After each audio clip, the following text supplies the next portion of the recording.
boons to everyone, to bestow all goodness, Hiranyagarbhaswarupini, Brahmanda Yoni, Shami Chandramauli, Rapala Aparna, Uma Parvati, Savitri, Navayavana Samrajyam, Lakshmi,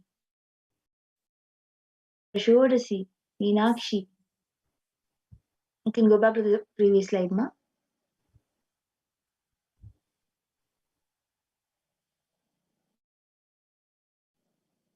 Parameshwari, Parashodasi, Meenakshi, taking the form of Nityananda, I came here as Nijavatara. With great compassion, I am blessing people to do good to all of you. I took the form of Nityananda and came down as Nijavatara. And again, in the words of Devi herself, Devi Parashakti beautifully says, raising in Omkara, blossoming as Shiva, Shiva manifesting as source of existence, powers of existence, expression of existence, from the oneness of Om, blossoming into two as Prakriti and Purusha, blossoming as three Shaktis, Icha, Kriya, and Jnana, four Vedas, expanding as five Panchabhutas, beyond six chakras, filled as Gotras of seven rishis, expanding as eight directions, existing as nine grahas, blossoming as 10 indriyas, being as 11 rudras, creating all the worlds, bringing life to tell and make fruit blossom and to do good. Parashodasi, Meenakshi, in the form of Nityananda, I came to bless every one of you.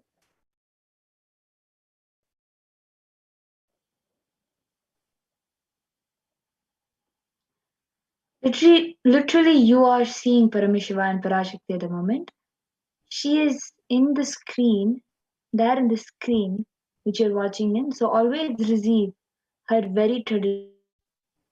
Keep two betel leaves, one one banana, one betel nut, and one coin in front of the screen and watch Devi.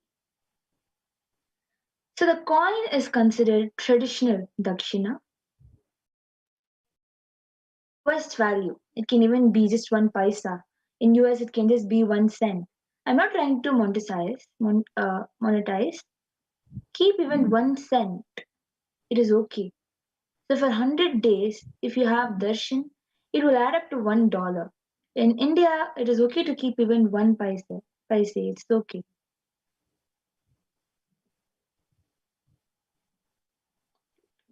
And you can offer that to Devi. You can offer the banana, the betel leaves, the betel nut, and the coin to Devi.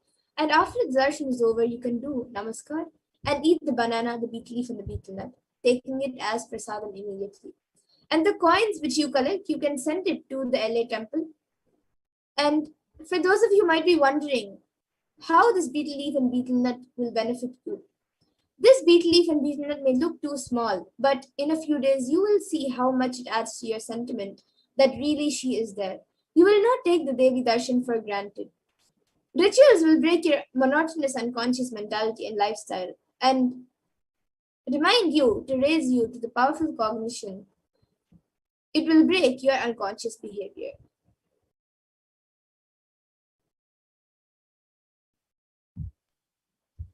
So as you can see how to set up your tambulam, you can place one banana and you can keep both the leaves on top of each other in the middle of the plate.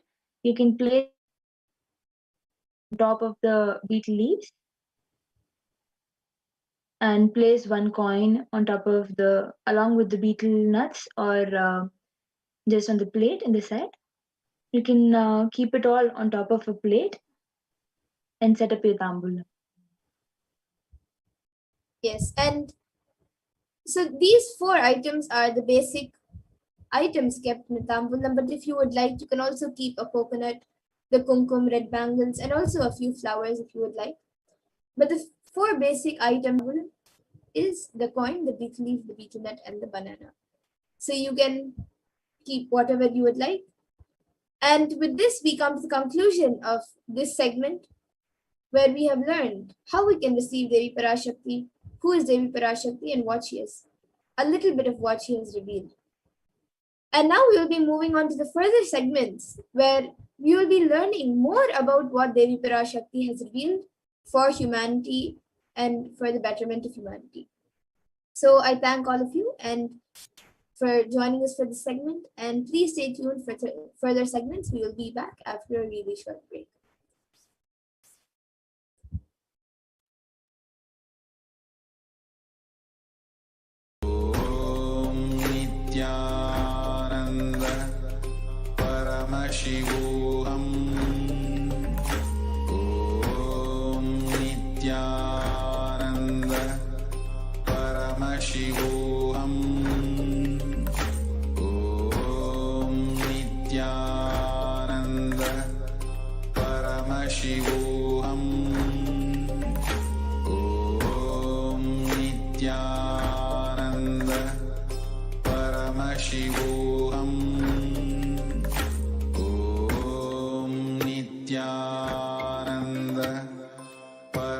Paramashivoham. Om Nithyananda Paramashivoham. Om Nithyananda Paramashivoham. Om Nithyananda Paramashivoham. Om Nithyananda, welcome back, dear viewers. Now we will be entering into the next segment where we will understand some of Devi Parashakti's revelations on the sacred secret of Hindu birth. And so if I could request the volunteer to share the slides on the secrets of Hindu birth, where Devi revealed that the purpose of the Hindu Yonijam.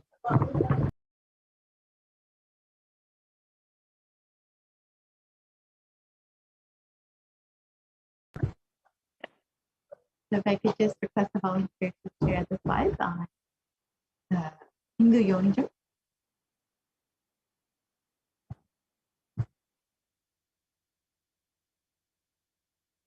We can just share the slides on Hindu Yonijam, the Hindu birth, the purpose of Hindu birth.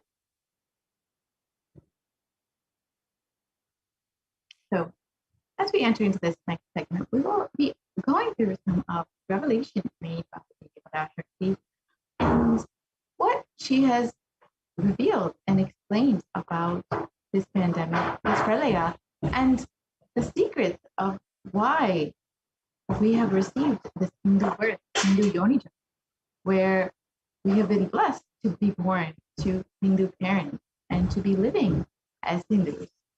So we will be entering, and what is actually the responsibility of Hindus? We'll be entering into this segment momentarily. If we can just press the slide share, please.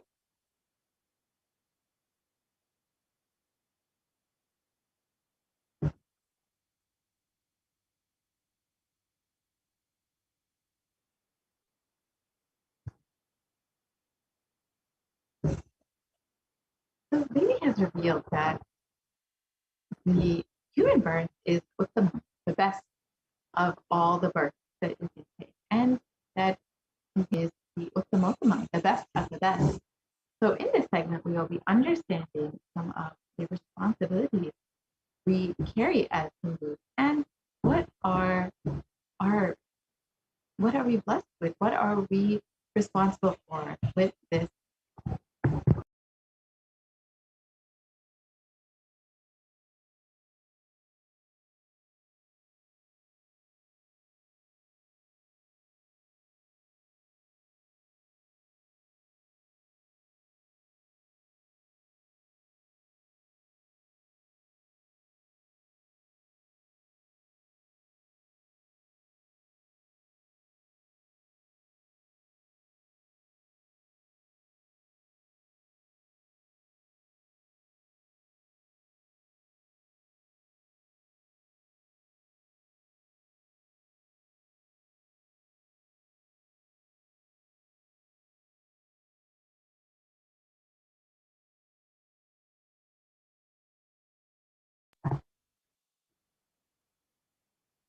So as we just wait for to share the slides on that, I'll just be explaining how Devi has been manifesting over the past few months and blessing humanity with the different revelations and guidance and blessings and various boons. Each of you have the opportunity to also experience some of these blessings and boons by asking your questions in the live Parashakti Akashic meeting with the Supreme Consciousness, and ask your blessings, your boons, your prayers, whatever you need in guidance in your life. You have the opportunity to ask in every live Devi Parashakti Akashic meeting. So if you would like to do that, you can do that in all the various social media platforms, including Facebook, Instagram, Twitter, WhatsApp, and and YouTube. You can ask in the comment section on YouTube as well. So if you're interested in having your life guided by Devi, you want any blessing, guidance, anything directly from Devi Parashakti, you can always ask your questions live in the YouTube comment section or in any of the various social media platforms. And even during the live session, if you would like to, if you would like to comment and ask any questions or blessings from the Supreme Master itself, you are welcome and welcome to do that. So during the live satsang and Akashic readings, you have the opportunity to receive directly the blessings of both Devi Parashakti and the Supreme Master itself.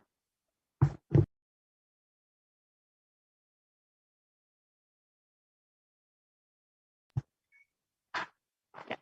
So let us enter into the segment. Devi revealed on the 10th of May, 2021. You are asking about the suffering of Corona in India. Listen properly to what is said. With honesty, I am telling you the real truth. The cosmic Pralaya has stopped. The Corona second wave that is happening now is bio war. As Nityavatara, taking the form of Nithyananda Parashakti, I came in person to save Bharat, to save Sanatana Hindu Dharma in Bharat. Taking the form of Nityananda, when I came as Nityavatara, the people who doesn't know how to live having me with them, what will I do for them?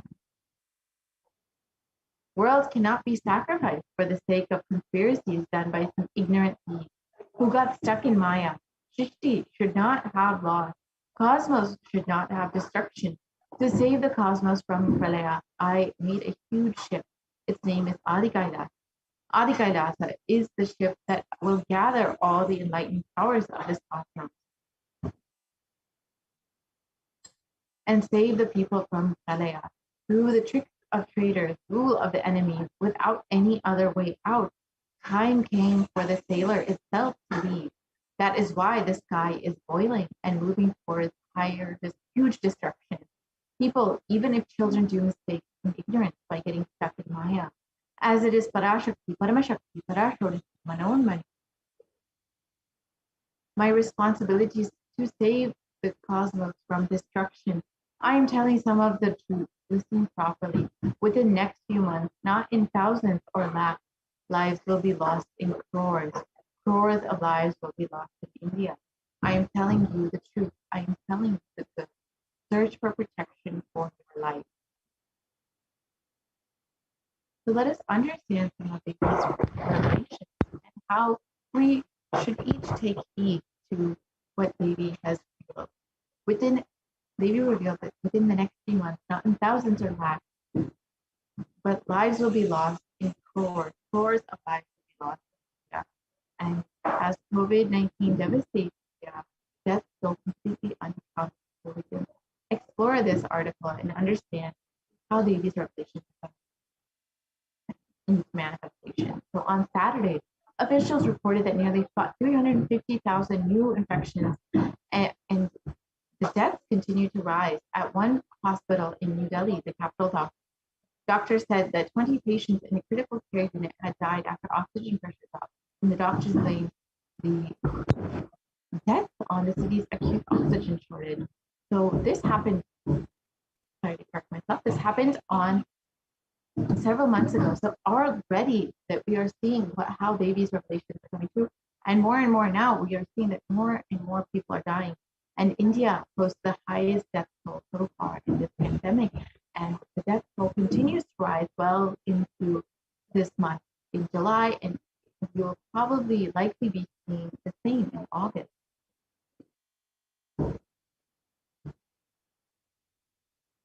And here you can see how literally villages are just becoming crematoriums.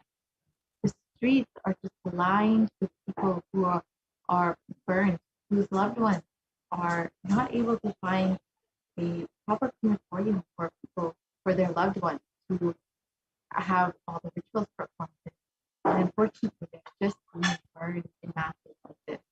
Let us understand the COVID disaster that's happening in India.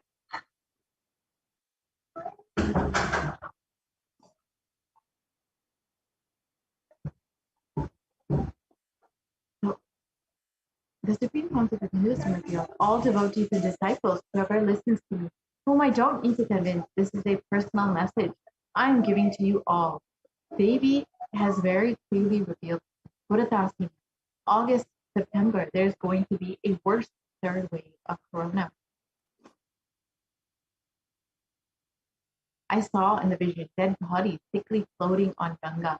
Not just Ganga alone, there are 4 rivers coming from Kailasa, Ganga, Yamuna, Brahmaputra. In all these rivers, I saw dead bodies are floating. Dogs are eating those dead bodies and dying because they are grown-up people. And the poor people who don't have food eating those dogs' dead bodies and they dying as I saw this whole life.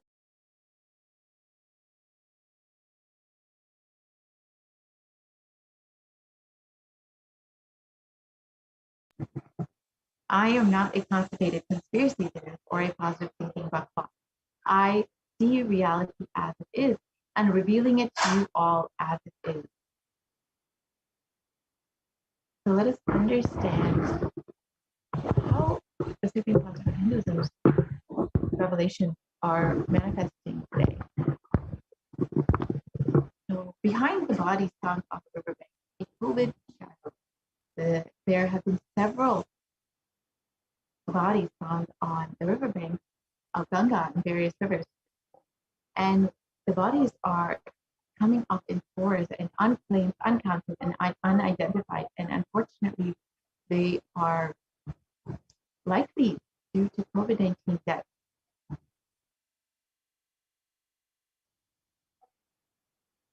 And India's holiest river, Ganga, is swollen with COVID victims. And exactly as they revealed, and Hinduism revealed, thousands of dead bodies will be floating on Ganga, and hundreds of corpses have been already found floating in the river or buried in the sand of the bank.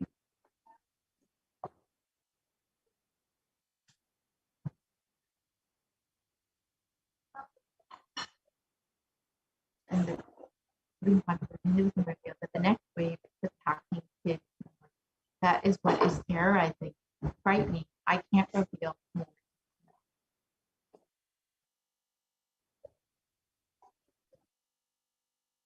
And let us understand this revelation. India's richest state was at the center of the second wave. Now it is preparing for a third wave. The western state of Maharashtra has so far reported more than 5.4 million cases of COVID-19, and this has included 82,000 deaths from COVID-19.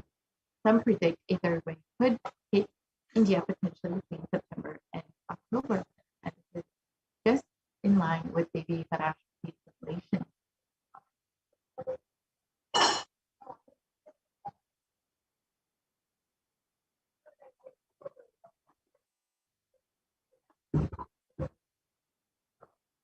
Don't lower your guard. Prepare for the inevitable third wave.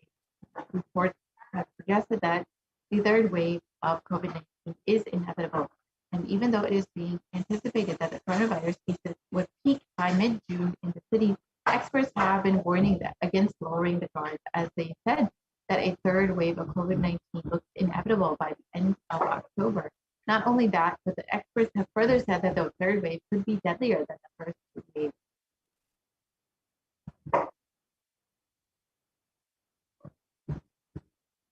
And Maharashtra prepares for the third wave as COVID hit 8,000 children in one district, with more than 8,000 children catching the coronavirus in the month of May in Maharashtra. The state has started taking extra steps to minimize the impact of a possible third wave of COVID-19 that may affect children more. In Maharashtra's Sangli city, a COVID-19 ward is being prepared, especially for children. Currently, 5 children are being treated there, and the facility is being prepared. So this was revealed in May, and exactly as they revealed, the coronavirus, the COVID-19 third wave could be affecting children more.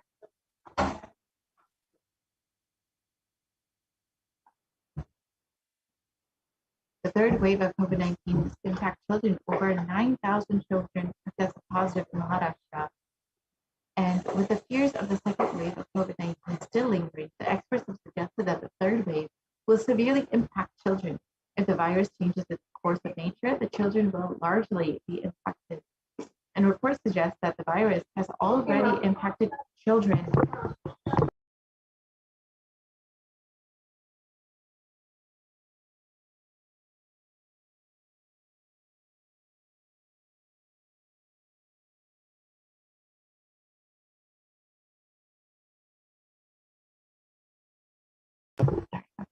Uh, so the report suggests that the virus. So the report suggests that the virus could actually be impacting children, just as Lady Parashakti revealed. So we can see how the third wave of COVID-19 is very much in our near future, as the system and Lady Parashakti have revealed. So it's really important for all of us to take heed to Lady Parashakti's revelation and guidance, as well as being positive news inside and protecting ourselves this year. Let us also understand the other epidemic that has been hitting India, black fungus, which Devi has also revealed about, and the Supreme Court of Hinduism has also warned about. If we can just share the slides on that one, please.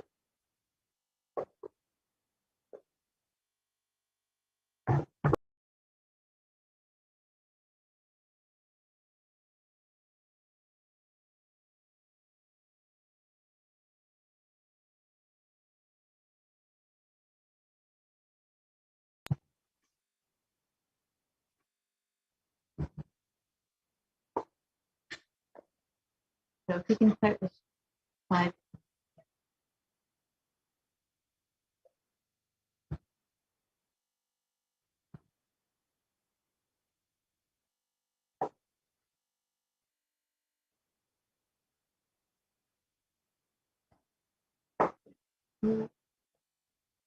Today, let's understand what Devi has revealed about COVID-19 and immunity. As we all know, the world's worst affected countries are India, United States, and Brazil, and the numbers of people infected with COVID-19 have crossed well over 185 million people, with the death tolling up to 4 million people. And you can see how badly the world is suffering from this pandemic. So let us understand what Devi has revealed about this pandemic and the immune strength of humans that will be affected during the infection of COVID-19. That's the first priority. Still, you are all not realizing the power of my words when I say Corona is very much out there with the support of decision makers, rulers, people who are supposed to protect all of you. Due to their irresponsibility, it is there and getting more and more strengthened. It is becoming more and more stronger in multiple forms. And all the other diseases which are waiting to attack human bodies, because Corona has made the immunity strength weak in human bodies. Human bodies have lost strength of immunity power. All the multi-layer after effects and side effects of this pralaya in political situations, economical situations, social situations, mental situations, in every level.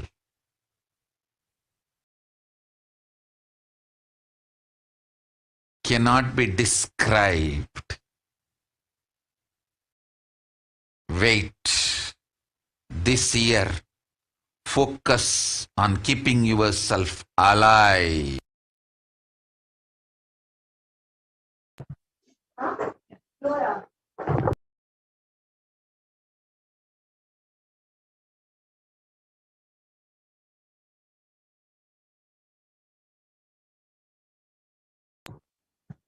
Still, you are not realizing the power of my words. When I say Corona is very much out there with the support of decision makers, rulers, people who are supposed to protect all of you.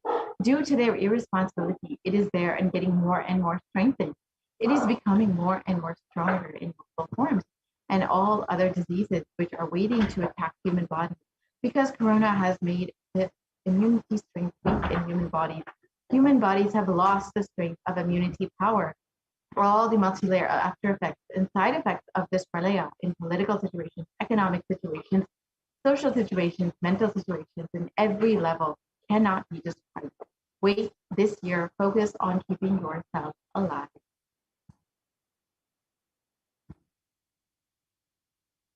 So let us understand these revelations made by David Ashley.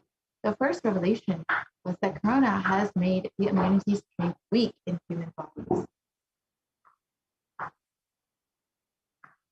Let us look at this revelation more deeply. In Science Daily, it was reported that new research suggests that a coronavirus infection alters the biomechanical properties of red and white blood cells, and in some cases for months, a possible explanation for long COVID. And this was published in June 29, 2021, just 11 days after the Parashakti revelation. Let us look at this article a little bit.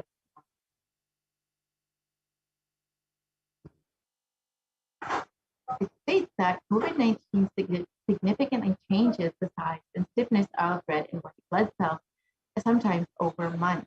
And these results may help to explain why some affected people continue to complain of symptoms long after an infection has passed. So this is what is considered as long COVID, and many people experience symptoms such as fatigue, shortness of breath, and body pain. So this can be explained by how red and white blood cells are actually change the size and the stiffness, the physical aspect of the red and white blood cells has actually been changed because of this COVID-19 infection.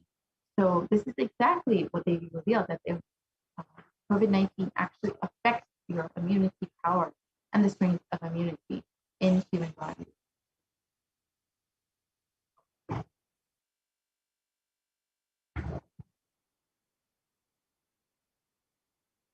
And in the Academy of Medical Sciences, it states that the way that the body defends against a virus is to recognize and neutralize it.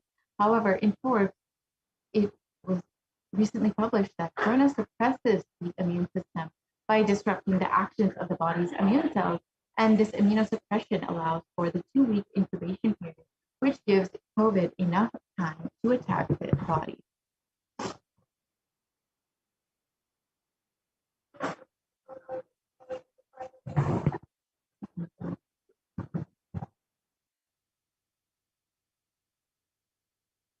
We can move to the next slide, please.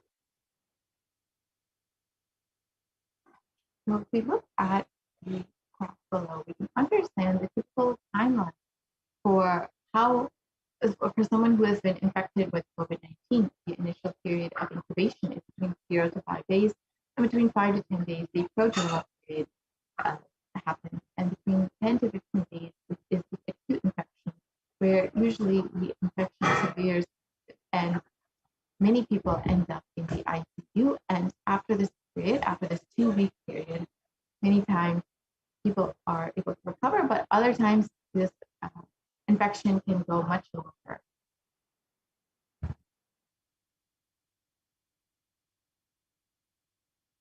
And so let us look at a comparison of COVID-19 to other deadly diseases in history. If we see COVID-19 has impacted around 4 million people, has taken the lives of 4 million people over the course of the last 1.5 years since it has been discovered. However, if you look at the right side, the left side, you can see how HIV has taken the lives of over 35 million people over the course of 40 years. And this has been one of the most deadly epidemics in history. And we can see that within just the few short years that coronavirus has been affecting humanity, it has been well within the range of how HIV has been affecting the human population. So we can understand that COVID is very much one of the worst pandemics that we have faced as a humanity.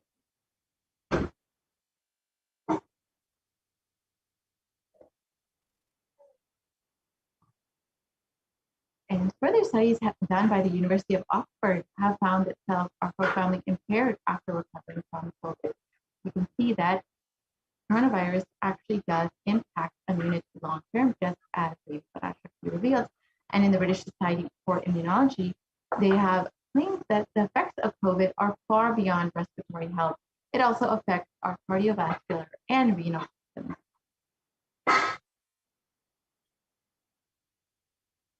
And in this excerpt from a recent article published, it states that exposure to the disease COVID-19 causes symptoms in multiple organ systems, which across the body, and is not limited to the lungs and respiratory system as was originally thought.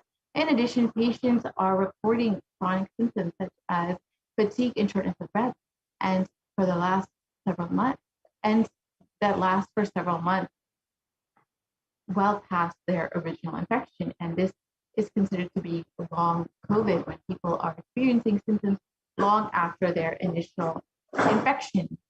So long COVID can affect the lungs, the cardiovascular system, the circulatory system, and it can cause fatigue and inflammation. And as we revealed, it affects the immune system. And because of this, can cause many other symptoms.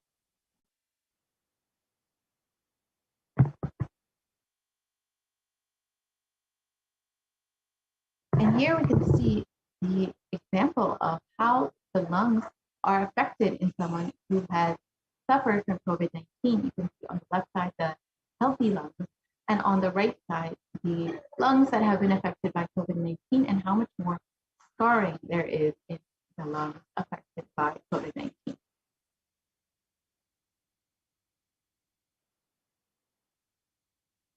And the CDC reported that symptoms can last up to weeks after the first infection, and that it can affect multiple organs. And it is not just limited to the lungs, but it can affect the heart, the kidney, the skin, and the brain function.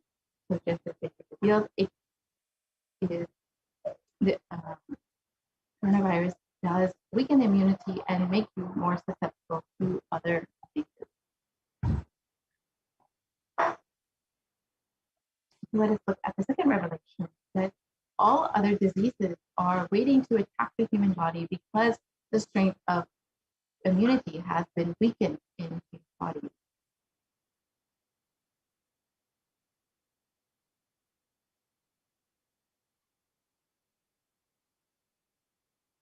Next slide, please.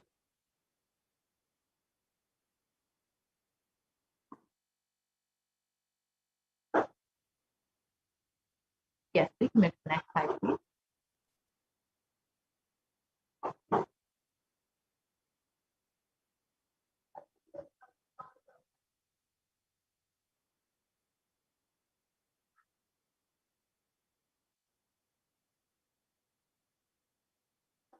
So maybe revealed that the strength of immunity will weaken in human bodies because of COVID-19, and because of this, other diseases will be waiting to attack human bodies. So we've already seen this with black fungus, white fungus, and other fungal diseases which have been affecting the nation vastly after the COVID-19 pandemic. And we can see in the next few slides, we'll be able to see how many patients have been affected by COVID-19 and later have been infected with these various fungal diseases. If we can move to the next slide, please.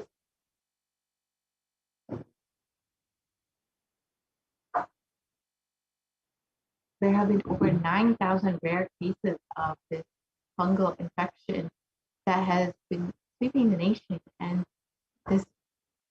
another article reports that over 4,556 patients have been previous COVID patients of the 5,424 cases that were found. The majority of them were previously infected with COVID-19 and then developed a fungal infection later.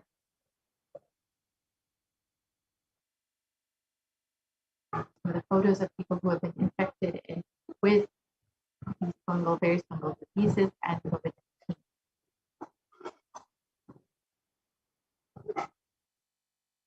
And let us look at the last revelation, how it is becoming more and more strong in multiple forms.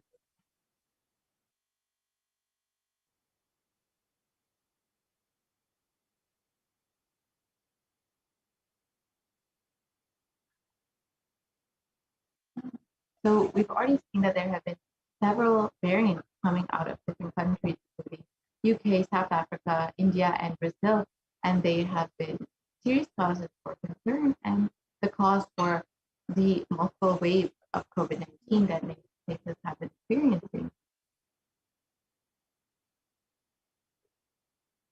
So out of UK, Kent, the Alpha variant has arisen, and out of South Africa, the Beta variant, out of Brazil, the Gamma variant, and out of India, the Delta variant, which is considered to be the most transmissible variant as of recent. And viruses generally mutate, but in the case of COVID, we have seen that they have become more dominant. So as maybe revealed, COVID-19 will be becoming stronger in multiple forms.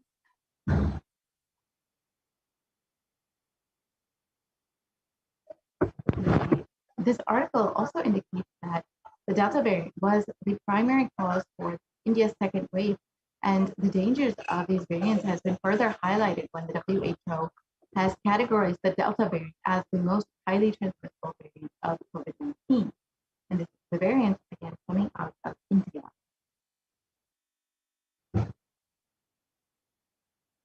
And you can just look at this small infographic, which shows the various variants that have been coming from different countries and how many countries they have been spread to. The Alpha variant has spread to over 175 countries. The Beta variant out of South Africa has spread to over 122 countries. The Gamma variant out of Brazil has spread to over 74 countries, and the Delta variant out of India has spread to over 104 countries.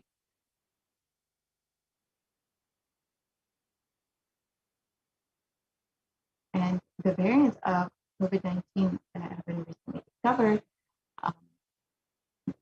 studies suggest that the Delta variant is 60% more transmissible than the Alpha variant, which was much more contagious than the original strain that emerged from China. And secondary attack rates have been known to be between 51 to 67% higher than that of the Alpha variant, and this is in regards to the Delta variant. And unfortunately, there are other variants that we should be concerned about. The Responsive Immunism has already revealed about the Delta Plus variant and the Lambda variant, which will seriously affect the country in the coming months. So let us all take heed to babies' warnings and guidance that our only priority for this year is keeping ourselves alive. So let us listen to baby's revelation on the 14th of April.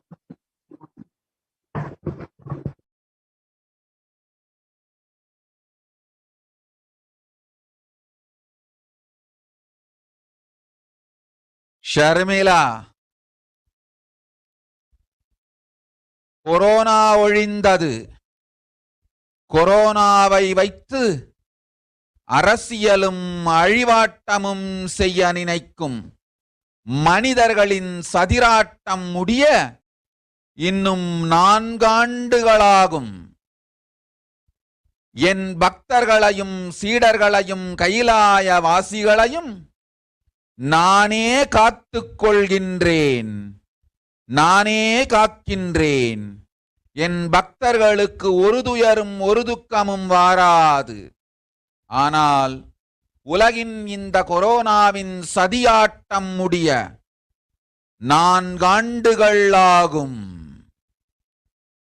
2025 தான் அடங்கும். இது சதியாட்டம், மனிதர்களின் சதியாட்டம்.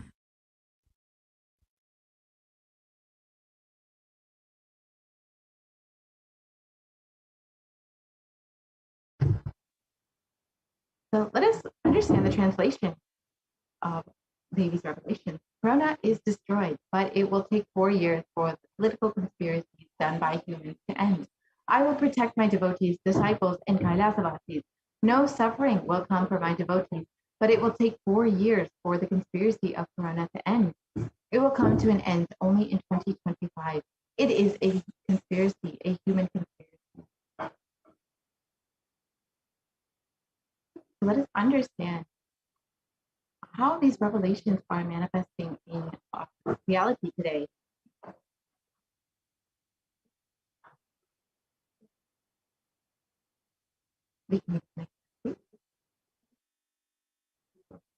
So, as per Devi's revelations, we can see that there are going to be many more waves of COVID coming in the near future, and between October and November, we will see the peak of the possible 3rd wave. And in this article, it continues to say that if a new variant is discovered, it would spread faster during the 3rd wave. So we can see, as Devi revealed, there will be many more waves of COVID-19 and reasons to make sure that we are being very cautious with ourselves during this time. And with more waves of COVID-19 coming, what is the best way to protect ourselves? Does anybody have a solution?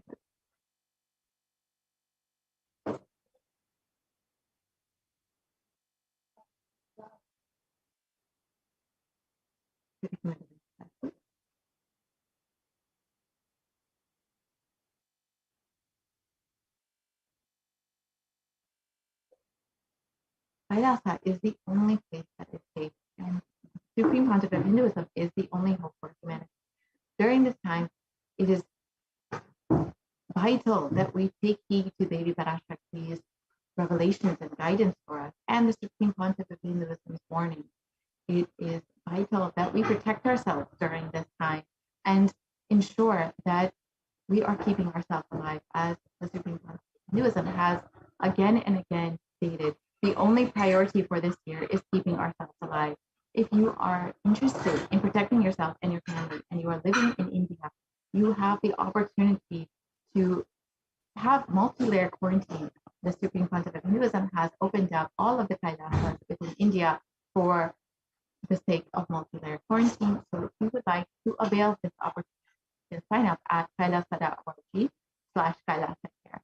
So with this, we will be concluding this segment and moving into the next segment, where we will be understanding some of the offerings that we can make to Devi Parashakti. We'll be right back after a very short break.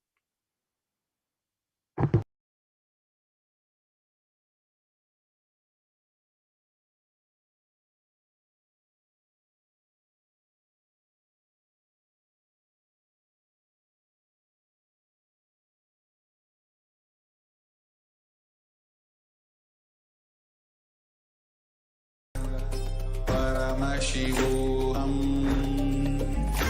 Om Nithyananda Paramashivoham. Om Nithyananda Paramashivoham. Om Nithyananda Paramashivoham. Nithyananda Paramashivoham. Om Nithyananda Paramashivoham. Om Nithyananda Paramashivoham. Om Nithyananda Paramashivoham. Om Nithyananda Paramashivoham. Om Nithyananda Paramashivoham. Om Nithyananda Paramashivoham. Om Nithyananda Paramashivoham.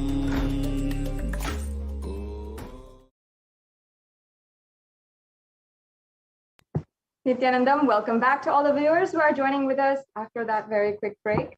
Now let us enter into the next segment in today's program, the offerings that you can make to Devi Parashakti. Now, before we are entering into the exquisite array of different offerings that we have that are available for each and every one of you to offer your gratitude, we will understand the significance of making an offering, why we should make an offering, what is the significance of making gold offerings, and in Sanatana Hindu Dharma, what is the significance of gold itself? How Sanatana Hindu Dharma has restored the divine qualities and is reviving this sacred context of gold. So let us now begin this segment in today's program.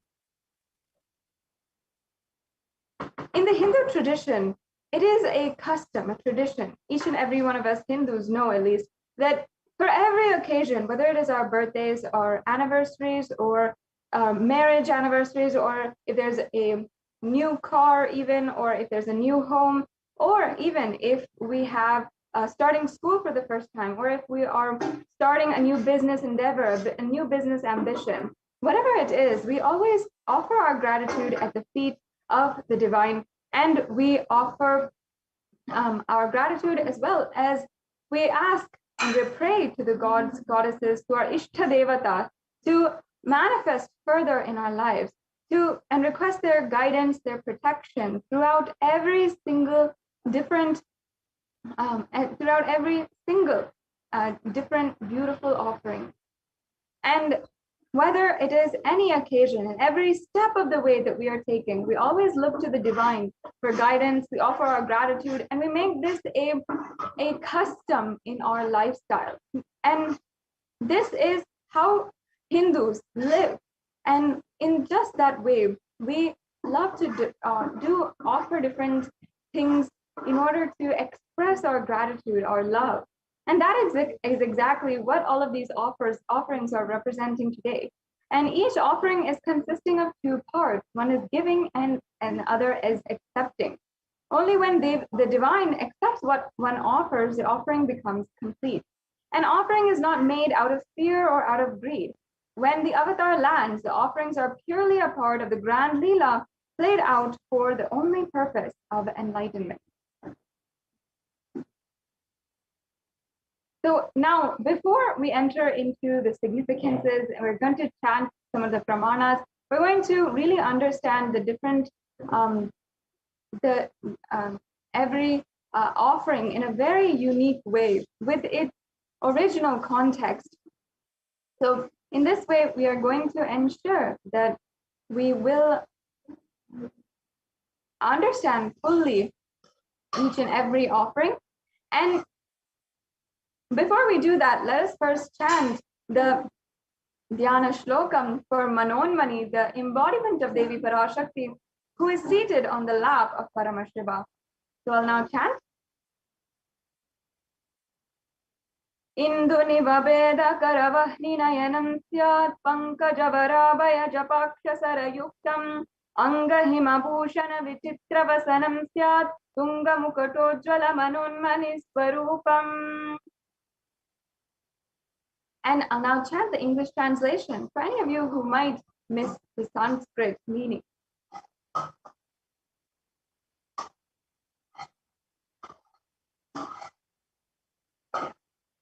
Moonlight face holding the Vedas on hand and fire in eyes, with lotus flower gracing and blessing hands, and one hand with the Japamala, beautifully decorated with jeweled ornaments and wonderful clothes and shining bright crown. Her name is Manonmani. Yes, and now I'll chant the second Dhyana Shloka for Devi Parashakti before we enter into the real content of this segment. Dhyaye Devim Trinetram Shashinibhavadanam Vedahastam Dadanam Savye Padmam Varadam Apare Chabhayam Chakshamalam Divye Rabarane Vibhushitatanum Brahmadi Vipujitam Devimeva Manonmanim Pratidinam Kamatra Datrim Shubham. And the English translation now. I meditate on Devi with 3 eyes glowing like the moon and holding the Vedas, lotus embracing with blessing and gracing hands. She is wearing beautiful ornaments and she is worshipped by Brahma and other many gods and showers auspicious boons for all actions every day.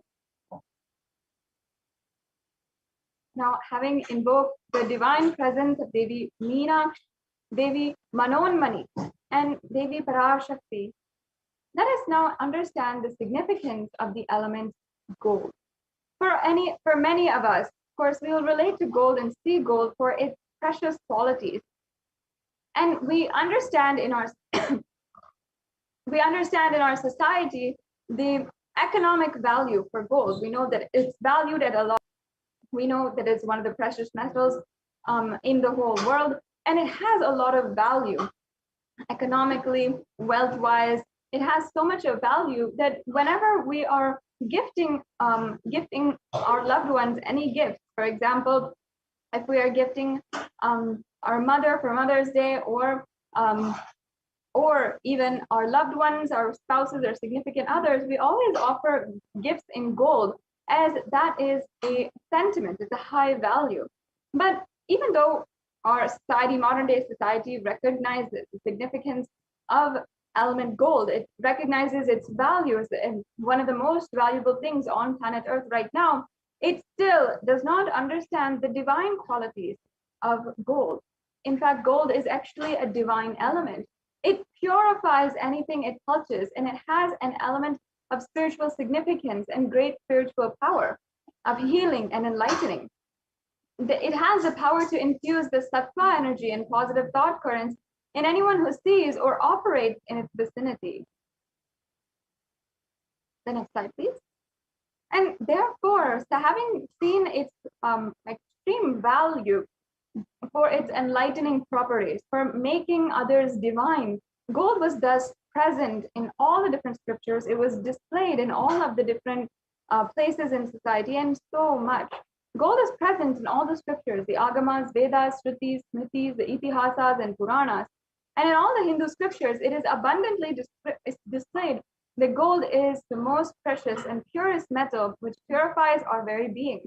In the Hindu civilization, everything was built in gold and exchanged in gold. Ritual feasts were offered in gold bricks. And one was to be saved from a life-threatening illness, gold was offered as a ritual fee. Gold was in abundance and used for weighing equivalent amounts of commodities, including cows. And kingdoms were built with huge doors of gold. The streets would have huge archways and paved with gold. And even the horses, cows, elephants, all the animals were decorated, adorned, and worshipped with gold. So in this way, gold has such a supreme significance. And even the Hindu civilization was known to have been built on the rivers of gold. For example, the Indus River in the Rig Veda was called as the Hiranyamaya, and in the Atharva Veda, the river Saraswati was called the Hiranyavardhani. So gold is a supreme element for offering gifts to the ones you love and revere. And temples are constructed and paved in gold. Deities are made in gold and decked and adorned in gold, because the enlightenment energy for thousands of years is stored in that very element. It has that capacity. It's such a beautiful way of retaining the enlightenment energy. That's why even for many rituals as well, gold is used, because it is able to retain that enlightenment energy. And it is even given as a gift, as in it's offered to the divine energized, and then as a prasada, it is given back as well. And that element thus is able to hold the enlightenment energy within it. Yes, yes, we can go on to the next slide. So the first offering that we have here today is the Ihundi offering. This offering is the offering of the pure devotion. In this offering, Devi Parashakti is literally accepting any form of devotion that you have, which you want to offer. She's like literally accepting it, taking it, and she is bestowing all of the gracious gifts on you. If you feel that you have fear in your life, she will be absolutely sure to remove that fear. And this offering is referenced from the Lalita Sahasranamam, where Devi Parashakti is named as Bhakti Priya, meaning she is the adorer of devotion, and she is worshipped as the wife of Lord Shambhu and Sarva, the one who is so powerful to remove all ignorance and remove all fears in our life. Yes, ma'am, we can go to the next slide.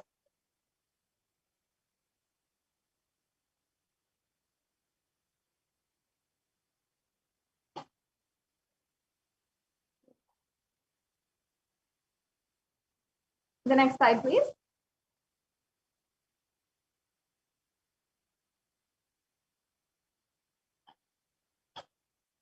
So now I'll just chant the verse for this offering.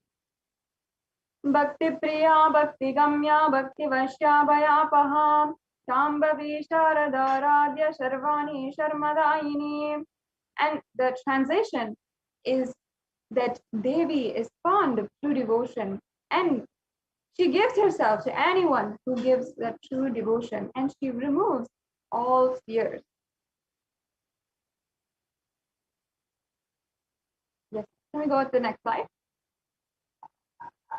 So this offering you can do through the registration links, or you can do through the YouTube super chat. And the Ihundi offering has a very special significance as well, as it is for us Hindus. We always go to the temple and we'll offer whatever we want, a few coins and or into the plate of the pujari, or we'll offer it directly into the hundi. And it's just a custom, a beautiful part of the temple ritual process, and a part of the way that we go to the temple, the way that we are, that our temple practice and customs are actually built, and how we practice it from a young age. So for that sacred sentiment as well, we have revived this e-hundi offering on the digital platform, and you can offer this in any way. It's very easy payment that you can make for any amount, for $1 or any amount that you feel you want to offer today. So yes, let's go on to the next offering. The Sankalpa chanting. This is another beautiful offering.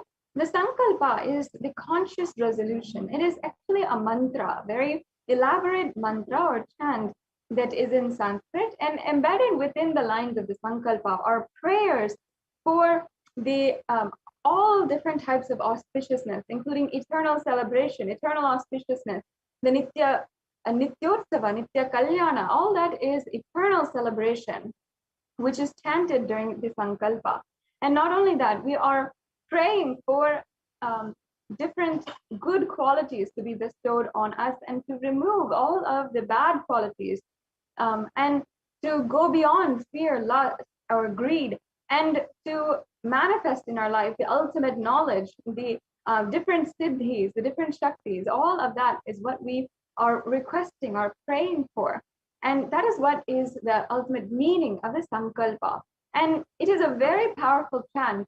And it's of course very much known that the sacred chants in Sanatana Hindu Dharma have the power to literally invoke that energy within inside of you. And there's so much of research as well that is going in behind the sacred chant. And we'll see that that very science is implemented in all of these offerings for each and every one of us to experience beautiful oneness in our life. And the reference here that we have is from the Devi Mahatyam, chapter 12, verse 34. In the Sankalpa, it says, the goddess enchants this universe, and she herself gives birth to this universe. That goddess, being prayed without any interest in anything, gives a knowledge that leads to salvation and gives wealth in the materialistic sense. So this is exactly what Devi will bestow on us and without asking anything in return as well. So you can offer this sankalpa, the conscious resolution, this prayer, and it's a very simple offering, and you can have all the fruition of your desires and wishes in your life. And once again, you can follow the links for the payment. And if you have any questions about how you can offer today, or if you are wondering how you can offer, you can wait until the end of this segment. Stay tuned, and we will go through the steps of how you can offer. Yes. And as you can see, this is the next offering, the Sahasranama Swarna Kasu. And in the Lalita Sahasranama, Devi Parashakti is described beautifully as Nama Parayana Prita, meaning the one who likes the repetition of her various names. And actually, during this puja, all the various names of Devi Parashakti are chanted during this Sahasranama. And the beautiful significance is that whenever we are cherishing the divine qualities inside of our inner space, and we're chanting and remembering, cherishing these divine qualities, those very qualities become expressed, they manifest into reality. That beautiful power of cherishing and enjoying the sweetness when we are chanting the names of Devi Parashakti is exactly what is this offering. So in this offering of the Devi Sahasranama Swarna Kasu, you'll be offering also a coin with the 1008 names inscribed on it of Devi Parashakti, and that will be the offering that you make to Devi Parashakti. Yes. And the Mukta Anguti is the next offering, the finger ring with the pearl. And this is reference from the Meenakshi Pancharatnam. In this beautiful chant and description, glorious description of Devi Meenakshi, she is described as being Mukta Harana, meaning the one who is adorned with so many pearls. And pearl has a beautiful significance in Sanatana Hindu Dharma, and it is literally symbolic of compassion. So now let me just chant this beautiful verse from the Meenakshi Pancharatna. Muktaharanala Satkiritaru Shiram Purnendu Vaktra Prabham Chinjannu Purikinkini Manidaram Padma Prabhabasuram Sarvabhita Palapradam Girisutam Vani Rama Sevitam Meenakshim Pranatosmi Santatamaham Karunyavaram Nidim. And now let me chant the English translation. I bow down to the goddess Meenakshi, whose crown has garlands of pearls and face shining like the full moon, who wears anklets that are studded with gemstones and has small bells, who is shining like the splendor of a lotus, who grants all wishes, the daughter of the mountain, and who is worshipped by goddess Vani and Rama. I remain ever bowing to the goddess Meenakshi, the ocean of compassion. Yes. So we can offer this beautiful pearl ring representing the compassion to Devi Meenakshi, the one who literally had in her ambition, in her powerful space, had created Kailasa on planet Earth. You can really, you can literally be bestowed with all of her blessings to manifest whatever you want, manifest her compassion being bestowed on you as well, and manifest any business endeavor that you want in your life. Yes, we can go on to the next slide.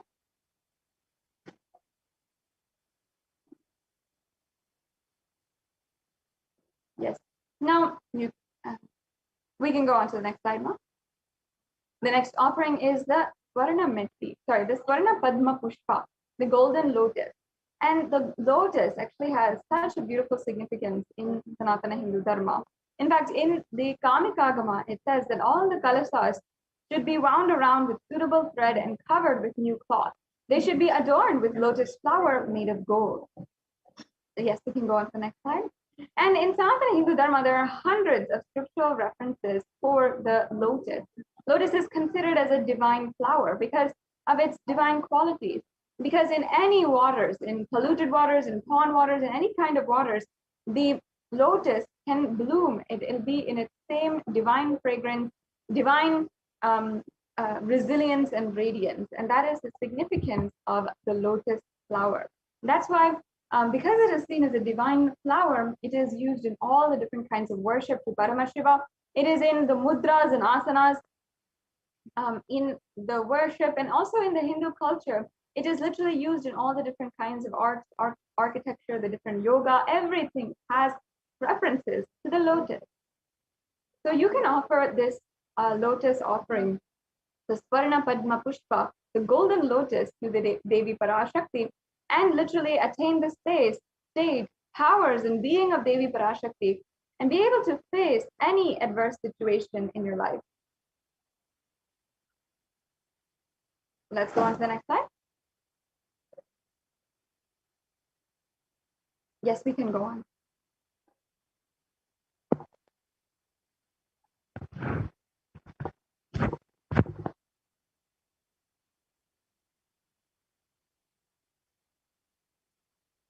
The next offering is the Swarna Meti. And the Swarna Meti actually has very beautiful significance. And we all know that the piece of jewelry is known as the toe ring. That is what exactly is the Meti. And the toe ring actually has its roots in Sanatana Hindu Dharma. Before popular culture took it up and started using it everywhere, Sanatana Hindu Dharma had seen it and literally used this beautiful ring for the toes in a very significant way. In fact, still now, in all of the Hindu marriages, the bride will be offered worship, will be invoked with the energy of Devi Parashakti, and she'll be worshipped as Devi Parashakti, and then her toes will be adorned with the toe ring. And that toe ring might be in silver, it might be in gold, it might be in metal, it might be in any way, but it'll be a beautiful toe ring that is put onto the bride during her marriage ceremony. And that verse, literally, that whole custom is actually from this very verse. And I'll just be chanting this verse, where it says beautifully, Nakhadiditi samchana namajjana tamoguna padadvaya prabhajala parakrita saroruha.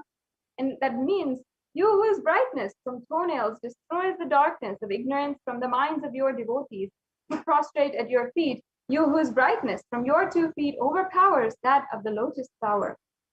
So it's such a beautiful verse. Devi Parashakti's toenails have such power, such grace, that literally they are able to bestow anything you want in your life and remove all kinds of ignorance, all kinds of darkness in your life. So it's such a beautiful way to contextualize the entire thing, the significance behind these beautiful offerings. If you offer this toe ring to Devi Parashakti, the golden toe ring, which is the most auspicious, you can be sure to have the constant gratitude for receiving her blessings, even in the most difficult aspects of our lives.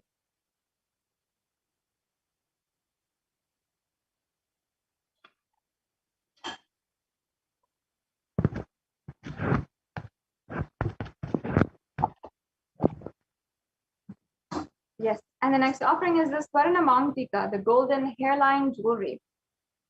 And the Mangtika actually represents the nectar flowing from the Sahasrara chakra, which is fully open.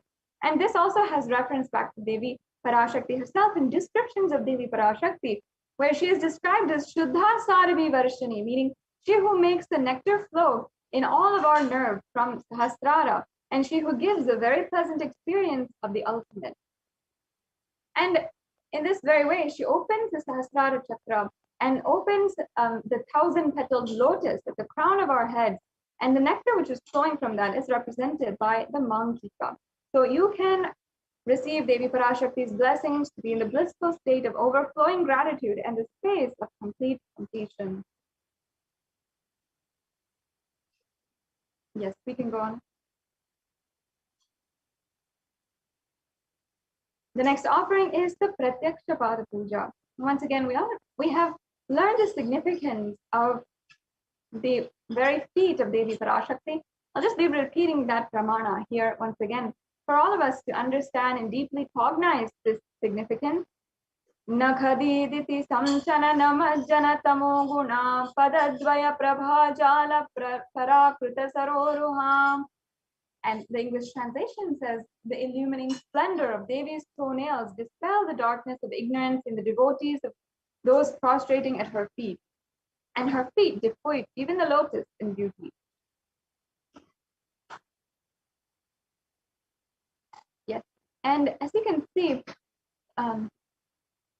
in the Saundarya Lahari, it actually has a beautiful significance of the offering at Devi Parashakti's feet. It says that the very feet of Devi Parashakti and her toenails are even sharpened by the celestial beings who prostrate before her feet continuously.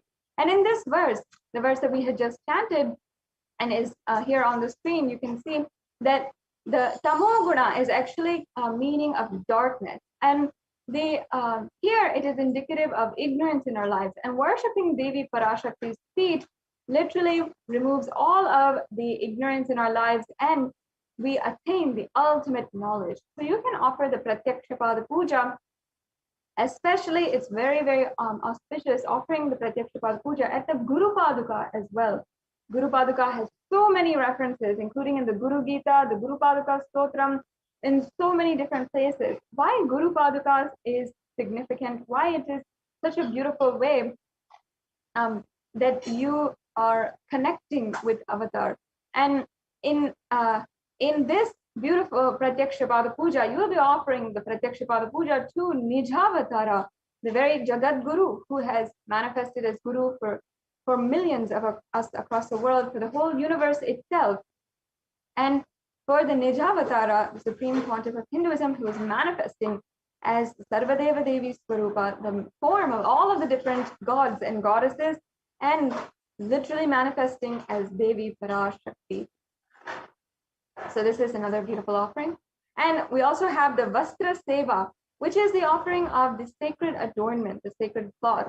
And you can offer this in order to have in your life the blessings of the protection of Devi Parashakti and the Supreme Pontiff of Hinduism, and all of the auspiciousness, all the blessings at the feet of the Supreme Pontiff of Hinduism.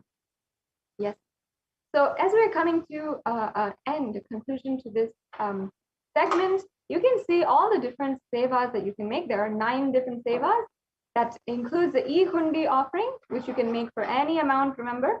And then the Sankalpa chanting, the Devi Sahasranama Kasu, the Mukta Anguti, the Swarna Padma Pushpa, the Swarna Metti, the Swarna Mangtika, the Pratyakshapada Puja, and the Vastra Seva. You can see all of them here. And in order for each and every one of you, no matter the place that you are in your life, no matter if you are able to afford or what you can be able to afford, there is an option here for every single one of you. So even if you feel like you right now cannot make a substantial amount of money to offer towards Devi Parashakti or donate, you can still offer whatever you feel through the E-Hindi offerings or through other offerings. And each offering, certain offerings also have different levels of offering as well. So you can make sure to check that out and see what is the ways that you can manifest this offering in your life.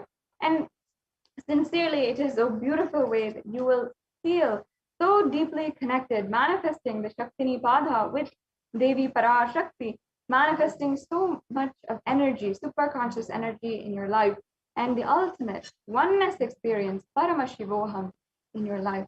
So encouraging each and every one of you to make sure that you are offering any one of these different offerings. The next slide, please.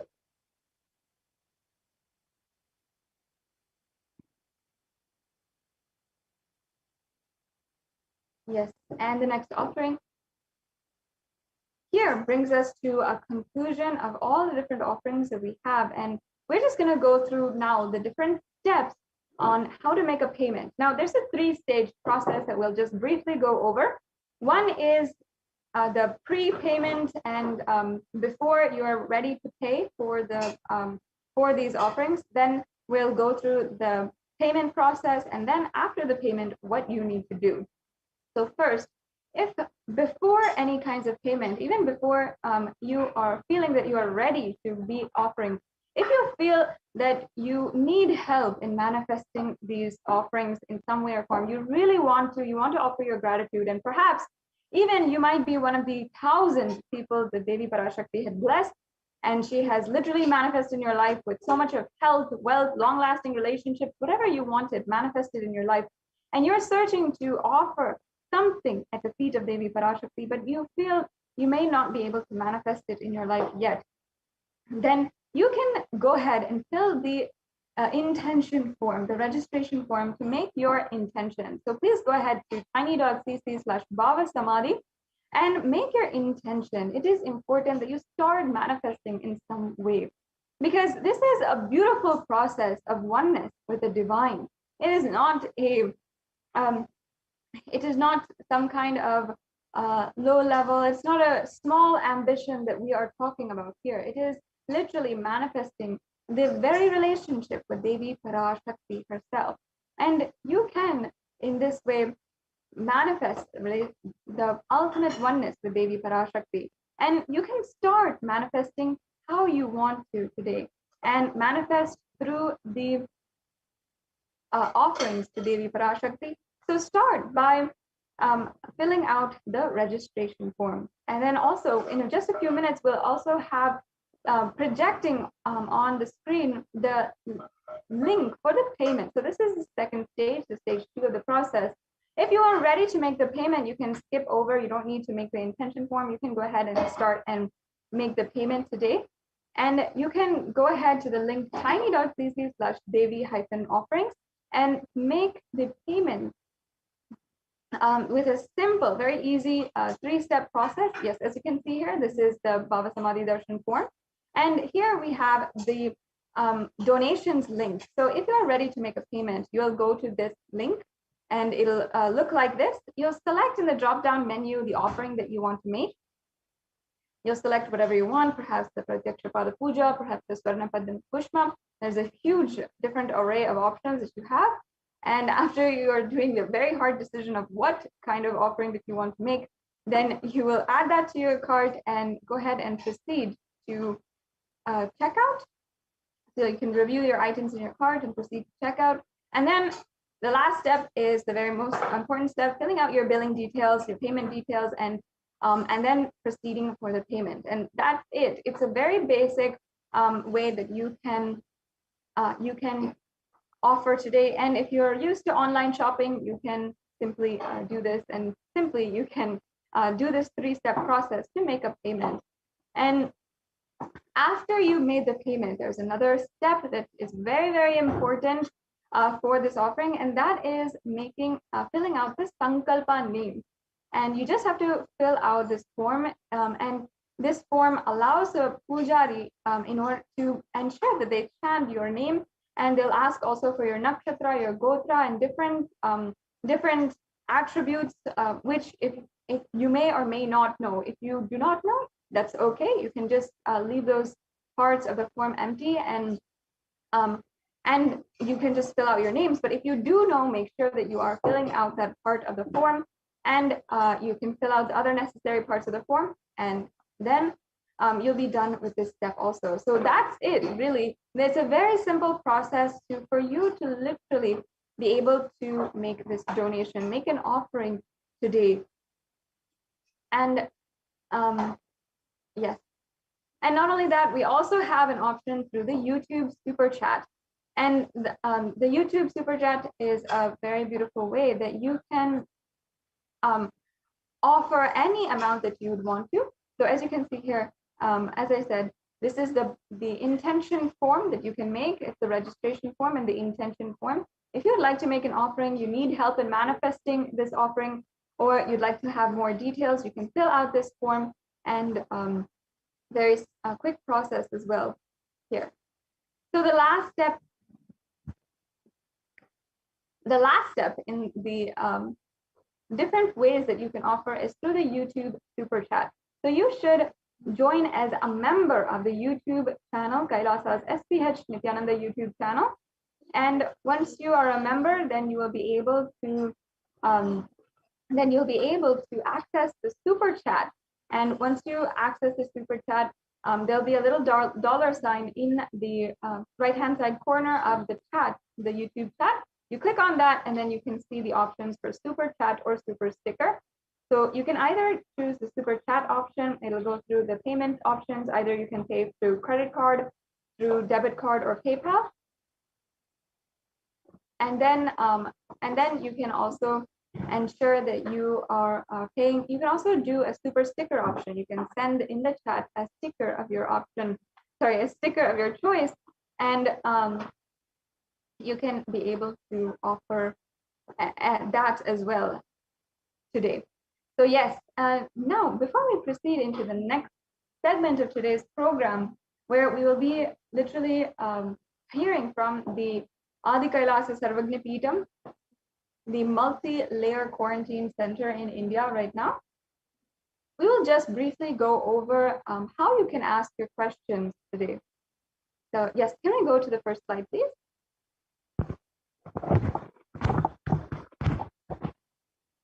Yes.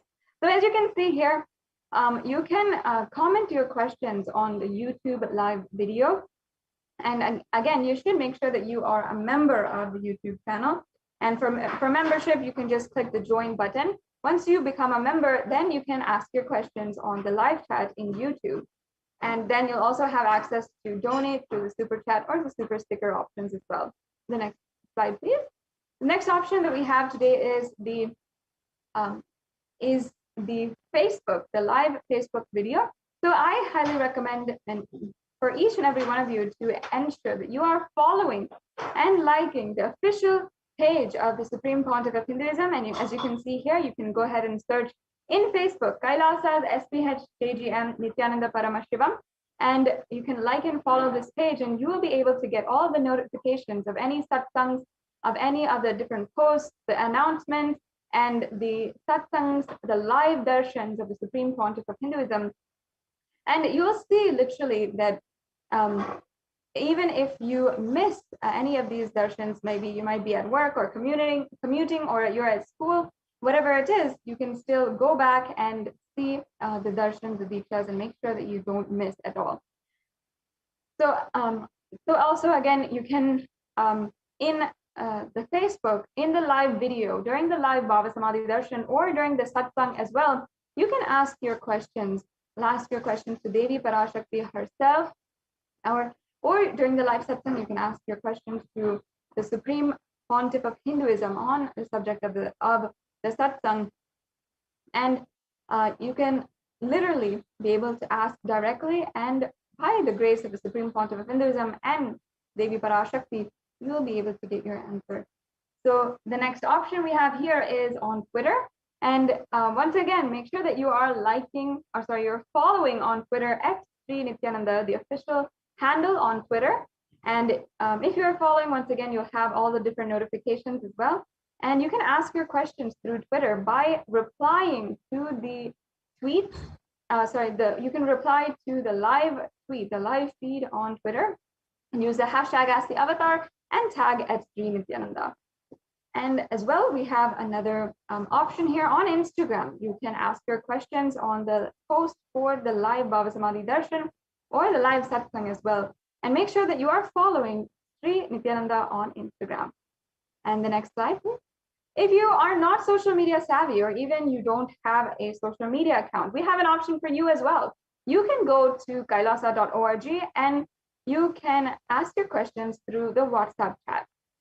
So you can see that on the front page of kailasa.org, there is a WhatsApp chat. You can send your questions through WhatsApp, or if you don't have WhatsApp also, you can send in your questions through the live chat. So as you can see, there's so many different options here, and we have so many different beautiful ways that you can ask your questions. And by the grace of the Supreme Pontiff of Hinduism himself, you can literally be able to receive the blessings of Devi Parashakti or have your question answered by the Supreme Pontiff of Hinduism. So with this, we're now coming to a conclusion of this segment in today's program, and I invite each and every one of you to enjoy the further segments in today's program as we are learning more and more about the Adi Kailasa Sarvagnya Peetham. The Supreme Pontiff of Hinduism has literally created this Adi Kailasa Sarvagnya Peetham, this Hindu temple monastery complex, this place which is literally a ship for all Hindus everywhere and everyone, the whole humanity itself, to sail through this very dark and intense time, the pralaya as we call it. So we'll now be entering into the next segment after a quick break.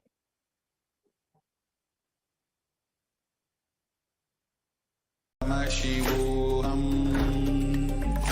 Om Nithyananda Paramashivoham.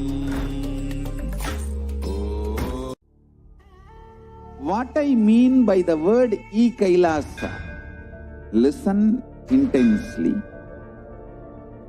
Enlightenment ecosystem, literally enlightenment itself, in your own home, wherever you are. If you cannot come to Kailasa, it's okay. Kailasa can come to you. Kailasa coming to you is e-Kailasa.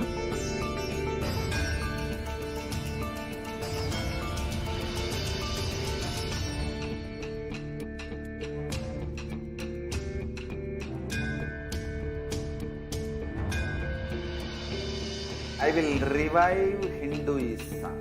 I am a Hindu revivalist, not by any revolution, but by evolution.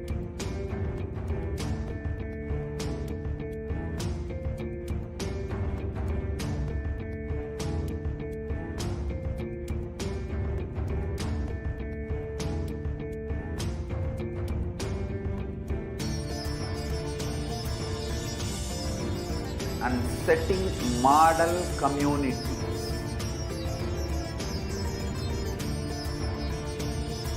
Kailasas, enlightenment ecosystems, Sarvanya Pitas all over the world.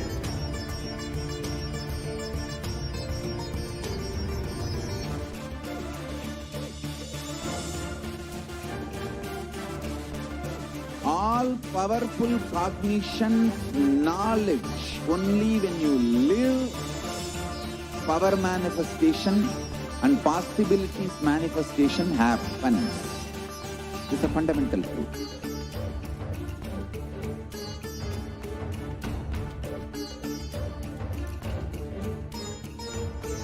Hinduism cannot live exclusively as one sampradaya. No. All of Hinduism is an ecosystem.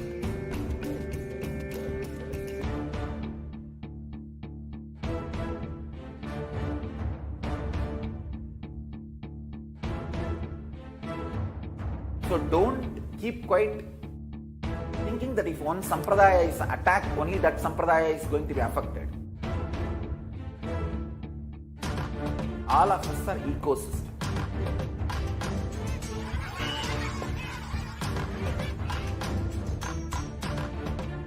I invite all of you to get involved and enjoy Hinduism by the principle of Dharmo Rakshati Rakshitaha. When you protect Dharma, Dharma protects you. You will make the whole planet flourish spiritually. The spiritual prosperity will happen to the whole planet here. We all have to coexist together.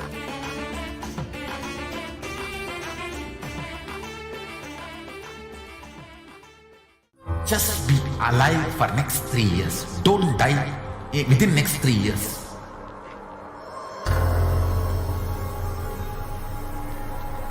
Just don't die within next 3 years. Be alive. Somehow be alive.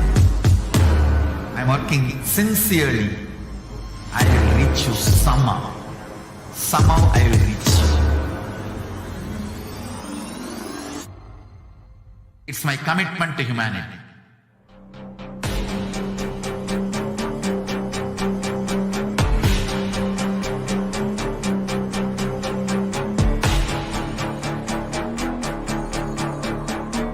Just don't die within next 3 years. I will reach you wherever you are, whichever corner of the world you may be. I will reach you with enlightenment. You manifesting the space, state, powers, being Paramashivam. It is possible, and it is possible for you.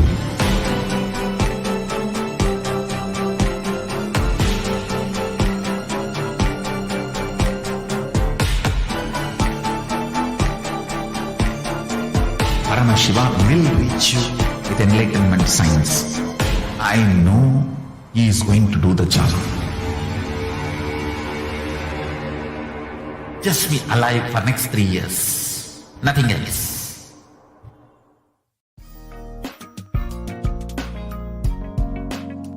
We get you health. We get you ability to build beautiful relationships in your life.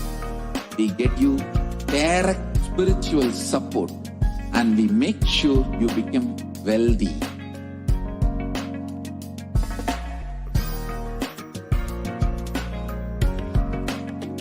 We won't stop giving you just good life. We will literally not stop till you live enlightened life. Manifesting the state of Paramashiva, space of Paramashiva, powers of Paramashiva, being of Paramashiva.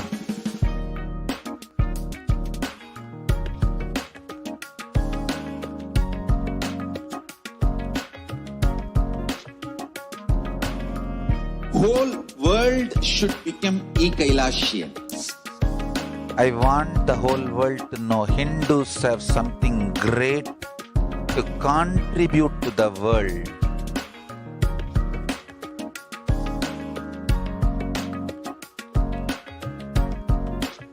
We have something great to contribute to the world. Let us do that.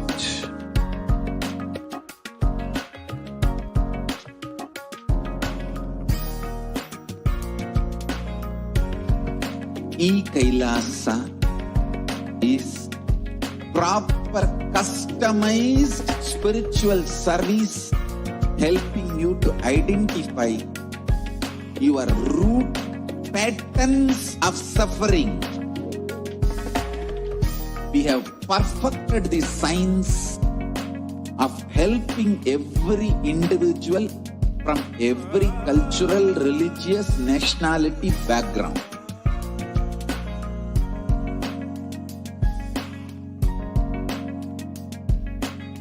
You will have lowest reactionary assumptions, highest awakened response, alive response for life continuously.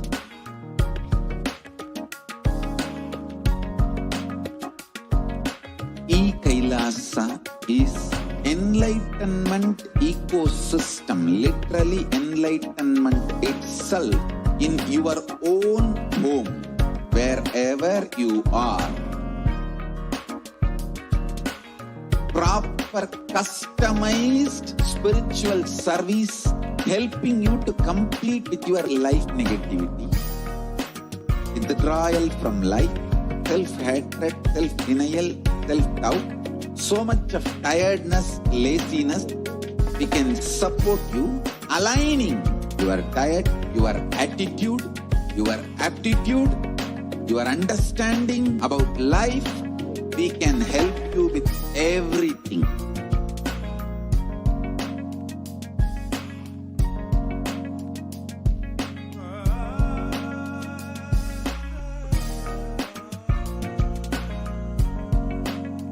If you are interested in enlightenment, we will immediately bring this to you.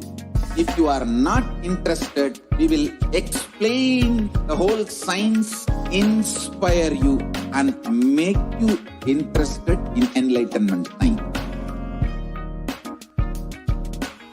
We need to cater this enlightenment science to the whole world wherever they are, because enlightenment is the birthright of all human beings.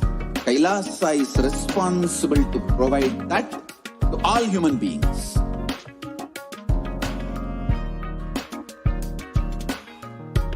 Kailasa is the totality of the knowledge I received from my gurus and practice manifested in my life, perfected by teaching millions of people from all cultures, time zones, backgrounds, genders, nationality, race, from every creed.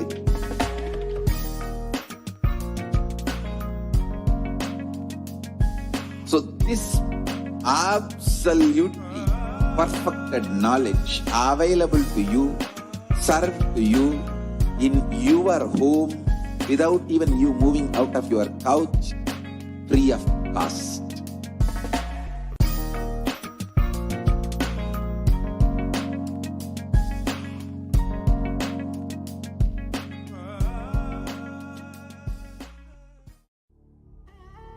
What I mean by the word e-Kailasa, listen intensely.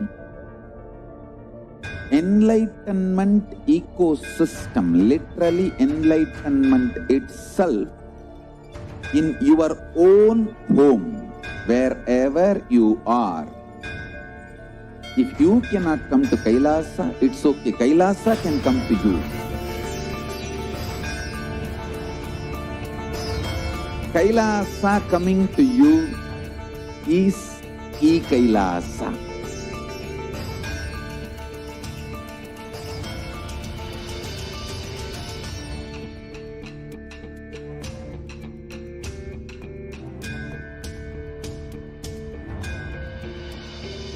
I will revive Hinduism.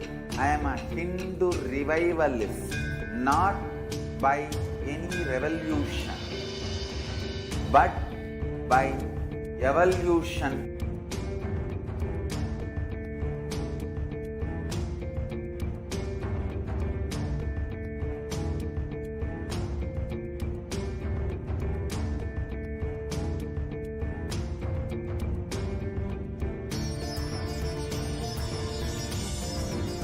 And setting model communities.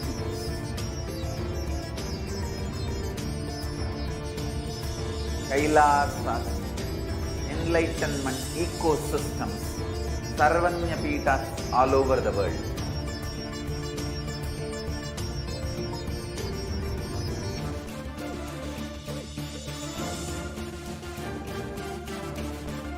All powerful cognition, knowledge, only when you live power manifestation and possibilities manifestation happens. This is a fundamental truth.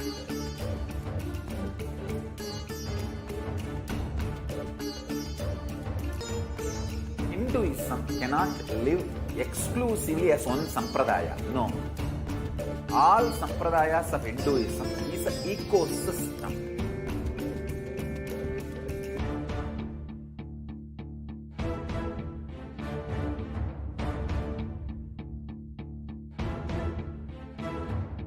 So don't keep quiet thinking that if one sampradaya is attacked, only that sampradaya is going to be affected. All of us are ecosystem.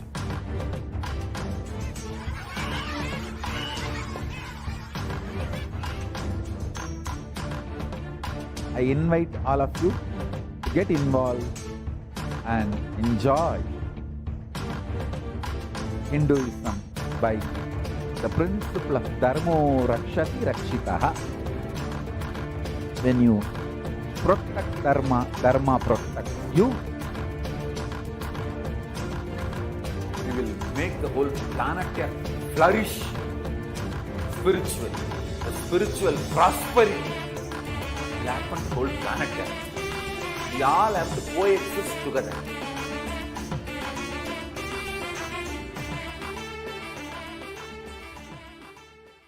Just be alive for next 3 years. Don't die within next 3 years.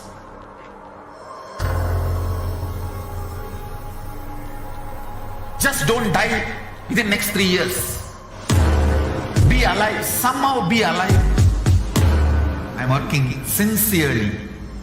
I will reach you somehow. Somehow I will reach you. It's my commitment to humanity.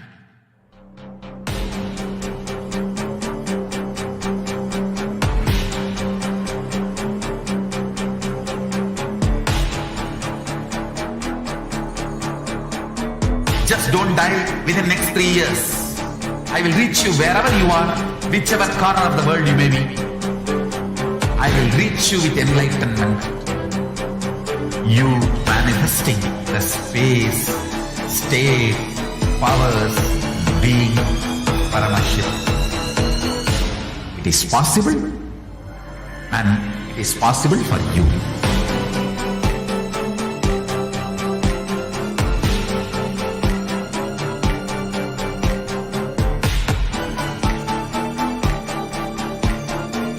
Paramashivoham will reach you with enlightenment science. I know he is going to do the job. Just be alive for next 3 years. Nothing else.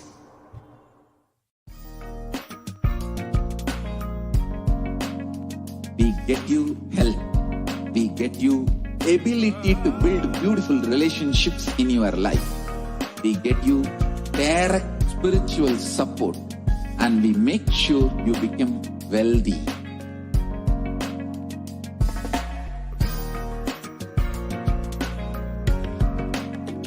We won't stop giving you just good life. We will literally not stop till you live enlightened life. Manifesting the state of Paramashiva, space of Paramashiva, powers of Paramashiva, being of Paramashiva.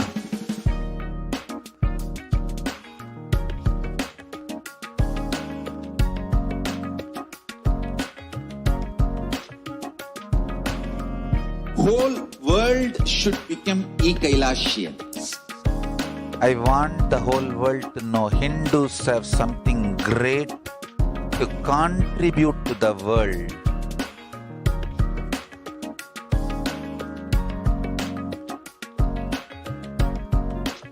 We have something great to contribute to the world. Let us do that.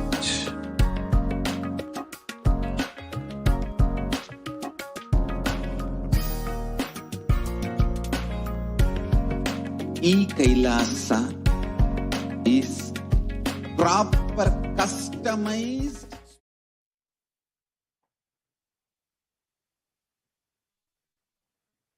Nithyanandam, welcome back. So let's start our next segment with this Supreme Pontiff of Hinduism, Jagat Guru Mahasannidhanam, His Divine Holiness Bhagavan Nithyananda Paramashivam blessings. So we are going to learn the Kailasa's multi-layered quarantine opportunity for India during the COVID-19 as a practical solution resulting in health, joy, and bliss. With the blessings of this Department of Enlightened with the blessings of the Supreme Pontiff of Hinduism, the Kailasa Department of Enlightened Civilization present. Let's start with the Sadguru Vandanam.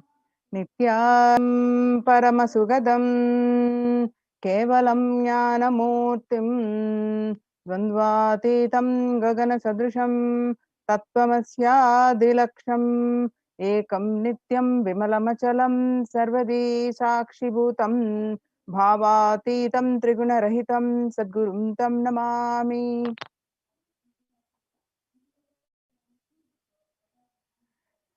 So the Akashic readings from the Devi Parashakti on 5th May 2021, what she revealed and what the world across the world, the reports, state of the world reports, how exactly Devi revealed, and the report shows that, confirm that. So let us see little understanding of that. According to the 5th June 2021, revelations to the world by the Devi Parashakti, not only people dying in crores, financial and mental retardedness, you will also see minds getting collapsed. Freedom from all the suffering is the life of living enlightenment. First, prevent yourself from this deadly corona. Oh, people, do the job of saving your life as first priority. Listen properly, people. The only way to protect yourself from this overflowing cosmic pralaya and from the demonic people who search for destruction for themselves and for others because of Pralaya go to Adi Kailasa, getting shelter at the feet of Paramashiva. Save yourself from corona and death, economic crisis, and mental collapse that is formed because of corona. Save yourself and move towards living enlightenment. Move towards Paramashiva Paramparul, doing yoga and tapas, doing seva to all the devotees of Paramashiva, live a good life. Just for that, I have opened the doors of Adi Kailasa. For all those in the universe, not only human beings, as even Siddhas, Jnanis, and Yogis have come and are doing penance in Adi Kailasa. For everyone who come, goodness, prosperity, Jnanam, and Yogam will overflow. Do not have fear. Bliss is there. Do not have worry. I will protect with goodness. Just for that, I have opened the doors of Adi Kailasa for all those in the universe, not only human beings, as even Siddhas, Jnanis, Yogis have come and are doing penance in Adi Kailasa. For everyone who come, goodness, prosperity, jnanam, and yogam will overflow. Do not have fear, bliss is there. Do not have worry, I will protect with goodness. Happiness is there, enlightenment is there. Do not have fear, bliss is there. I am solving sufferings. I am the Samayapuratu Kannattal who comes and helps at the right time. Now, revelations about the mental health issues by the Devi on 5th June 2021, we just heard. And now, the media articles confirming the same on 6th June 2021. Psychiatric symptoms like depression, anxiety exhibited by the COVID 19 patient study. According to new study, neurological symptoms like depression and anxiety are also showing to be common in those who have contacted COVID 19, even in more mild cases. Revelations about the mental health issues by the Devi on 5th June 2021 and media articles confirming the same on 8th June 2021. The BMC Psychology published online on 8th June 2021 the impact of COVID 19 on the mental health of US college students. The results indicate that the students closer to graduating faced increases in anxiety, that is 60.8%, feeling of loneliness 54.1%, and depression 59.8%. Many reported worries for the health of loved ones, most impacted their mental health status about 20%, and they need to take care of family most affected current and future plans about 31.8%. Almost one half of students took to exercising and other mental practices. Revelations about mental health issues by Devi on 5th June 2021 and research confirming the same on 10th June 2021. The rates of anxiety and depression among college students continue to soar, researchers say. Researchers at the Dartmouth College, who have tracked the moods and the behaviors of about 200 college students for 4 years, say stress levels are at their highest. This report is by on June 10th on Lauren Lumpkin.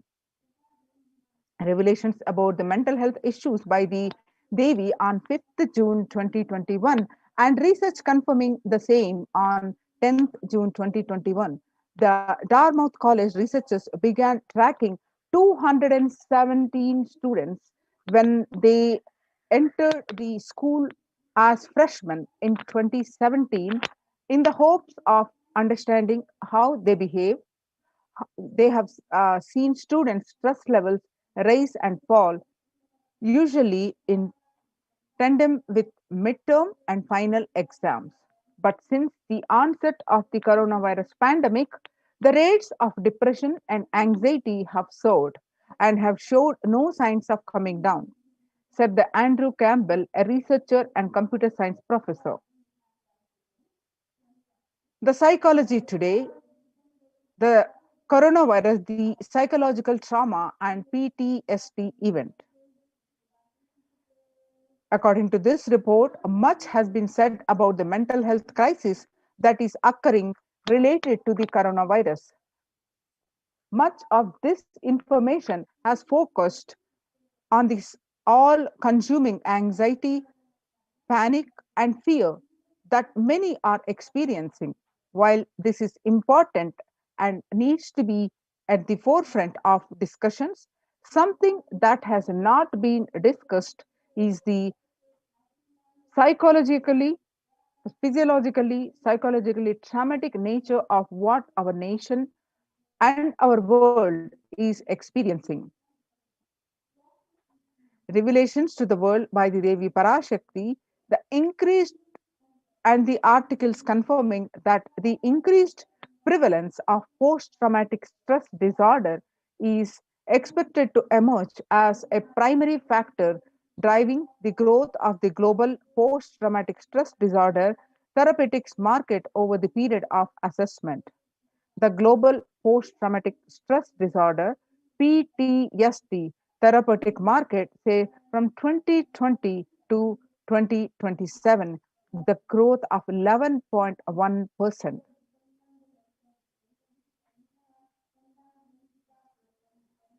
The CNN report on the coronavirus pandemic impact on global mental health is already extremely concerning, according to the UN. According to this report, there is a high prevalence of mental distress in countries across the globe due to the coronavirus pandemic, especially among healthcare workers and children. According to the United Nations and the World Health Organization, the impact of the pandemic on people's mental health is already extremely concerning. The World Health Organization Director General Tedros Adhanom, he said that in a news release recently.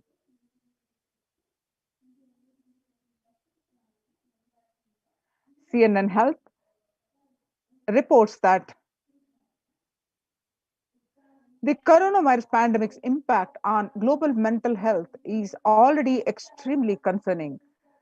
It is now crystal clear that mental health needs must be treated as a core element of our response to and recovery from the COVID 19 pandemic, Tedros said.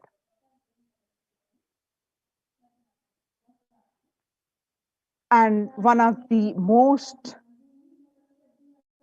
practiced across the world and the authentic practice from the Sanatana Hindu Dharma is yoga. Yoga to deal with the mental stress. Yoga greatly improves mental, spiritual, and physical health. People who practice yoga experience less anxiety, less depression, and fewer symptoms of post traumatic stress disorder. Yoga also improves well being, including increased gratitude, relatedness, acceptance, centeredness, empowerment, self esteem, compassion, self awareness, and hope. Yoga can help to manage stress and self regulate, an important tool in the current time. We are all equipped with innate coping strategies for responding to stress. But sometimes our stress response can become out of balance. We are living in a world that regularly activates our sympathetic response, the body's way of responding to stress, sometimes called fight or flight. This is balanced by our parasympathetic response, the way our body helps us to rest and relax. Yoga can help bring our parasympathetic response back online and allow us to find balance. Activating our parasympathetic response brings us into a more restful space and allows us to find calmness, connection, compassion. The deep mindful breathing of yoga and meditation stimulates the vagus nerve, which activates the parasympathetic nervous system and supports self regulation and stress management. Yoga can be a valuable tool for self care, especially in challenging times. Yoga is now being used as an empirically based treatment, often in combination with other inventions, benefits for both physical and mental health. Many clinicians are recommending yoga as it may help support the effectiveness of traditional treatment approaches. When we actively choose a tool of self care, we better equip ourselves to survive and seek resilience in difficult circumstances.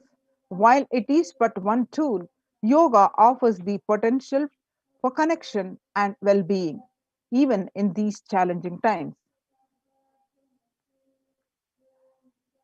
The spirituality benefits mental health. Research shows that individuals have better mental health if they belong to a particular community or have a religious beliefs. Spirituality can help people in many ways. First and foremost, spirituality or religion can help people find meaning in their lives, which is instrumental in improving one's mental health. Spirituality can perhaps help you connect with your divine self. In addition to endowing meaning to your life, it has the potential to improve mental, physical, and emotional well being as well. It has been a source of relief and comfort from various challenging issues for thousands of years. Now, revelations to the world by the Supreme Pontiff of Hinduism, Jagadguru Mahasannidhanam Bhagwan Nithyananda Paramashivam on 22nd May 2021. Paramashiva is very clear. Focus on making your body active, alive, active, life alive. Mind is obsessive compulsive reaction. It is nothing but anxious reactions. Do not try to sympathize with the mind. Make your body and life alive. That is the only priority for all of you. I am talking to everyone who has a little love and sympathy for me. For all of you, take this as a guru work. Make your body consciously strong. Gym will build muscles, make you look very nice in the outside, but only yoga and Ayurvedic lifestyle will make your body conscious. Just see all over the world, all the gym bodies are just dropping dead. Only yoga will make your internal organs strong and your ability to manifest consciousness strong.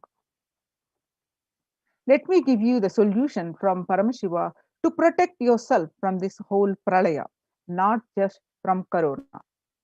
The amount of depression, mental suffering, the way the whole world's suffering, the kind of poverty happening, people losing their jobs, income, having insecurity, comforts being lost, so much. Just make your life extremely strong. 3 years back, I said, keep yourself alive for next 3 years.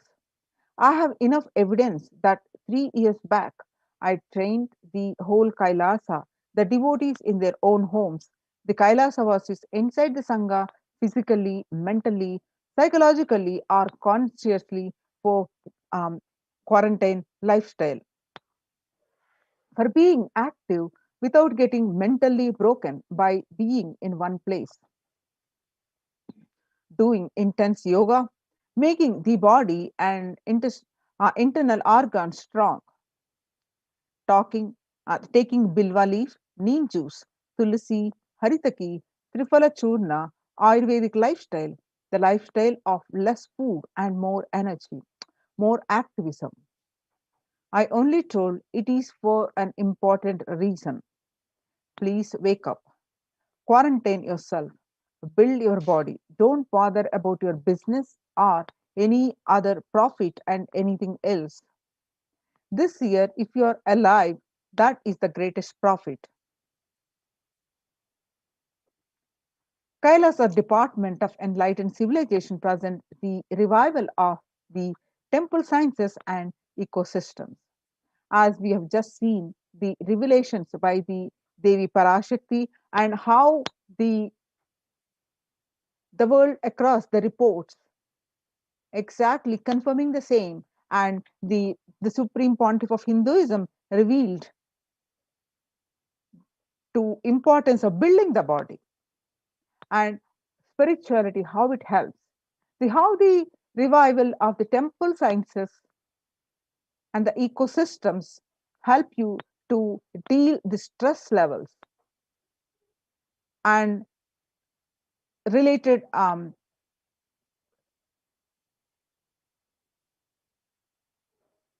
stress and psychological issues to deal how an ecosystem helps to handle this pandemic times.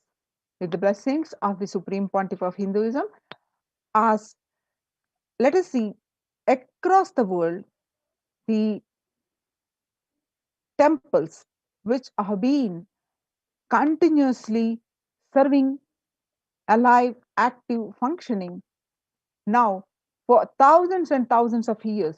Now they are shut down due to the pandemic. How the Supreme Pontiff of Hinduism, when across the world the temples are shutting down, especially in India, the Kailasas ecosystems, the temple ecosystems are open to serve one and all. Let us see some of the examples across India in different states, how the famous temples are shut down already. Amid rising the COVID-19 cases in Maharashtra, the Shirdi Sai Baba and Mumbai Siddhivinayak temple will remain shut for devotees from Monday till further orders. The Sai Baba temple will remain closed for devotees till further orders, said the Ravindra Thakare, the officiating chief executive officer, the Sai Baba Samsthan Trust. The Shirdi temple administration took the decision after the Maharashtra government recently announced a weekend lockdown and night curfew in the state to control the spread of coronavirus.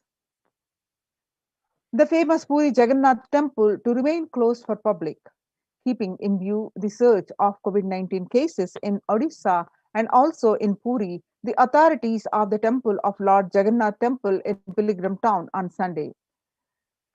The famous temple is closed for devotees since May 5th as a statewide lockdown was imposed by the Odisha government. All religious places closed for public in Bhubaneswar as the city records the highest daily COVID surge, with the Odisha capital Bhubaneswar registering the highest ever single day spike of 581 new COVID 19 cases. The local municipal authorities Tuesday declared the closure of all religious places like temples, mosques, gurudwaras, and churches for devotees from last Wednesday till further orders. In Uttar Pradesh, the major Mathura temples ban entry of devotees amidst the COVID 19 surge. Two major temples of Sapta Devalaya, the cluster of seven temples in Vrindavan, recently banned the entry of devotees in view of the rising COVID-19 cases. On the Gujarat, the Somnath temple closed for darshan amidst the COVID-19 surge. The Gujarat is the trust, temple trust, has announced that the temple will remain shut for devotees from April 11 for an indefinite period. On the other hand, Tamil Nadu, the Chola era temple murtis beheaded. Murtis of the Chola era temple have been vandalized in Pudukottai, Tamil Nadu. A devotee who went to temple was shocked to find all the murtis in the temple as a beheaded state. He lodged a complaint with the local police later. In Kailasanatha, the Kailasanatha temple in a village in Pudukkottai is said to belong to the era of Kulichunga Chola too. With Shiva as the presiding deity, the temple houses other deities such as Ganesha, Parvati, Murugan, Krishna, and Nandi. All of these murtis were discovered in a beheaded state few days ago. Now, in the times when COVID 19 is rampant and the ancient temples are in a lockdown because of the risk of the widespread corona disease, the devotees of these temples were visiting and having a darshan of their gods and goddesses for thousands of years. At these ancient sacred sentiments have come to a harming halt after the lockdown have taken place. The religious fervor of the devotees is being lost due to the pandemic. The Supreme Pontiff of Hinduism is reviving the e-Kailasa ecosystem and bringing all the ancient traditions of the online platforms on Kailasa TV, YouTube, and Facebook. Now, with the blessings of the Supreme Pontiff of Hinduism, let us understand why deity worship. Why deity worship? Please understand, deities are not mere idols. They are embodiment of ideals. We do not worship the idols. We worship the ideals represented through the idols. When the divine is present before him in a form he can see, touch, and relate to, the transmutation becomes an easy and joyful process. Second, deities in a real kshetra are always carved in the form of ancient masters and enlightened beings. Even though no longer in the body, they can be invoked through the name or form they used while in the physical plane. When we pray to the deity or chant its name, the corresponding divine vibration is automatically awakened and becomes available on the energy plane to guide and bless us. The Supreme Pontiff of Hinduism says that we mastered the science of bringing the divine to the deities and expressing the divine through the deities. The whole science has been mastered in the Vedic tradition. The revival of temples will be the revival of the world peace and world bliss. Revival of temple culture, the deity worship, where people are made to look in. That is where the revival of Sanatana Hindu Dharma, the Advaita Satya, the truth of oneness, is going to happen. The deity, the divine, has infinite, auspicious qualities. When upon the call of the devotees and to save the world from its destruction, divine manifest in various forms of their auspicious forms and qualities that become an independent intelligence.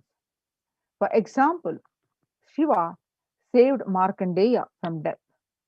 Markandeya was destined to die at the young age of 16, but he intensely connected with Paramashiva and prayed to him. And Paramashiva, on the day of his departure, where the Lord Yama came to take his life away, Lord Yama, the also called Kala. So when the Markandeya prayed intensely, Paramashiva manifested himself as the Kala and become an independent deity. Same way, Paramashiva danced in ecstasy, and that action become Nataraja. Paramashiva, the cosmic dancer, with a with so casually he dances and performs the Panchakritya, the five actions of creation, sustenance, destruction or rejuvenation, and pulling out of delusion and finally giving us the liberation. All this he performs as a cosmic dancer, and we call him Nataraja, the king of the dancers. The Vishnu's very action of showering blessings on the world become Lakshmi. Brahma's very action of constantly sharing the wisdom becomes Saraswati. So each of the actions of the ultimate becomes the independent intelligence and energy. When you connect with those independent intelligences, those deities, whatever you want immediately happens. Whatever results you want, worship with rites those divine energies who are the personification of those specific actions. Immediate results are achieved by connecting with those deities. In this world, this can be a powerful method through which you can achieve whatsoever you want in your life.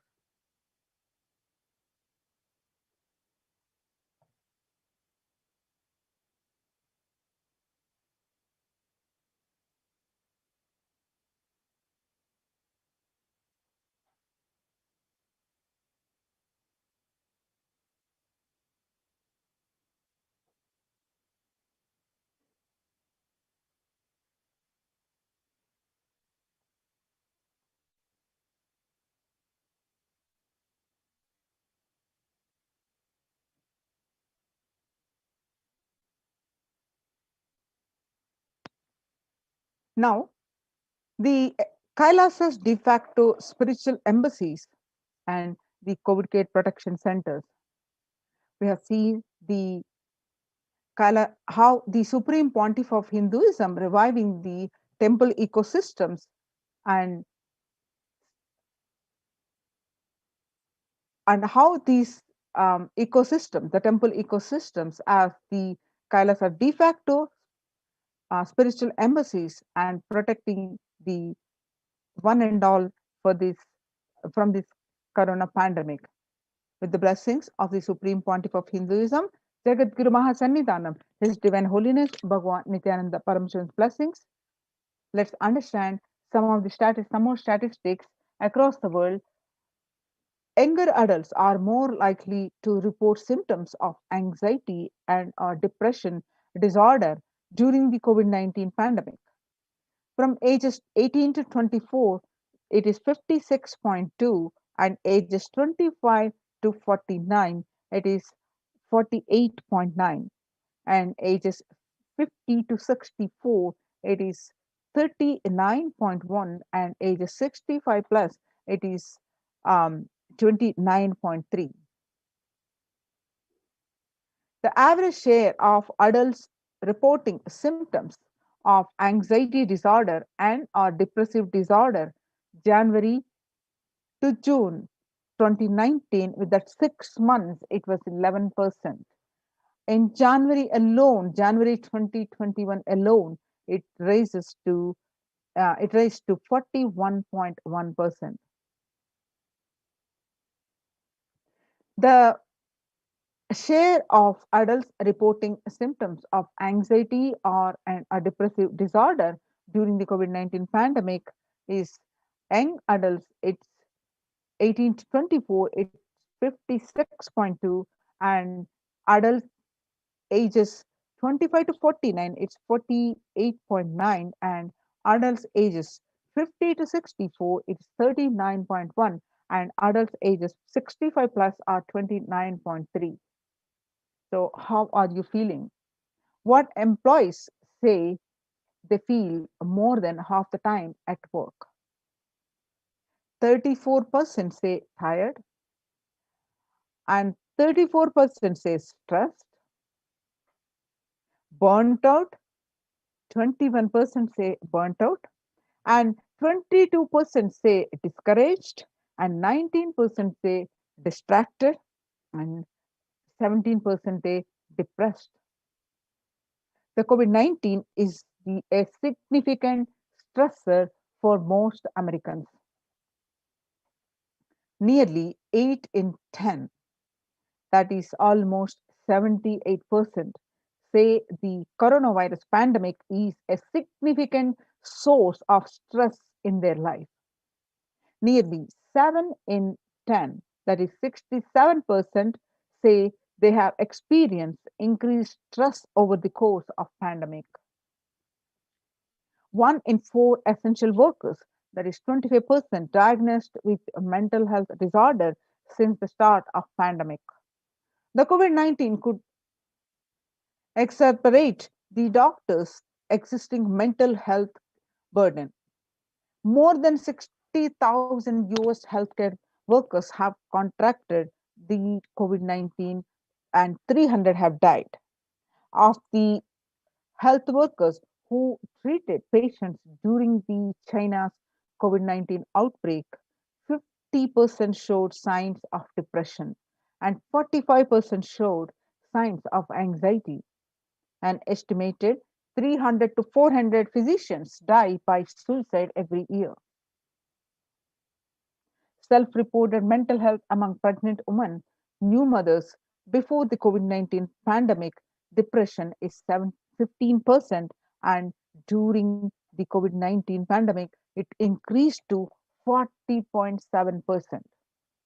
And before the COVID-19 pandemic, the anxiety levels are 29%, and during the COVID-19 pandemic, it raised to 72%, according to the Helio report. US cases of depression have tripled during the COVID-19 pandemic. A large study finds a dramatic increase in the number of adults in the United States reporting symptoms of depression during the COVID-19 pandemic. The number of adults experiencing depression in the US has tripled. According to a major study, researchers estimate that more than 1 in 4 US adults now report experiencing symptoms of depression. Before the pandemic, 88.5 of US adults reports being depressed.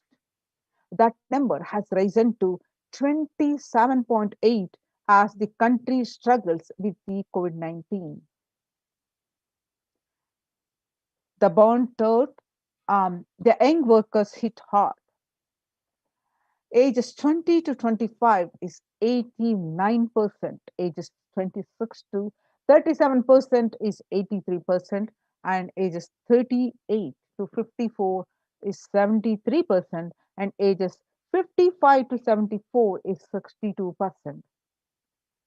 Now, let us see the contributions from Kailasa's Department of Human Services with the Supreme Pontiff of Hinduism. Blessings.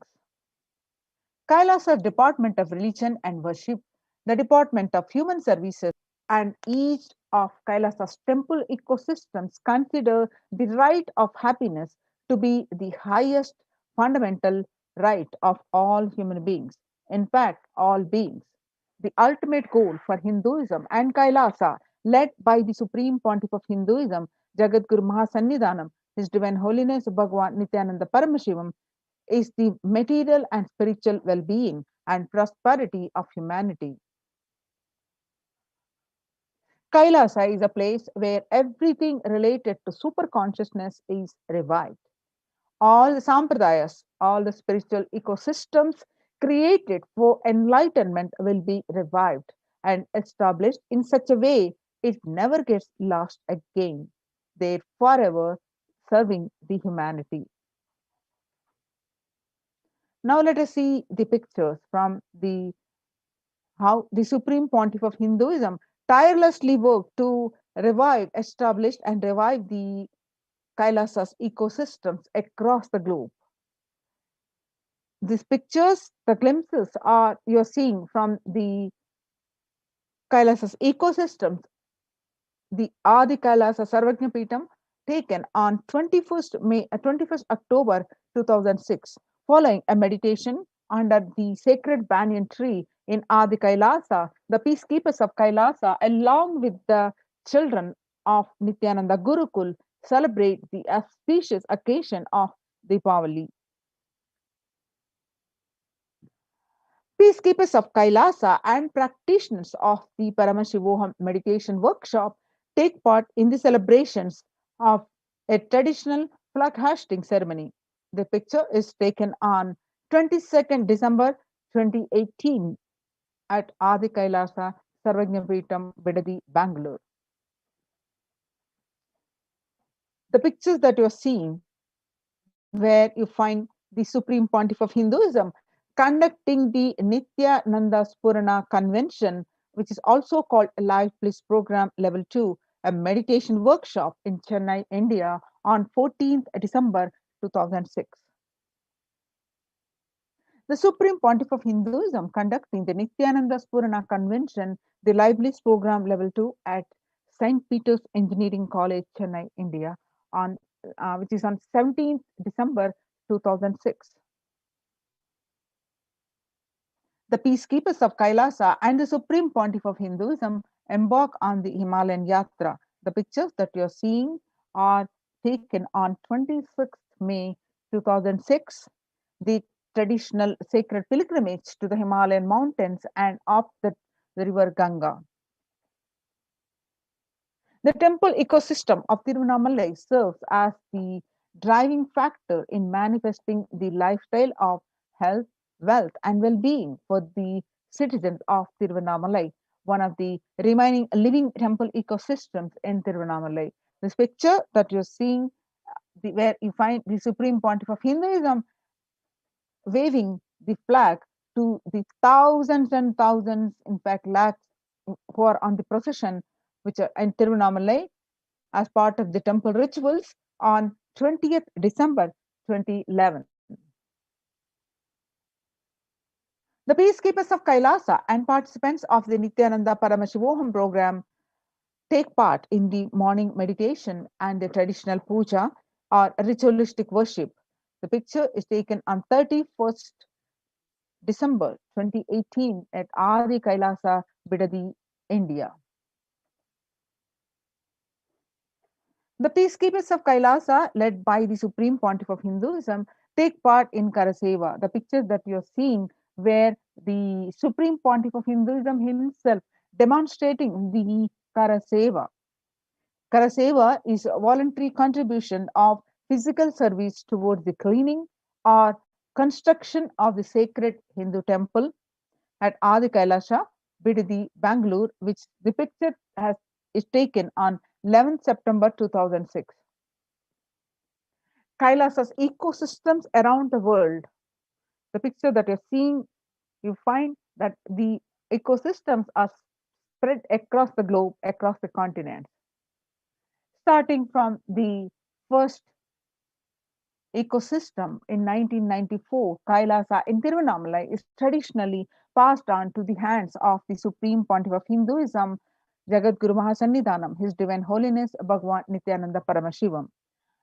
Kailasa in Tiruvannamalai receiving the visitors and delegates for the Kalpataru meditation workshop and Shivadiksha, the rightmost picture that you see. On 11th March 2017, Kailasa in Tiruvannamalai, thousands arrived to celebrate the enlightenment ecosystem and to traditionally meet the Supreme Pontiff of Hinduism, Jagadguru Mahasannidhanam, His Divine Holiness Bhagwan Nithyananda Paramashivam. Now, you're seeing the pictures are from the Western Hemisphere, where the Kailasa in Los Angeles temple, the Kailas, California, this temple, Los Angeles temple, is the Western headquarters, which has got the 25,000 square foot temple complex and the housing over 80 plus deities, and it is the one of the largest Hindu temple ecosystems in the West. Now you're seeing the pictures of the Kailasa in Columbus, Ohio, USA, the first temple established by the Supreme Pontiff of Hinduism outside of India. The temple physically came to life in just 9 months. The chief presiding deity of the temple are Sri Nithyanandeshwara Paramashiva and Nithyanandeshwari Paramashakti. The deities are 7 feet tall granite weighing 6 tons, and their divine faces have been directly carved by the Supreme Pontiff of Hinduism. The pictures that you're seeing are from Kailasa in Seattle, Washington, USA, housing the blissful dancing form of Ganesha and the largest living Nataraja deity outside of India. Kailasa in Seattle is also known as Chidambaram of West. The pictures that you're seeing are from the Kailasa in San Jose, California, USA. Inaugurated in 2009, Kailasa in San Jose radiates the energy of the Madurai Meenakshi Amman temple. The chief presiding deity of the temple are Devi Meenakshi and Nithyanandeshwara Paramashiva and Nithyanandeshwari Paramashakti, which have been created, installed, and energized by the Supreme Pontiff of Hinduism directly. The pictures that you are seeing are from the Kailasa in St. Louis, Missouri. Alongside the Shivalinga and Nityananda Ganesha, Kailasa in St. Louis carries the energy of Tirumala Tirupati of South India and houses the one of the tallest Venkateshwara deities in North America, along with his consorts Sri Devi and Bhudevi. The beautiful landscape nestled among the woods and rolling hills of Missouri stretches over 20 acres.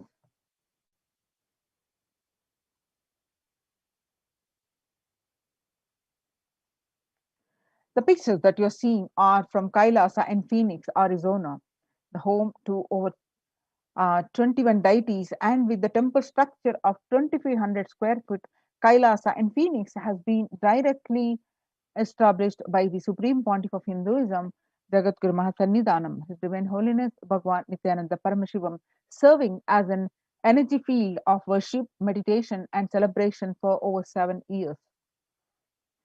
Kailasa in Houston. The pictures that you're seeing are from Kailasa in Houston, Texas, USA. Formally inaugurated in 2017, the Supreme Pontiff of Hinduism has declared the Kailasa in Houston as the Parihara Sthala for all the Navagraha doshas. The pictures that you're seeing are from Kailasa in Toronto, California, inaugurated on the July 11th. Kailasa in Toronto is the only Hindu temple in the West with all the 63 Navanas and 18 Siddhas residing as deities. The temple deities here are seated exactly as they existentially preside in Kailasa around Paramashiva, the primordial deity of Hinduism. The Kailasa in Toronto, Canada is active and alive from 2011 onwards. Kailasa in Toronto has been blessed to radiate the superconsciousness energy of Kailasa. This temple ecosystem goes on providing various temple services to the community such as Annadan and traditional Hindu ceremonies. Now let us see how the morning spiritual routine and helps and how the enlightened ecosystems of Kailasa are working, helping each individual practicing or being part of this morning spiritual routine. Revelations to the World by Devi Parashakti on 12th May 2021. Devi says, I came as Nija Avatar. I am blessing you. Listen, people, listen. To do good to all of you, I have taken the form of Nityananda and came down as the Nija Avatar. People of India, listen. Carefully listen. Time after time, Bharatam is Jnana Bhumi, where enlightened beings came. And we cannot make Jnana Bhumi as infertile. Enlightenment beings have to come. They have to live and it has to flower. Few hypocrites, because they are stuck in delusion, we cannot sacrifice the world. Cosmos cannot be destroyed. The ship I did to save the cosmos from being destroyed, that is called Adi Kailasa. The ship I did to protect beings from Pralaya is Adi Kailasa. Because of conspiracy of Drohis and enemies rule, the captain has to leave the ship.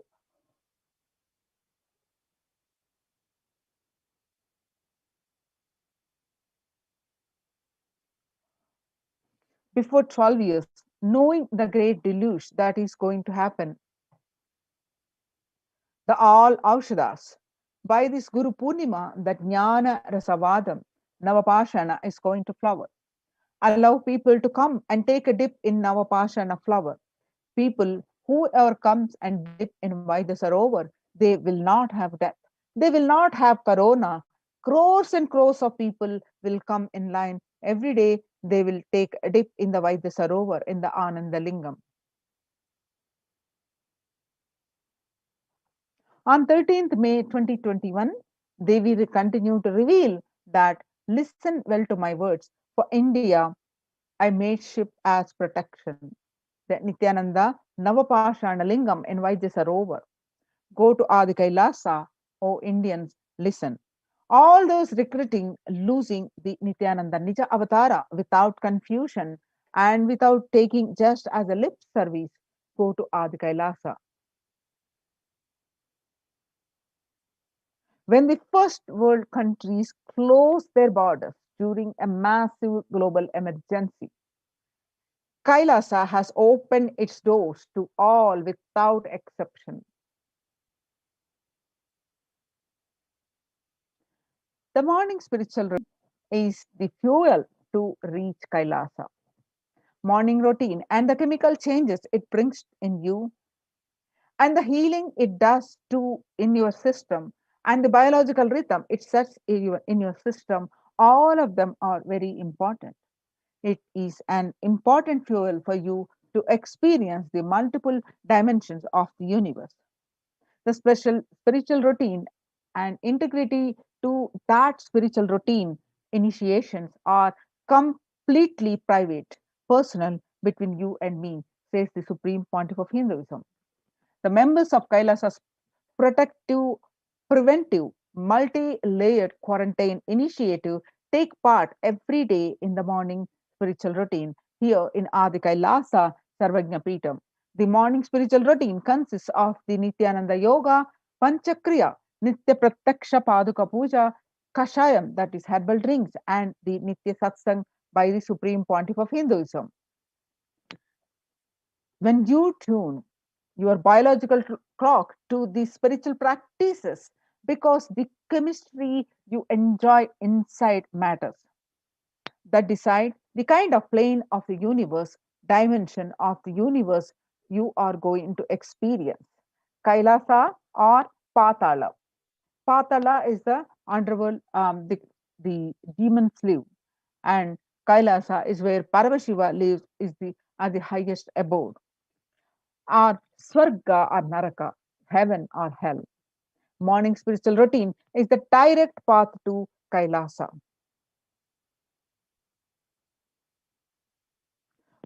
Supreme Pontiff of Hinduism says the person who is in love with will wait to spend time with the beloved.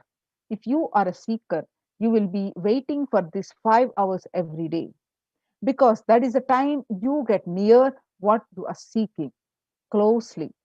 A person who is in love will be waiting to spend time with the beloved. A person who is seeking will be waiting to spend these 4 hours because this is the time you get closest to what you are seeking. Your seeking takes shape into the system. When your beloved comes near you, if you are tired and love is gone, dead. During the morning 4 hours, if you are bored, your seeking is gone and dead. You need thorough overhauling inside you.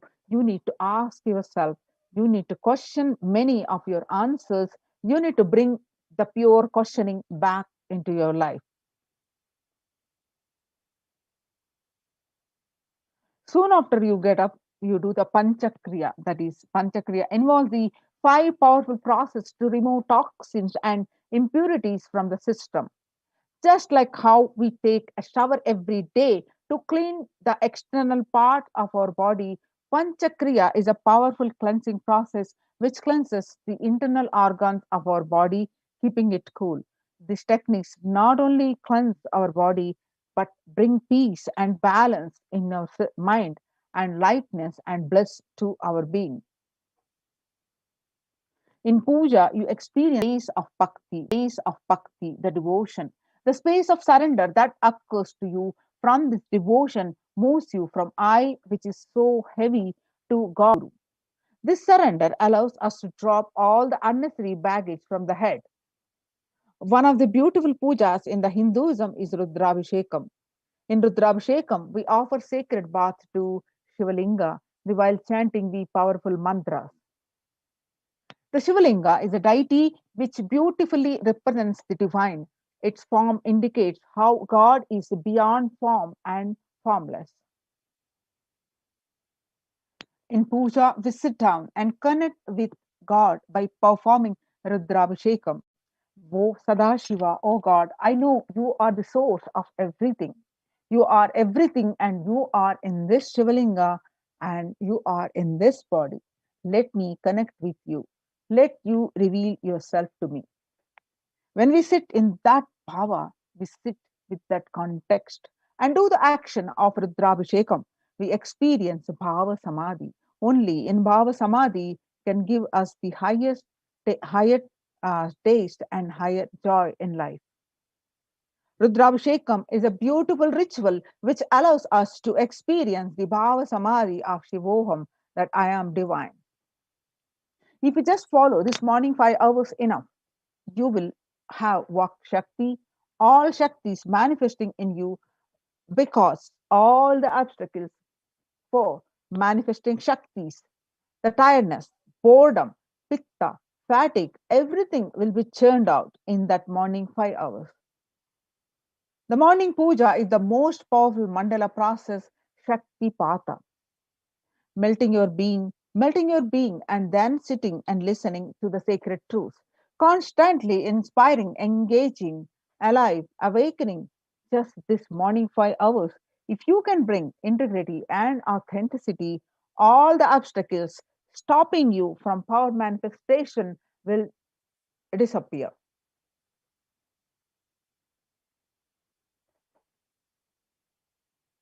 You can perform all the spiritual practices by yourself, like the morning and Nitya Puja. But there will be always be of risk of losing your initial inspiration and excitement after a few days or after a few weeks.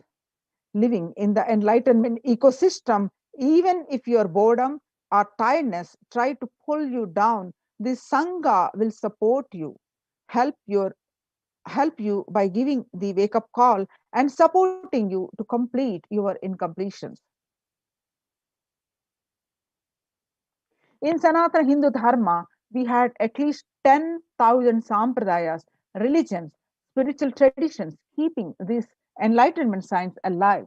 Each Hindu sampradaya is a spiritual ecosystem created for keeping the enlightenment science alive. Every monastery, every adhinam, every mutt, every temple, every Veda Patashala, every Sarvajna Peetam is a lineage the Sampradaya created to keep the ecosystem of spiritual enlightenment alive. Some may be Shakta, some may be Yoga, some may be Vedanta, some may be Tantra, some may be Shakta Vedanta, some may be Shaiva Tantra, some may be Yoga Vedanta. Some may be Yoga Shaiva and some may be Vaidika Shaiva. All kinds of permutation and combinations. Each temple, each mutt, each monastery, each adhinam, each Veda Patashala, each Sannyasa Sampradaya is the spiritual ecosystem created to keep the enlightenment science alive of that Sampradaya. Join the COVID Care Protection Centers and register now through the link below, https://kailasa.org/kailasa care. Now let us see the glimpses of the morning spiritual routine in Kailasa's ecosystem, the Adi Kailasa Sarvajna Peetam.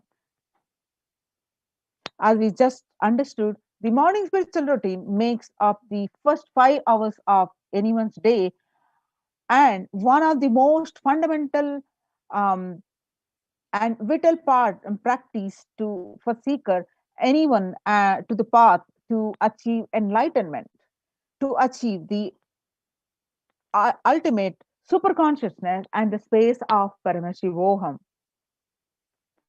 Some more pictures from the Adi Kailasa Sarvajna Peetam.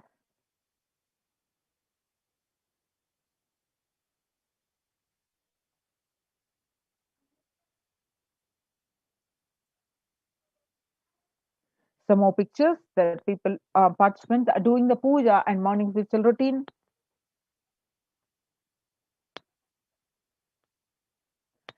Join COVID care protection centers and register now through the Kailasas. Um, Register now through the link below https://kailasa.org/kailasa care. We'll be right back with you after a short break.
Now we'll see the multi-layer quarantine COVID care protection centers at the Kailasas de facto spiritual embassies of Kailasa, how they are serving the free Annadanams. What is the need for the Annadan? Across the world today, the COVID-19 is creating a hunger catastrophe in India. The pandemic has led to increase in global food insecurity affecting vulnerable households in almost every country. It has exacerbated the existing inequalities, pushing millions of people into the vicious cycles of economic stagnation, loss of livelihood, and worsening food insecurity.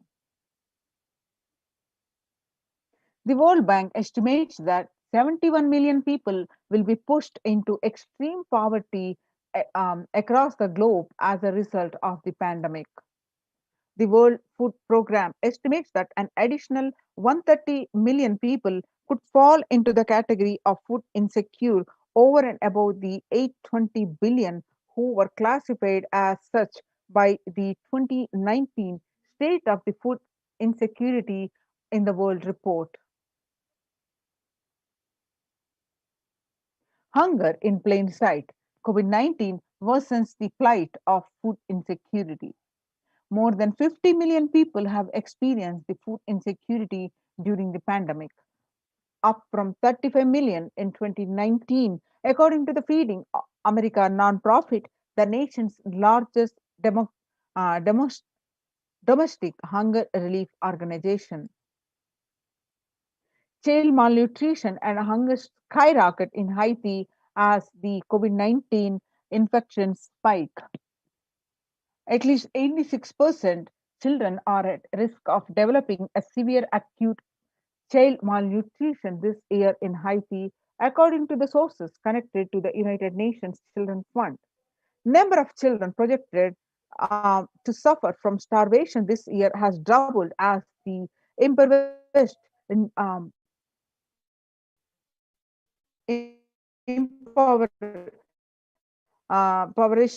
the extraordinary political and social crisis exacerbated by the pandemic.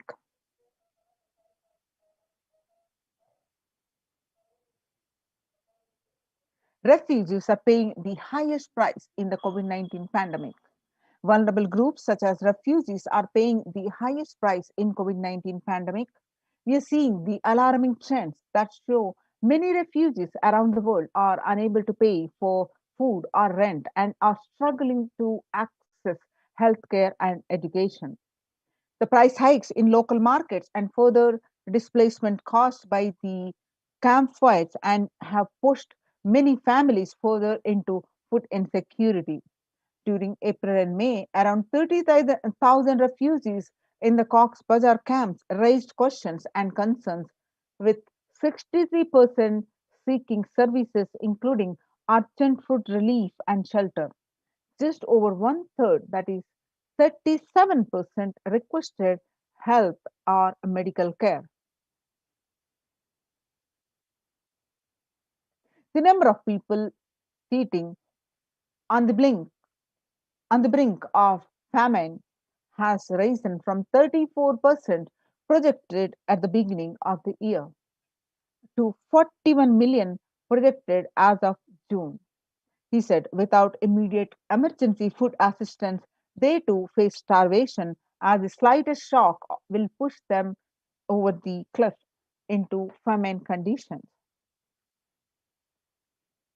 The World Bank released an analysis of the rising food insecurity rates in response to COVID-19 pandemic. The report released on May 20th, 2021 stated that the COVID-19 impacts have led to severe and widespread increases in global food insecurity affecting vulnerable households in almost every country, which impacts expected to continue through 2021 and into 2022. It has also states that the global food prices increased significantly by 38% since January 2020. The World Economic Forum, 155 million people are caught up in food crises of varying in severity. 133,000 people in Burkina Faso, South Sudan, and Yemen are most at risk. 10 countries account for two-thirds of the facing acute hunger. The resilience of agri-food systems is being eroded by conflict, insecurity, and environmental trends. Join now in Kailasa's protection centers. Register now through the link below https://kailasa.org/kailasa care. Now let's understand some of the powerful cognitions, revelations by the Supreme Pontiff of Hinduism. What you eat become what you are. Sorry, you become what you eat. What you eat continues to what you think. What you think contributes to what you cognize. And what you cognize contributes to who you are. So, what you eat directly affects who you are. And that is why I'm making the statement you become what you eat. And what is in your plate matters. Because that is going to become you. Violence based food derived from killing animals and life negative chemical based toxic food both harm the system equally. Organic vegetarian food is not just for health, it gives you an inner space, the physical system, and physiological flow. To develop highest to develop highest psychology, not only your physical system, even your physiology needs to cooperate. You become what you eat. Your brain is constructed for all these higher things. When you don't explore the higher things, you are bound to feed the lower things and keep your brain engaged for survival. If you don't explore the higher dimensions of consciousness, you will force yourself into the drugs and try to explore the hallucination, imaginary, illusory dimensions of the universe. So make vegetarianism as a lifestyle. The human body is naturally designed for vegetarian food. The inner mechanisms like feeling, thinking, words, and everything is designed to function with vegetarian food. It is like having a generator which can handle only 220 volts current or UPS which can handle only 220 volt current. But it's given 20,000 volt current, what will happen? It will get fused. The food without anxiety, fear, depression, biomemories, if they are consumed by a person, the energy with which they think, the energy with which they utter words, the energy with which they act, the energy with which they feel, everything will be aligned to the natural source of energy. It will be aligned to nature, which is the inner potential energy. Now let us see the Kailasas Annalayas, free organic vegetarian sattvic meals for all, eliminating by eliminating the hunger. The developmental, economic, social, and medical impact of malnutrition and famine have a critical impact on the individual, familial, community, national, ultimately on the global level. With the ongoing COVID-19 pandemic triggering an alarming spike in food insecurity, the United Nations have given warnings of famines of biblical proportions. In 2020 alone, 690 million people were estimated to be pushed into the food insecurity. The access and availability to organic food has become of utmost importance. Through the Kailasa's Department of Agriculture, the Supreme Pontiff of Hinduism, Jagat Guru Mahasannidhanam, His Divine Holiness Bhagwan Nithyananda Paramashivam, has committed to the distribution of free organic food to everyone, not just since the beginning of his public life, but from his very upbringing itself. Kailasas Annalayas, the food bank, established all across the globe, distributes and serves the free vegetarian organic food for people of all caste, creed, religion, race, gender, and social standing. Now see the global services under the Red Home providing relief work for natural and man-made calamities, working to eliminate the world hunger. You'll see the Supreme Pontiff of Hinduism himself serving the food. The We will revive the food supply system of Kailasa. Before you get hungry, food will be ready.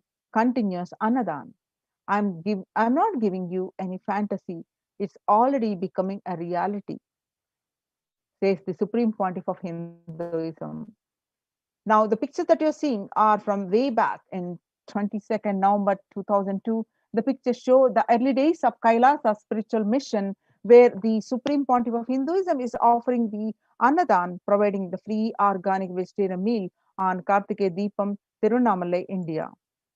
You can see more and more pictures of the Supreme Pontiff of Hinduism from the beginning of his upbringing till and continuing to do the Annadan across the spiritual embassies of the Kailasa ecosystems. You can see the thousands and thousands are served across the globe of the spiritual embassies of the Kailasa. Now, what is the need for the Annadan? The Bengal famine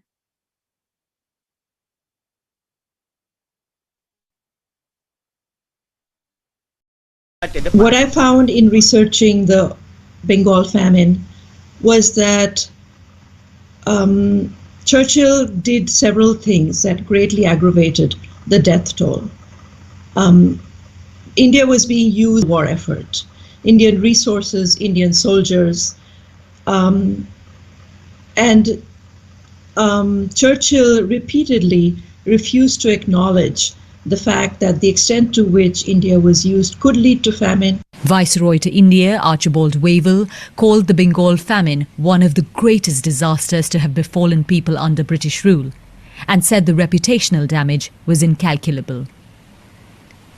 During one government discussion about famine relief, Secretary of State for India Leopold Amery recorded Mr. Churchill saying that any aid sent would be insufficient because Indians bred like rabbits.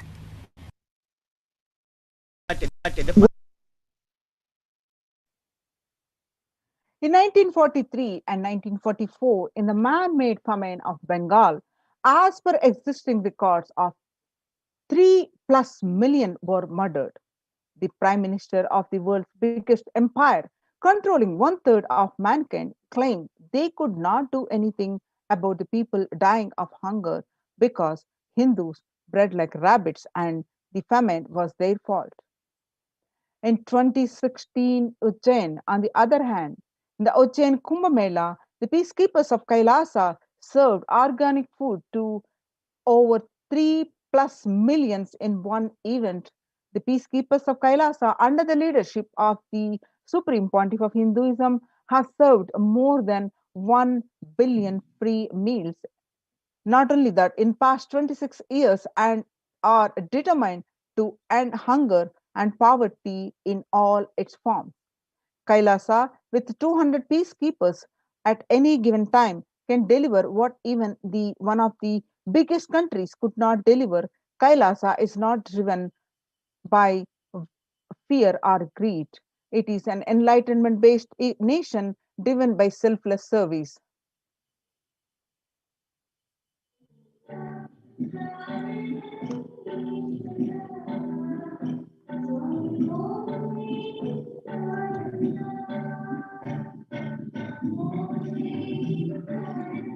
So join now. With your eyes closed is meditation, connecting with the divine. With your eyes open is darshan. Come, let us all now move from meditation to darshan. Slowly, very slowly, please open your eyes.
என்னப்பனல்லவா என் தாயுமல்லவா என் தாயுமல்லவா தன்னை உணர்த்திடும் தியானம் அளிக்கவா என்னப்பனல்லவா என் தாயுமல்லவா தன்னை உணர்த்திடும் தியானம் அளிக்கவா எங்கும் நிறைந்தவா எண்ணம் கடந்தவா பொங்கும் அருவியாய் ஆனந்தம் தந்தவா எங்கும் நிறைந்தவா எண்ணம் கடந்தவா பொங்கும் அருவியாய் ஆனந்தம் தந்தவா என்னப்பனல்லவா என் தாயுமல்லவா தன்னை உணர்த்திடும் தியானம் அளித்தவா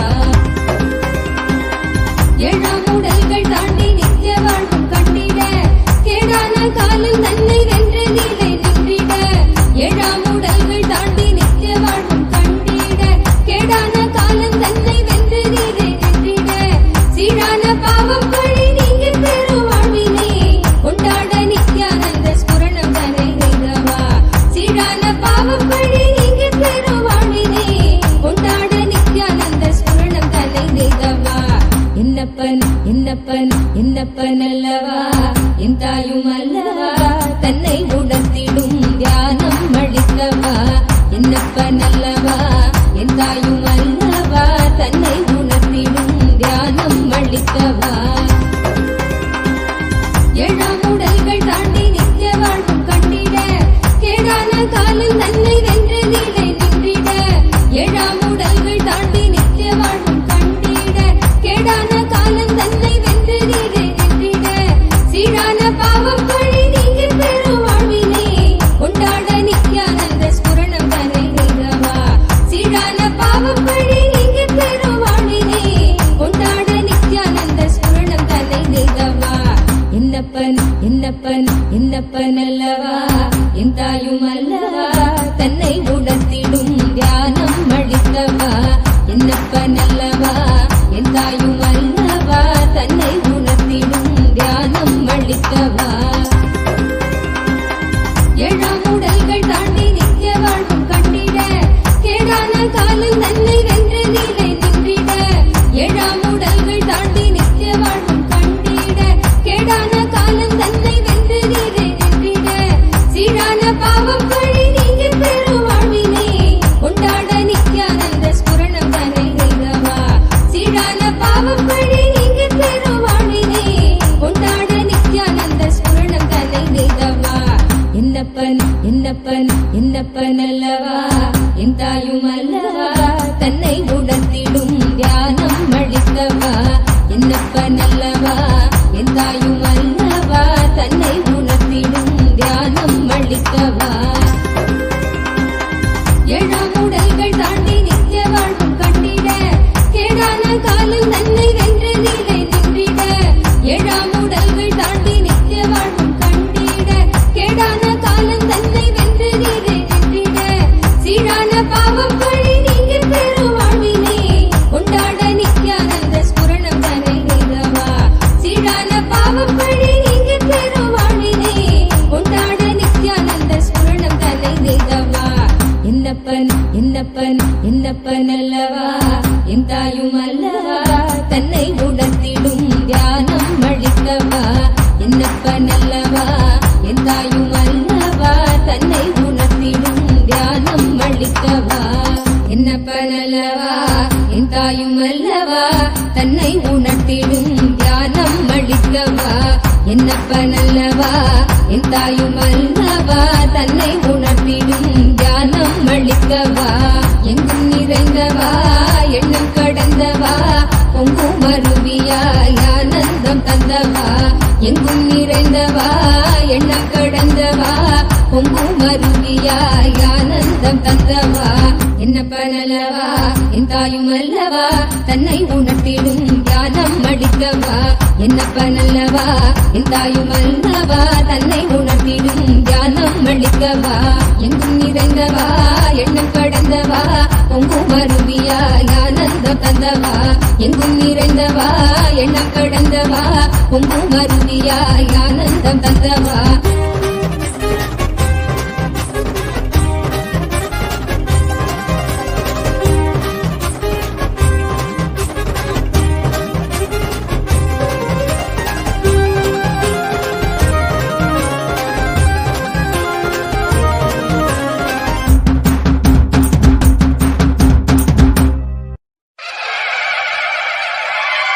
என்னப்பனே என்னையனே நித்யானந்த நித்யகாருண்யனே என்னப்பனே என்னையனே நித்யானந்த நித்யகாருண்யனே நித்யா நித்யா நித்யா நித்யா நித்யானந்தனே நித்யா நித்யா நித்யா நித்யா நித்யா நித்யானந்தனே நித்யானந்த நித்ய ரூப நித்ய காருண்யனே நித்யானந்த நித்ய ரூப நித்ய காருண்யனே என்னப்பனே என்னையனே நித்யானந்த நித்ய காருண்யனே நித்யானந்த நித்ய காருண்யனே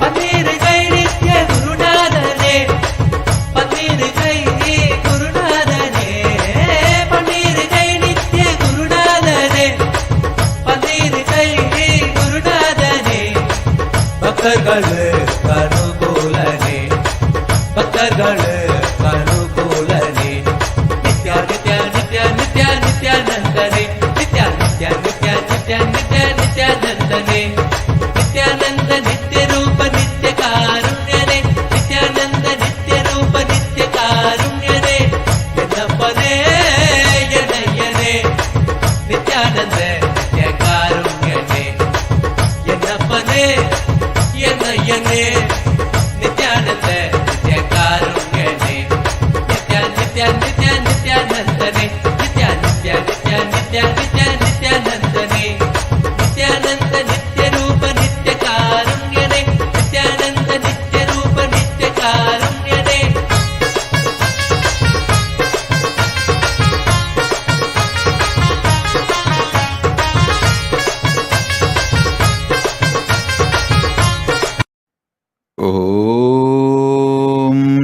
Nithyanandeshwara Paramashivoham Nithyanandeshwari Paramashakti Madhyamam Asmadacharya Varyantam Vande Guru Paramparam.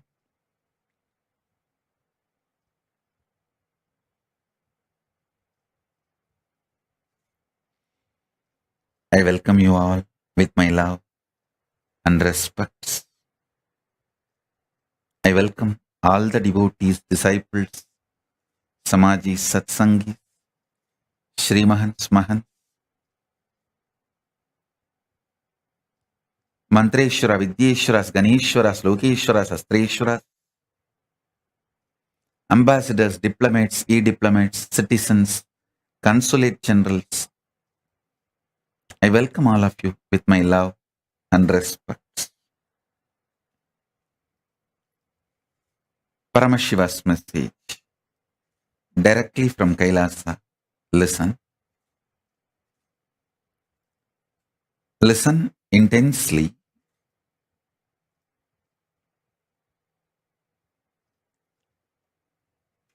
Conscious sovereignty can be manifested in you just through the Shaktipada and Shaktinipada, most simplest way. I'm not saying easy or difficult. I'm saying simple. Listen.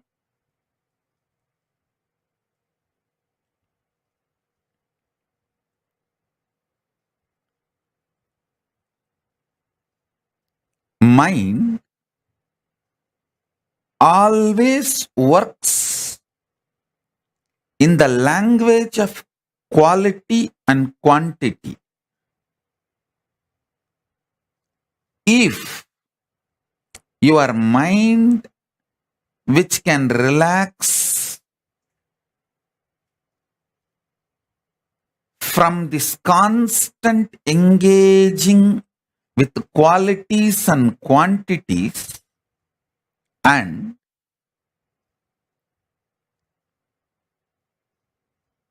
Shaktipada, initiation, happens from the Guru, immediately your being starts experiencing quantum experience. Listen. Because you are constantly engaged in the activities related to quality and quantity, you miss your existence, which can be experienced only in the quantum space. I tell you,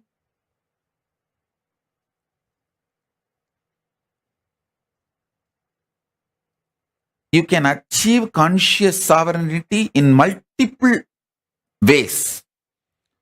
Through powerful yoga, you can achieve.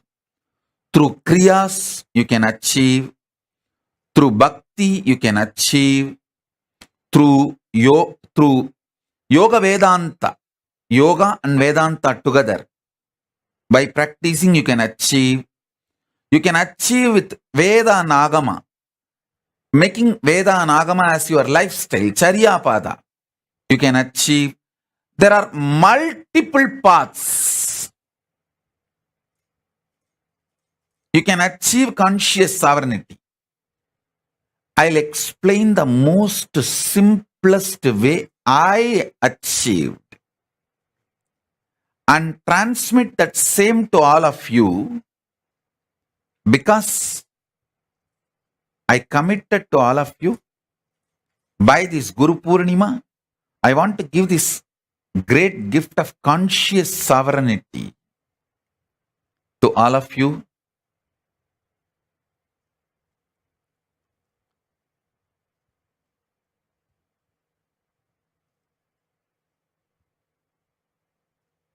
Today I am going to reveal very important truth and very important initiation. So listen.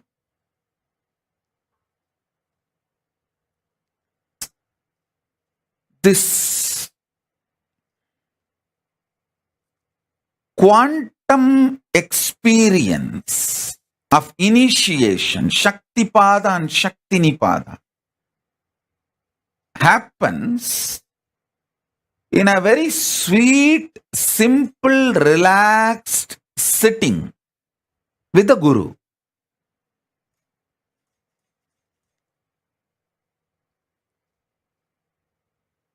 I'll tell you how this happened to me.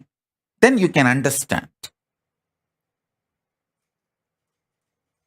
When I sit with Arunagiri Yogeshwara,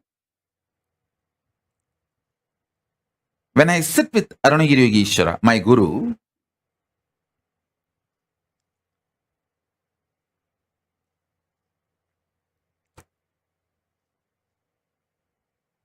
I used to be so enamored by the charisma, the personality, the way he carries himself. I just used to be lost in him. I used to be so attentive, so much into his eyes.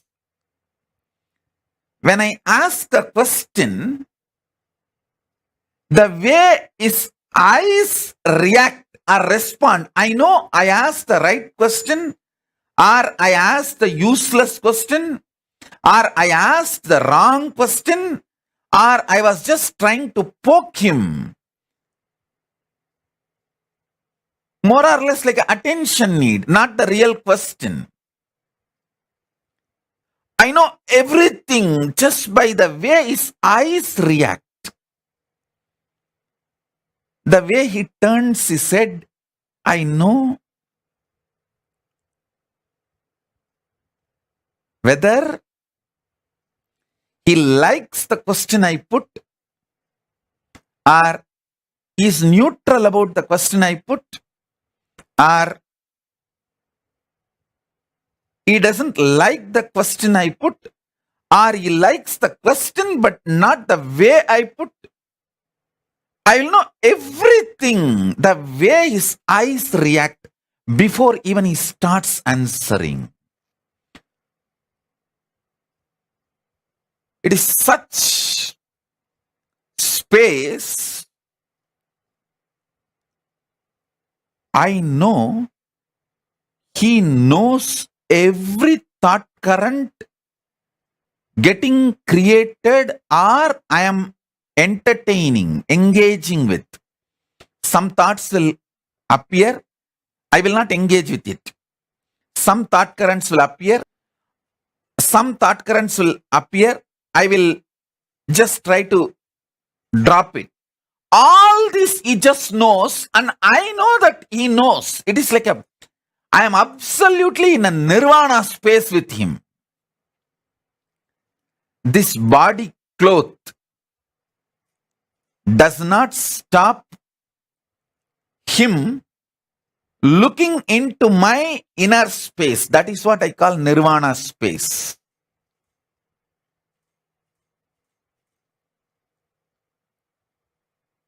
Don't try to misunderstand purposely the word nirvana as a nudity. No. It is not. I am not using the word nirvana for clothlessness. I am using the word nirvana here for bodilessness, sheathlessness. Body is a sheath, annamaya kosha.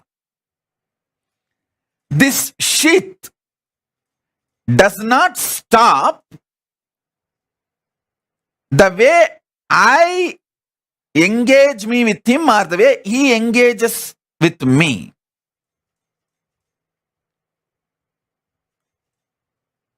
It is extremely sweet,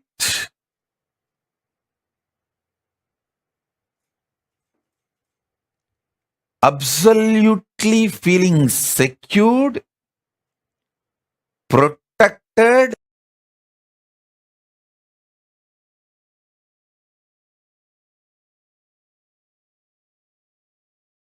even if you have to go through death, you will not bother, because somebody who is very trustworthy and right person who loves you and your interest, you are going through that death in his lap, under his control, monitor and space. It's extremely feeling protected, sweet. Understand, whenever you feel secured, you are ready to go through any change at any level.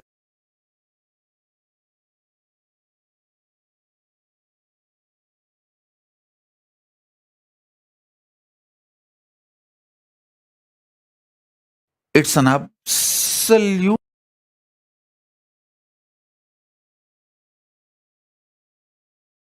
feeling connection, and absolutely sweet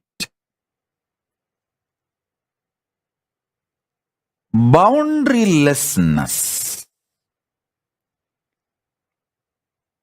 I will feel so free with him, even when he eats, if food particles, if they drop from his mouth or his body, or few grains, I will never leave them. Without missing a single grain, I'll pick up and eat it away. Even if it falls on his body, some sambar or little curd, I'll make sure I'll take it and eat it away. Because Guru Uchishta, Guru's prasada is so sweet. The Guru Uchishta is such extremely sacred.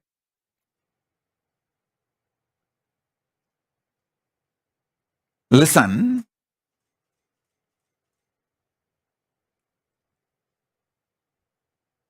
it is that kind of a space. Actually, few days before, I was telling a story of ant picking up fell from his hand while he was eating, and I was brushing aside that ant.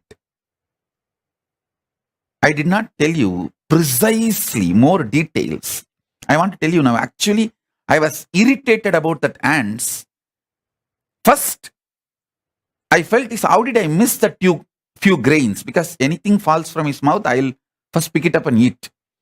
First thing I felt, how did I miss it?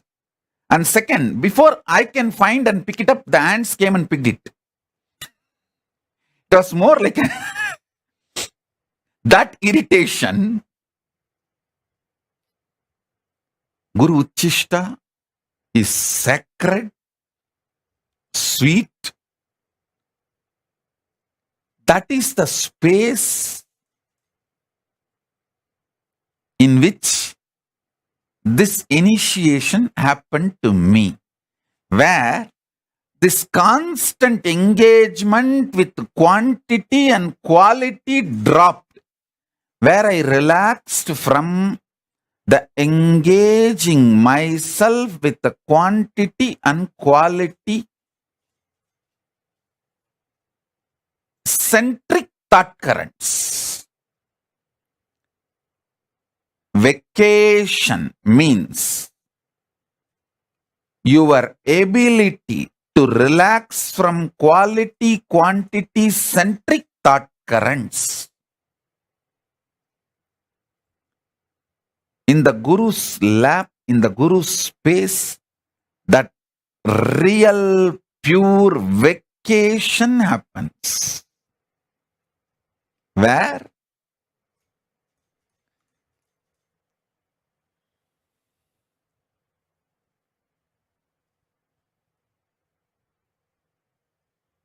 The constant grinding of the quality quantity centric thought currents are dropped, where the quantum start manifesting. Listen.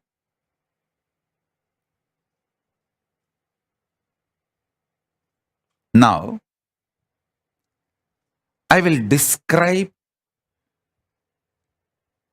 exactly conscious sovereignty as I received from my Guru, Arunagiri Yogeshwara.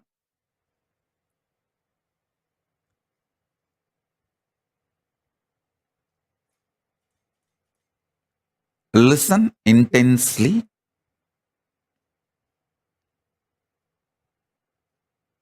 Listen. Paramashiva, in his unmanifest being, in his unmanifest state, he, me, you, all are one and the same. He manifests as creation, sustenance, rejuvenation, delusion, liberation. Listen. Creation means manifestation. Maintenance, sustenance, rejuvenation, destruction and rejuvenation together. Putting in delusion or getting out of delusion together. That is called Trobhava. Liberation. These are the 5 ways he manifests. The unmanifest Paramashiva manifests in these 5 ways.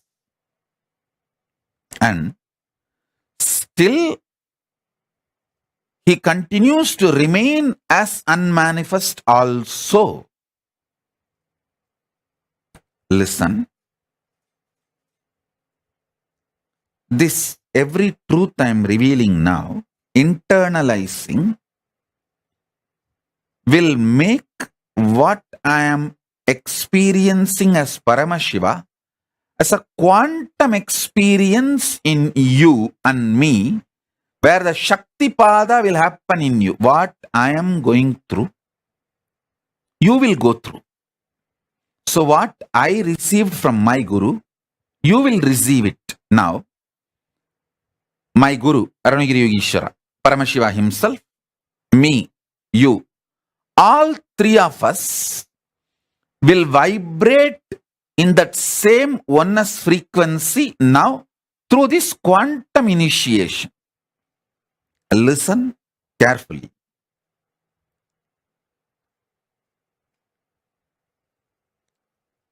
All your ideas about the quality and quantity will pass. It will not be eternal. Today, when you are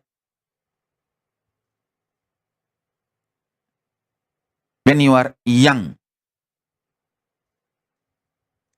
some things you want to add in your life, some things you want to leave from your life. The quantity, quality, greed and fear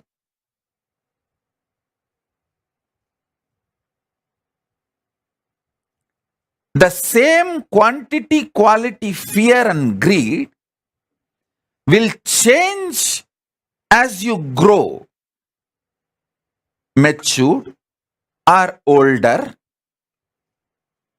Listen.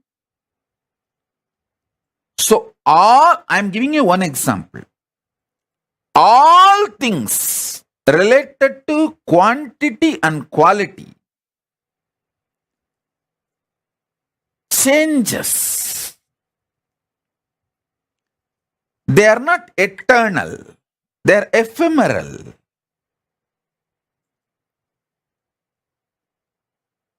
Sometimes you enjoy the change. That is called maturity. Growing in wisdom. Sometimes you hate the change. That is what is called attachment, suffering. This quantity, quality centric drama, whole thing is only superficial life. Even the maturity which comes when you understand this quantity and quality changes is not complete enlightenment. That is more like a dharma. You get matured, but that's not ultimate. Ultimate is understanding some things which you create, some things which you maintain, some things which you destroy, some things which you put yourself in delusion. Sometimes you pull yourself out of delusion. Sometimes you liberate yourself. All this is fundamentally you who is doing this drama. You, the consciousness in you is doing this whole drama. Waking up to that is conscious sovereignty. Listen. Listen.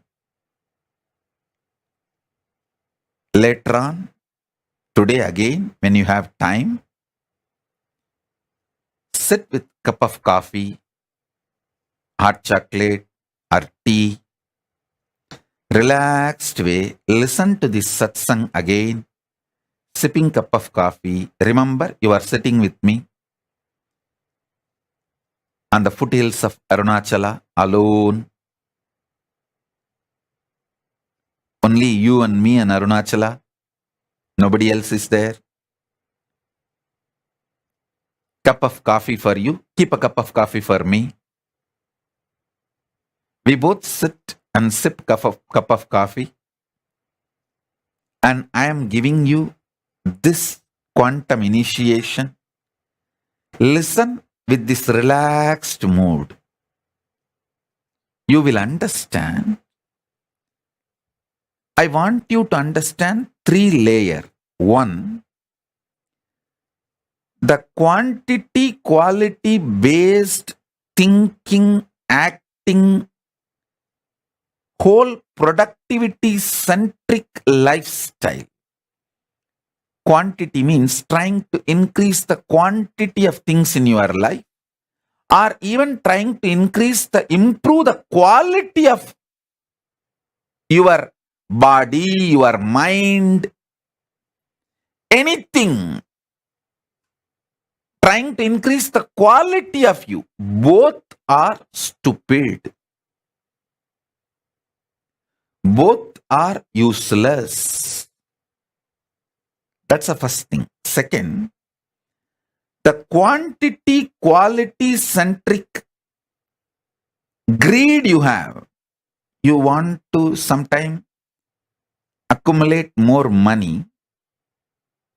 You want to spend more time in the office. But later on, you understand anyone can replace you in your office, but no one can replace you in your home. So you get the shock of your life and realize, oh God, I should have spent more time in my home. Then the next level you will understand. Anyone can replace you, even in your family, but no one can replace what you need to do to yourself to raise your quality. Then next level you will get matured. Even the idea of raising your quality by yourself is extremely wasting time. Instead, a simple quantum initiation with Guru can raise you beyond the quality, quantity, stupidities. The levels of evolving. Because even if you work on yourself, raise all your qualities to higher and higher level, it is more like an ant trying to climb the hill. When it is going to reach the top. But the same ant sitting on the shoulder of the Guru, when he climbs the hill, just in few hours, it is going to reach the top. So, now, what I am doing is I am just taking you on my shoulder and raising you to the Kailasa top, offering you at the feet of Paramashiva so that quantum initiation can happen. Listen. Things you desire when you are in the creation space, you may hate when you are in the destruction space. And you should know, all the destruction in your life is your conscious choice. Things you like very much when you are in a maintenance mode, you may hate when you are in delusion. Many things which you hate when you are in delusion, you may feel so valuable when you are liberated.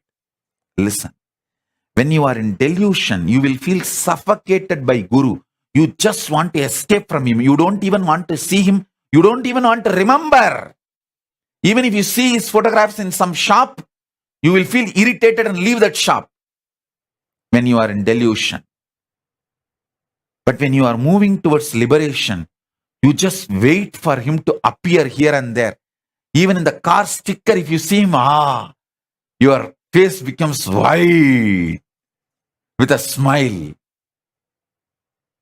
Listen, things you like when you are in delusion, you will hate when you are in liberation. Things you hate when you are in delusion, you will love it when you are in liberation. So the quality, quantity based ideas constantly change. And this change also changes. That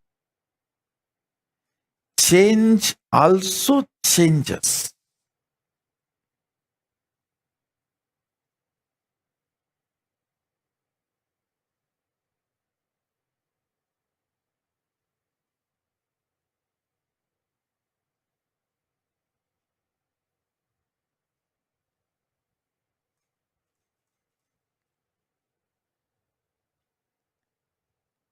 I will reveal statement by statement.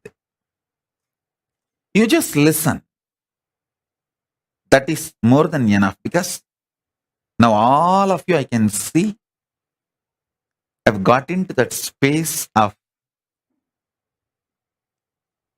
that quantum initiation.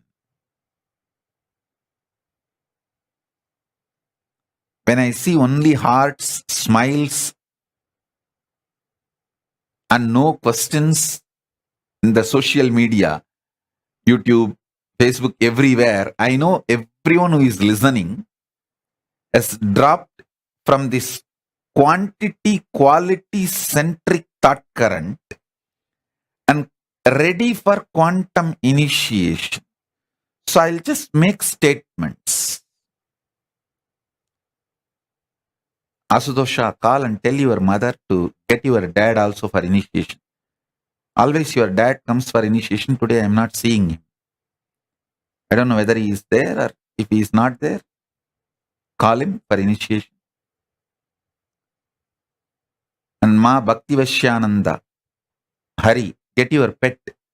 He sincerely listened to my satsang and gets initiated. I don't want him to miss the initiation. Call him. Get him and make him sit. Sobi, tell Raghu to watch from the wherever he is. I want him to have the initiation. Listen. Shiv Pandit, sit straight.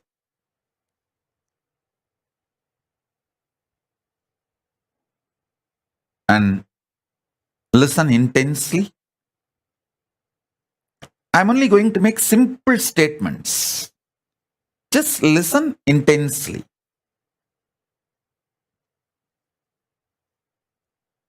That is enough.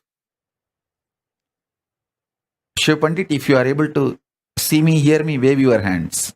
I want you to know every day I accept sincerely that banana, fruit, and the betel leaf and the offerings you keep for me.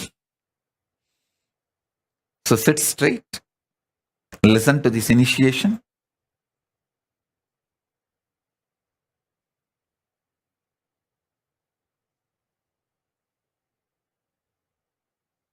First, listen to the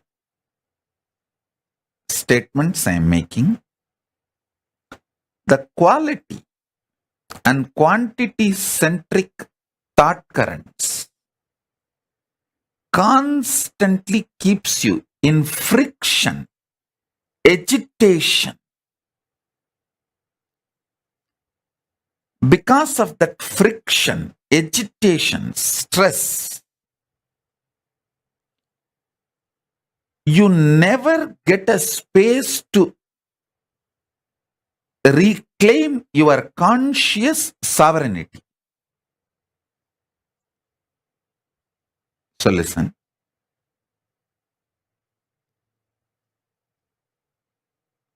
Vinayaka Shrikanta, settle down. Listen to the initiation. You can attend to work later on.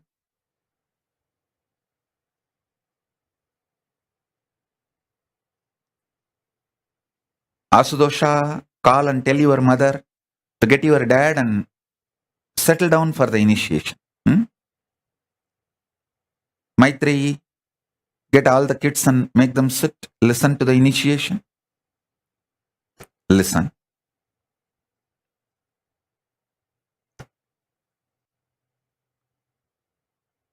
If you want to call your friends, family, whoever you want, very important people in your life whom you think should have their initiation, call them. Because these initiation moments are the essence of all the satsangs I give. Satsangs are fundamentally to prepare you to come to this nirvana space where you just know everything happening in my inner space and I know what is happening in your inner space and we both are happy about it. I am so happy. You know what is happening in my inner space and you are so happy. I know what is happening in your inner space. This intimacy is called the space of nirvana, not clothlessness, but sheathlessness. Lata, get Harish, make him sit. Hima, get Valli.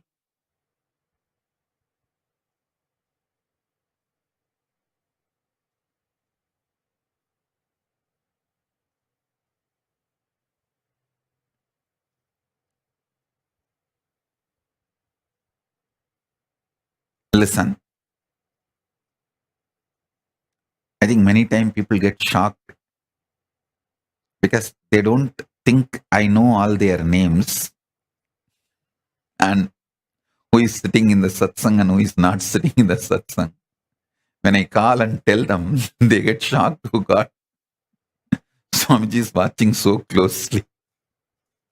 Without even two-way, I can watch. Two-way, how can you?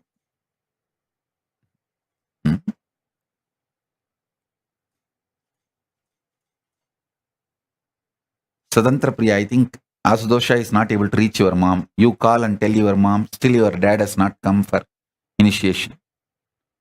If he is not in home, let him log wherever he is and get him to initiation. Listen.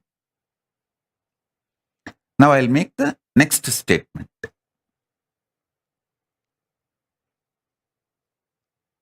Ordinary teachers, by giving you words, keep you so engaged. Many times you miss enlightenment because of ordinary teachers and ordinary philosophers.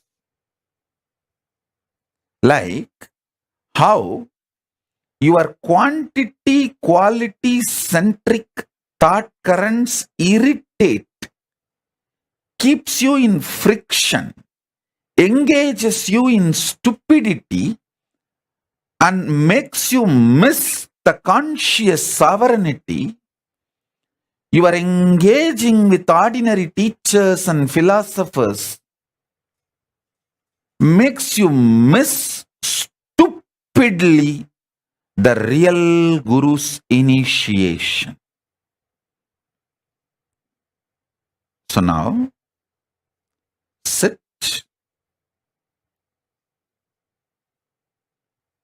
I'll bring the initiation to you. Nirvana Diksha. Again, I wanted to repeat, Nirvana is not clothlessness, it is sheathlessness.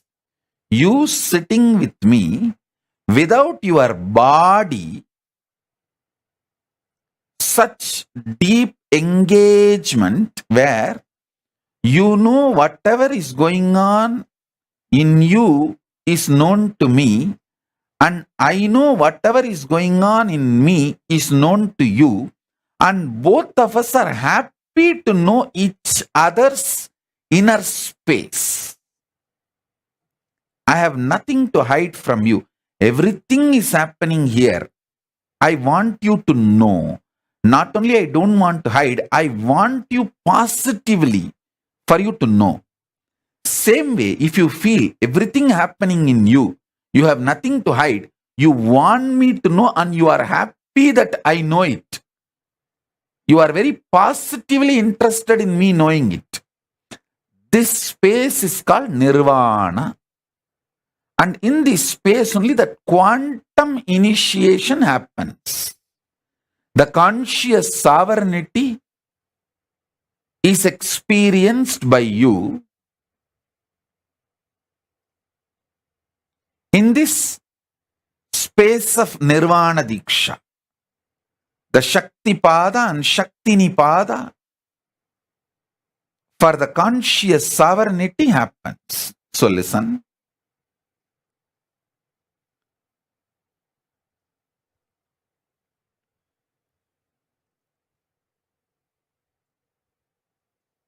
What all you like quantity wise and quality wise when you are young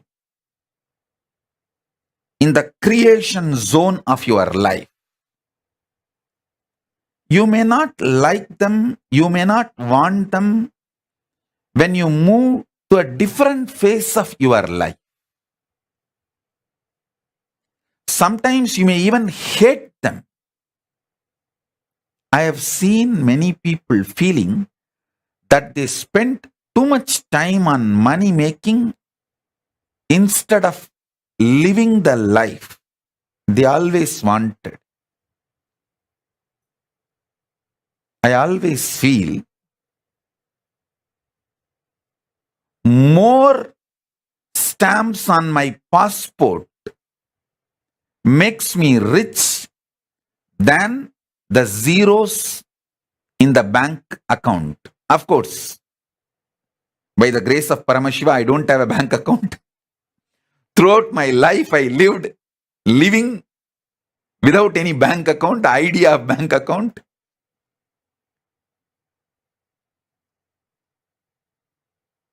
Many times, your likes, dislikes, changes based on the space you are in. All I am asking you is, first, get comfortable. First level, the preliminary level. Get comfortable with the idea this quantity quality centric lifestyle is not complete. That is not absolute. That is not freedom. That is not your sovereignty. The second thing, you knowing the likes you have, dislikes you have, the greed you have, the fear you have about some quantity, some quality during the creation dimension or maintenance dimension, destruction dimension, delusion dimension, liberation dimension, all this is your decision. You, who is the source and center,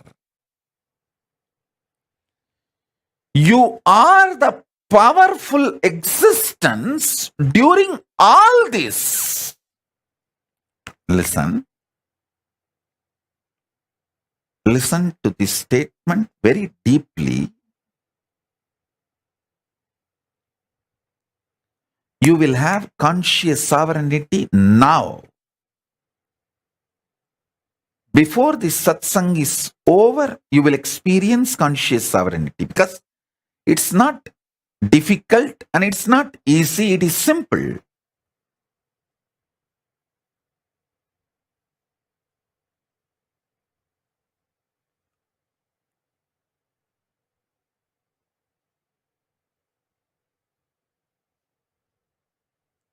There are some pain points in you.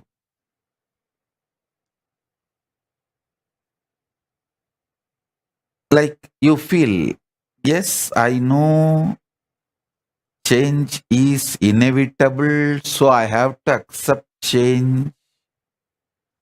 Okay, as long as this money is there in my life, I will enjoy. This person is there in my life, I will enjoy.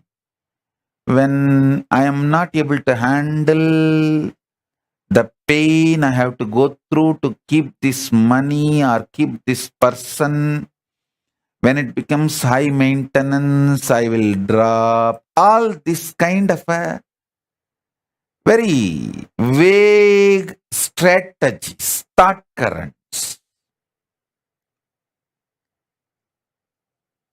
Take all this into consideration in front of you. What you firmly like, what you firmly hate, what firm greed. Come what may, I am not going to leave this person. I am not going to leave this luxury. I am not going to leave this habit. That kind of a firm attachment or some firm hatred. Come what may, I will never see this fellow again. Come what may, I will never go to that place again. Firm hatred, firm attachments are strategic hatred and strategic attachments. As long as he is good to me, I will be attached to him. When I feel he is not good to me and to my interest, I will throw him. I may even want to kill him. I may even want to discard him, not only from my life, he should not even be there in the whole world. But all these kind of strategies, cunningness, all these kind of ideas, take everything into consideration in front of you. This whole thing is not compulsion on you, and you don't need to feel they are all binds you or chains you. You, conscious sovereign being, is above all this. Listen.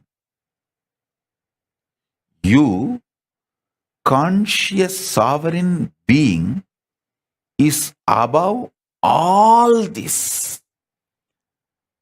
Good, bad, self-doubt, self-hatred, self-denial, virtues of enlightenment, tyaga, love, selfishness, different things, sometimes extreme opposite, paradoxical. Even those qualities, those kind of people, those kind of experiences, all that can coexist in you. That coexistence does not need to be contradicting your conscious sovereignty. Your conscious sovereignty is your identity, existence. Listen, sometimes you may cook, that does not mean you are a chef. Sometimes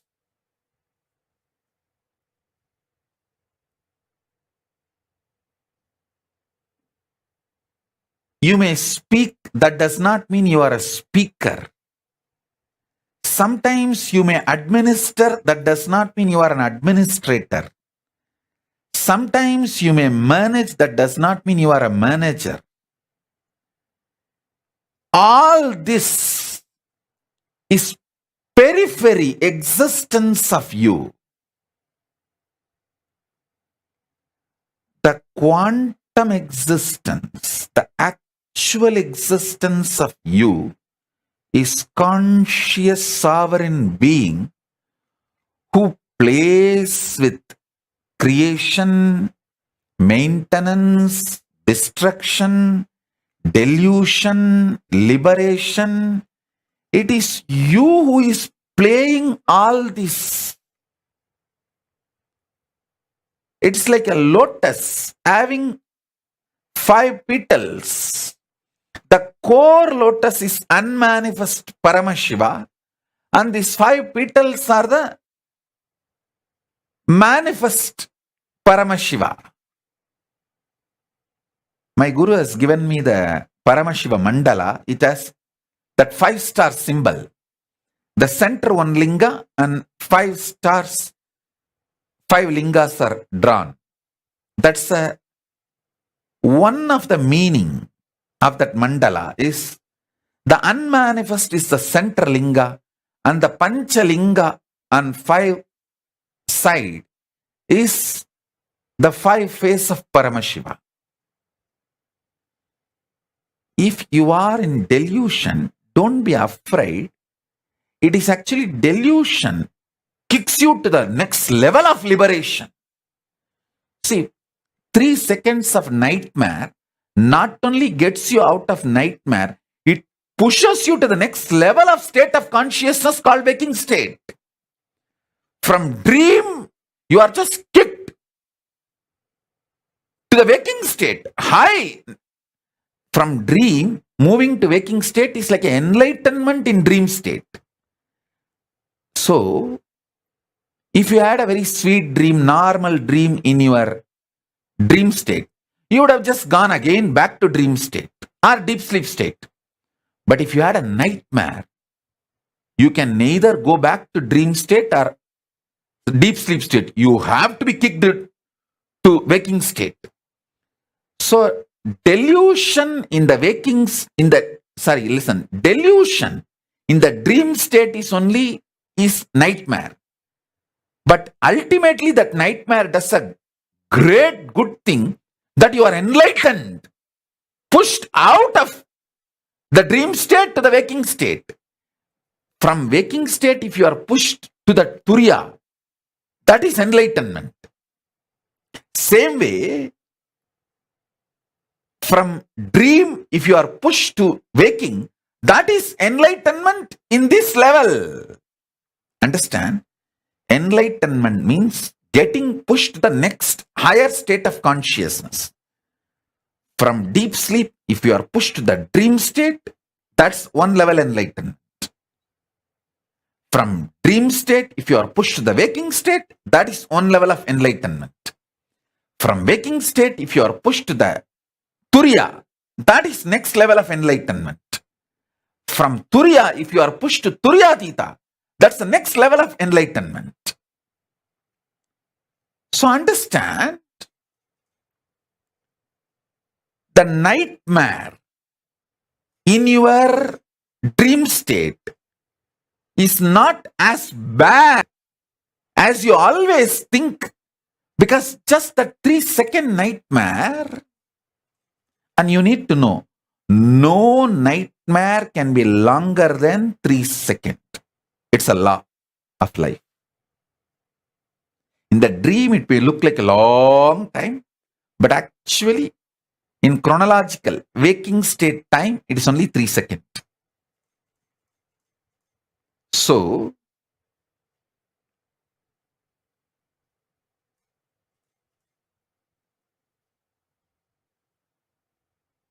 all nightmares are enlightenment in the dream state, because it has pushed you from dream state to the waking state, which is a level of enlightenment as far as the dream state is concerned.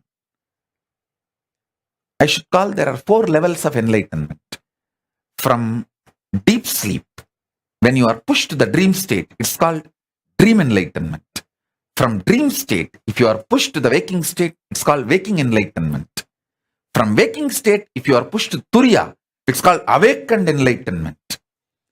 From Turiya, when you are pushed to Turiyatita, it's called living enlightenment. So, even the nightmare, which is delusion, is not bad as you always think. So, all delusions are not bad, because many times your delusions push you to the next level enlightenment, liberation.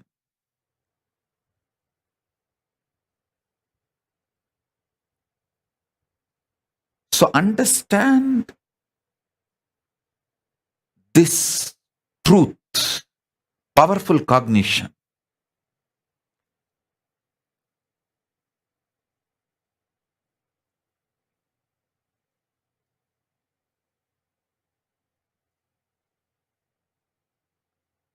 No nightmare can be longer than 3 seconds, and no death will be longer than 3 seconds. Because during the death, you go through the nightmare, the worst nightmare of your whole life. If you lived as a deep devotee connected to Guru, you go through the best of your life. Wet dream also wakes you up. Nightmare also wakes you up. If you lived throughout your life fear-centric, You go through the worst nightmare during the death.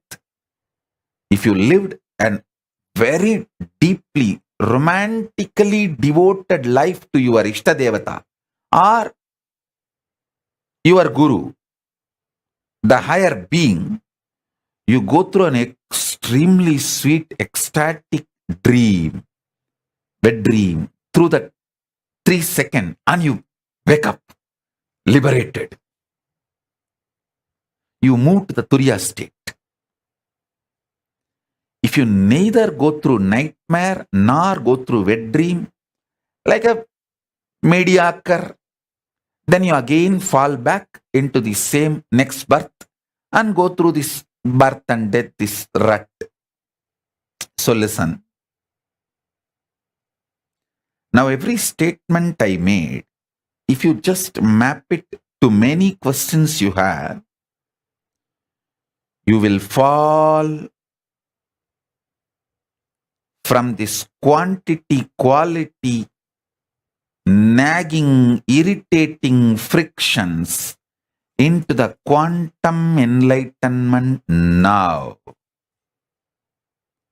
You will understand your conscious sovereignty is the most supreme existence identity of you, and in you, with your approval, with your permission, your order, because of your commandment, your creation dimension, your maintenance dimension, your destruction dimension, your delusion dimension, your liberation dimension, all the 5 functions, and your unmanifest is the Lord. You are the Lord. This truth, when it clicks in you, you regain your conscious sovereignty. My life is to give you conscious sovereignty. Not just my life's mission, my very life is to give you conscious sovereignty.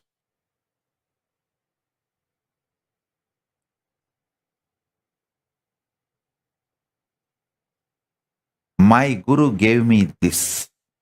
I am here to give you this.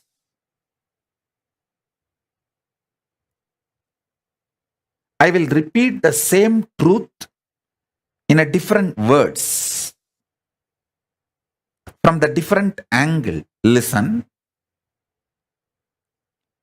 Gauri Bharata, tell Anusha to come and sit for initiation. Get Anusha. Shilpa, get Shaktidhara for initiation. I'm not seeing him. I think the lighting.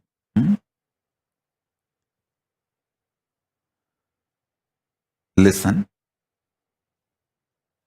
I'm going to repeat the same truth with the different words.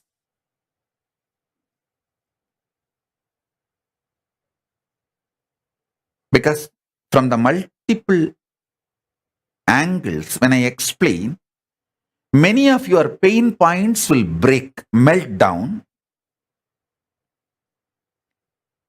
The arrogance with which you stick to your idea, if it melts down, you can achieve the conscious sovereignty now. My goal is you experiencing conscious sovereignty now.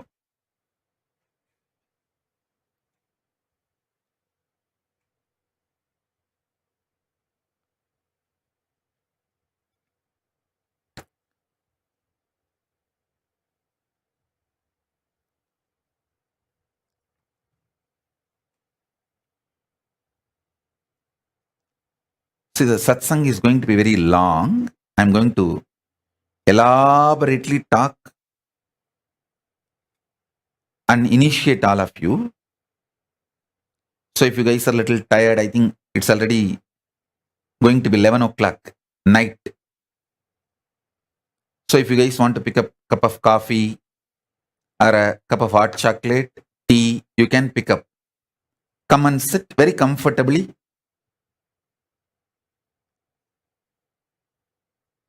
All I want is you being in a very relaxed, sweet, fresh mood. With a cup of coffee or hot chocolate, tea, anything is okay. Just come and sit.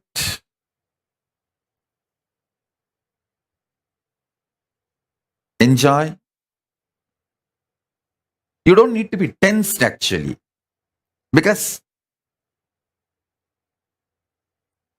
I will take your stress. Where all you have pain points, where all you are locked, where all you are caught, I know it. I will crack them. You don't need to worry. You sip cup of coffee, you sip cup of tea, and keep a cup of coffee for me also. I'll bless that and give it to you as a prasadam. You just enjoy what I am talking and trying to drink my words along with your cup of coffee. Then initiation will happen. That quantum initiation will happen. Nothing serious. You don't need to be very serious. You don't just be awake, but nothing to be serious or worried. Ma Pragnya, tell your brother also to come for initiation. Call him. Tell him to attend the initiation.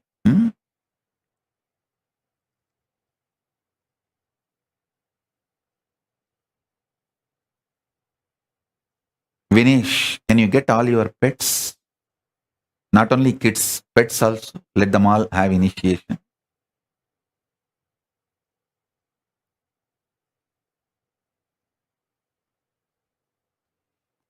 So listen.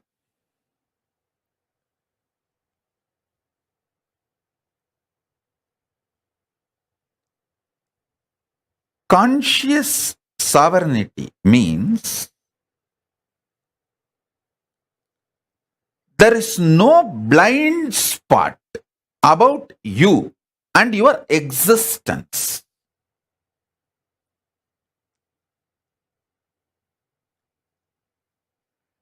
There is nothing called shocking. Everything is sweetly surprising. See, sweetly surprising is not wrong. But there is nothing called shocking. You just know the probability and possibilities of your existence. Because you are consciously manifesting it.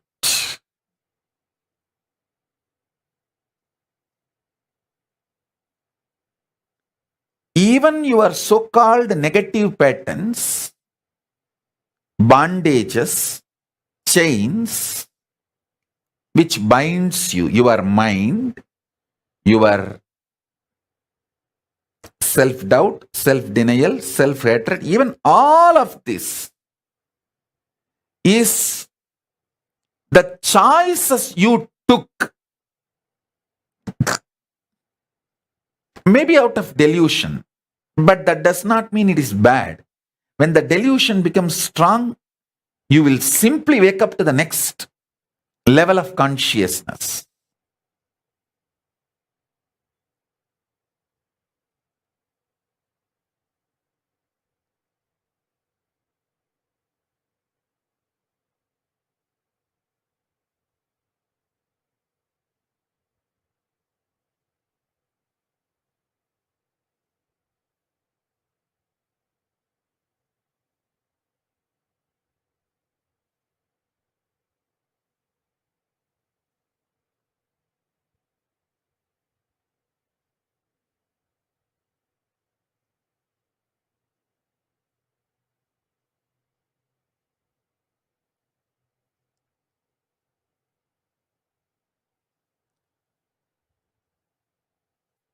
One funny thing with human beings, all the things they like, they feel as good, They take the responsibility. Yes, I manifested this. I am the conscious sovereign authority for this because it is such a good thing.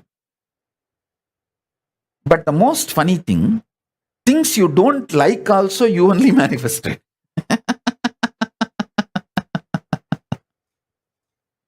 You manifested it for different reason. Maybe after manifesting you forgot. You liked it and you wanted it. You called for it. So listen.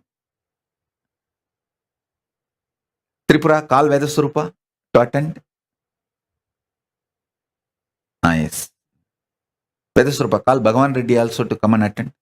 Bhagavan Reddy and his daughter and wife, the whole family. Listen. I'll repeat now.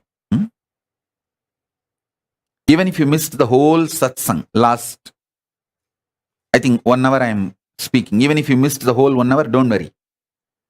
I'm going to be elaborately repeating in various words. Because it's the initiation, the words I am uttering are like a mantra. Initiation. It is not discourse or a teaching.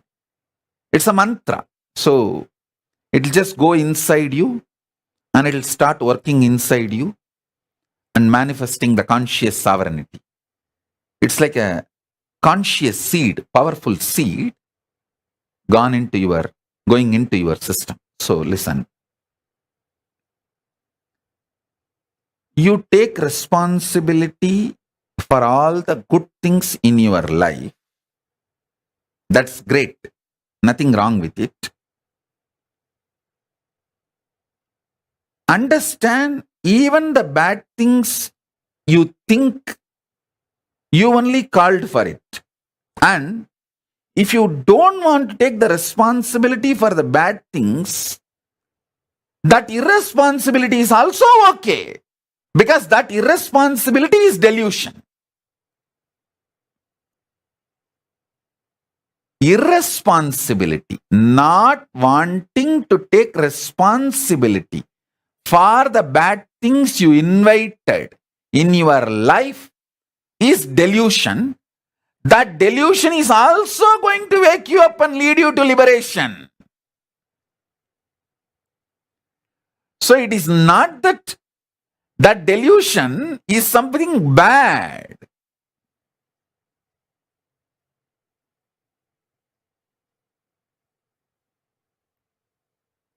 Be very clear. You be the good guy in your life, bad guy in your life, right guy in your life, wrong guy in your life, neutral guy in your life. You be your deluder, you be your liberator. You are that. It is not that you have to be or become. You are that. That is a truth.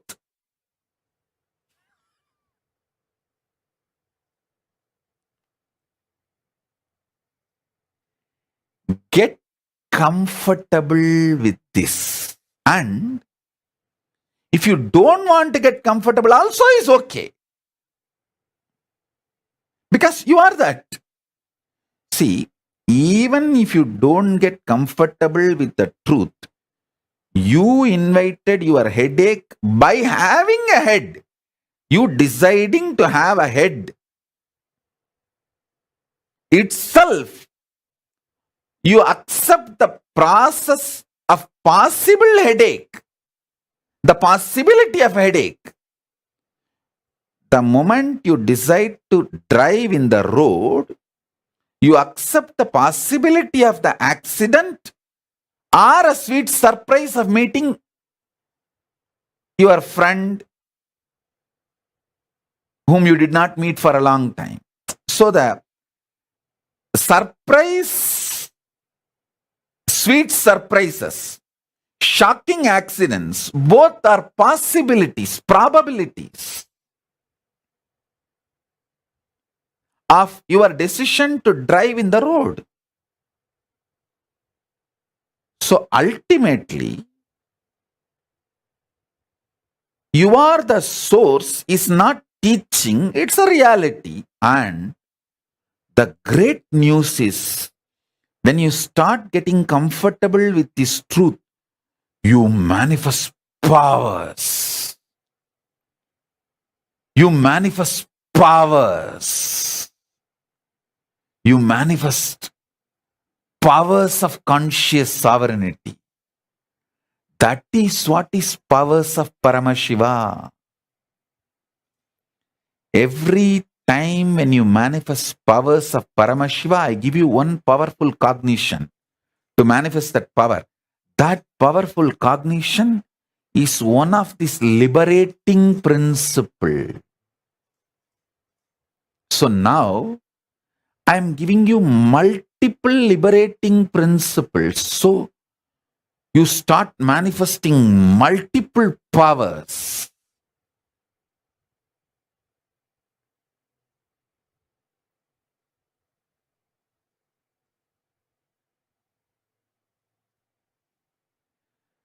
Do not let others play a bad guy role in your life. And even if you let them play the bad guy role, it's okay.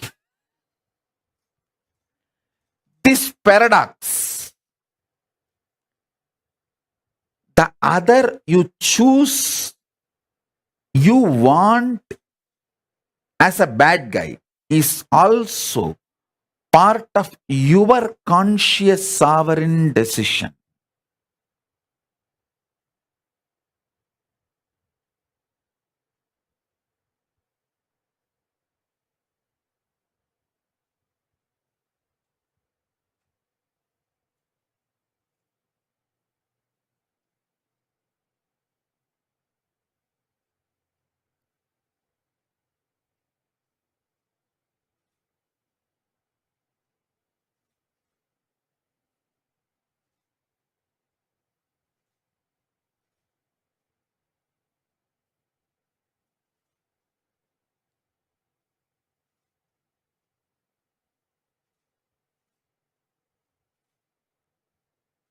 Paramashiva, creation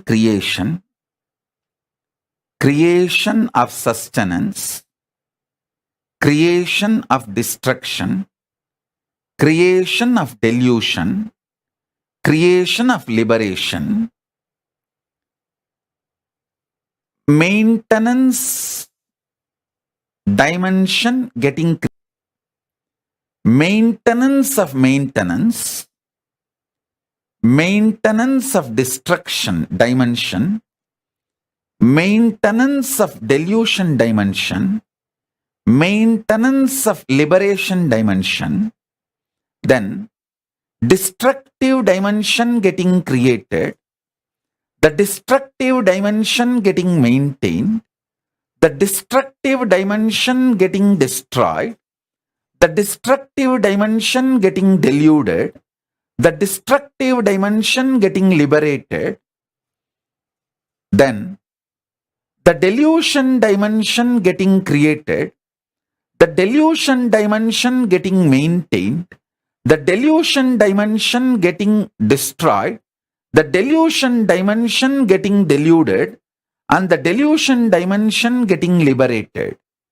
and liberation dimension getting created, the liberation dimension getting maintained, the liberation dimension getting destroyed, the liberation dimension getting deluded, the liberation dimension getting liberated. These 25 heads of Paramashiva contemplate how in each of these dimension you are manifesting your life. How you yourself enjoy many times your own delusions knowing it is delusion. Multiple times you enjoy your delusion knowing it is delusion.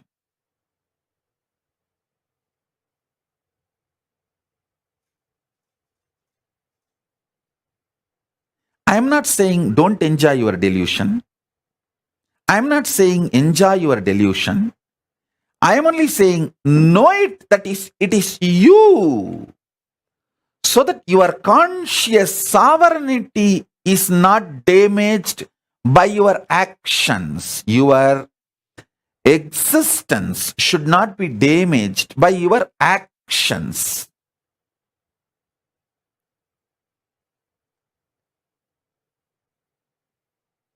You may be eating, does not mean you are an eater.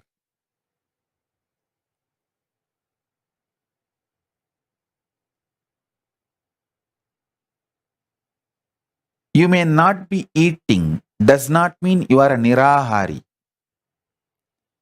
You may be having sex, maybe sometimes even with different persons. That does not mean you are a womanizer or a nymphomaniac. I am not saying go and be a womanizer. I am not saying do this or don't do this. All I am trying to tell you is the actions does not damage your existence. Your conscious sovereignty is independent of all your delusions put together.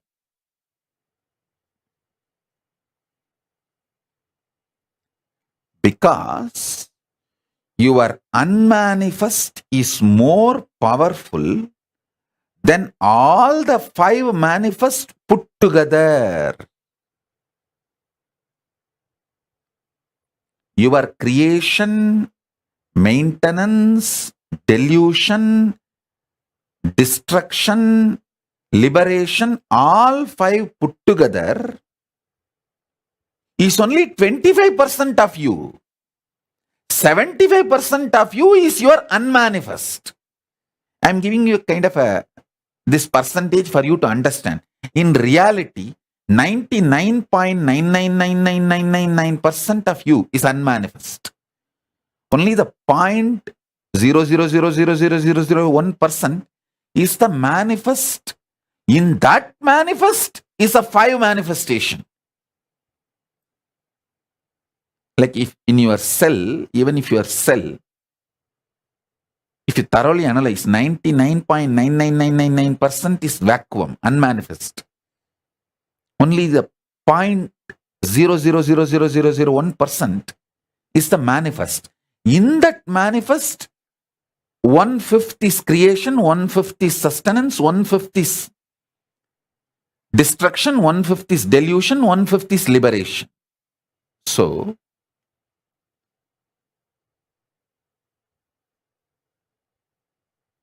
drop from quantity, quality based, irritative, stressful, kind of a drugged thought flow, life current. That's the right word, I'll call it. Drugged life current.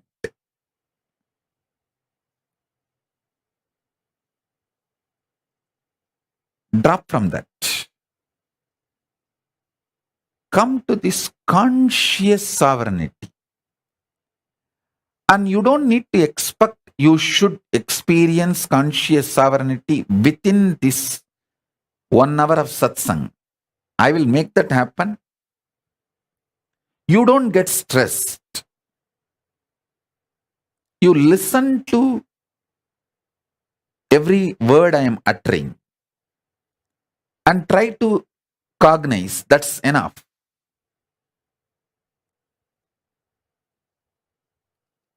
Mind is a drug.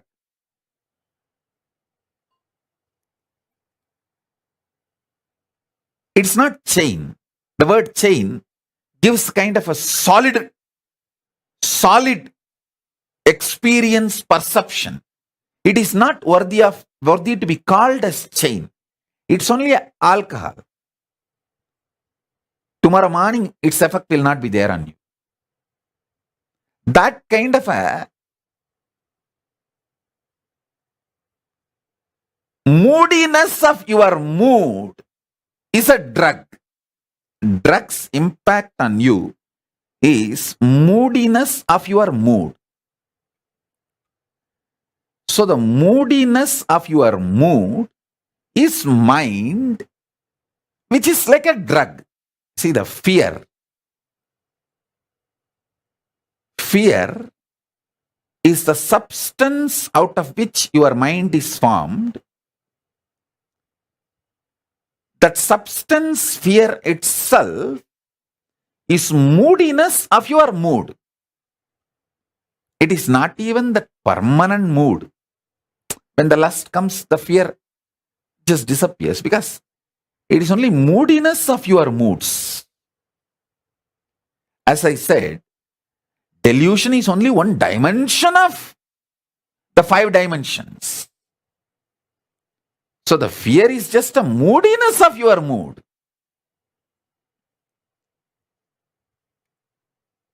The Chidananda Swabhava, which is like a ecstasy of knowing your conscious sovereignty, even if a drop of that ecstasy, knowing your conscious sovereignty, starts seeping into your mind, the drug called mind loses power over your brain. See, your brain, as on now, is drugged with a drug called mind. Even one drop of nectar, dose of Chidananda Swabhava Amrita, if you know your conscious sovereignty even in one dimension, hey, yes.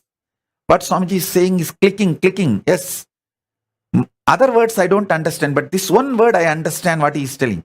Even if one click starts happening and clicking, that nectar starts getting you out of the drug called mind. So listen. Now I am giving you multiple nectar drops. Anyone works on you is enough. You will start cherishing the conscious sovereignty, which I sincerely want all of you to manifest by Guru Purnima. By Guru Purnima, I want all of you to have the conscious sovereignty, because by this whole Chaturmasya, I want all of you to enjoy this conscious sovereignty and manifest powers. Powers of the unmanifest, Paramashiva, the source of you. Listen.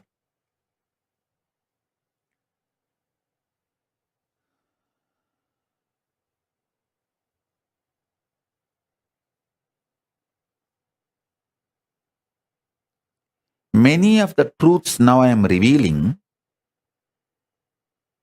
I uttered in last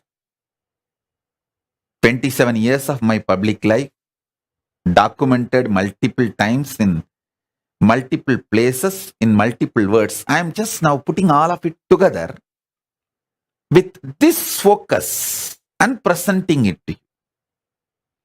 See, whatever I am sharing is basically from the revelations Paramashiva revealed in Vedas and Agamas. Last 27 years of my public life, whatever I was sharing,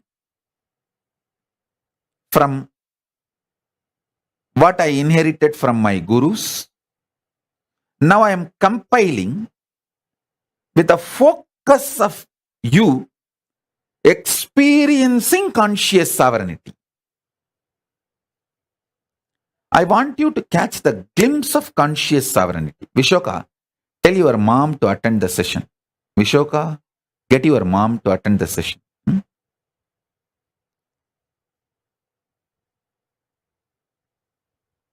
So listen.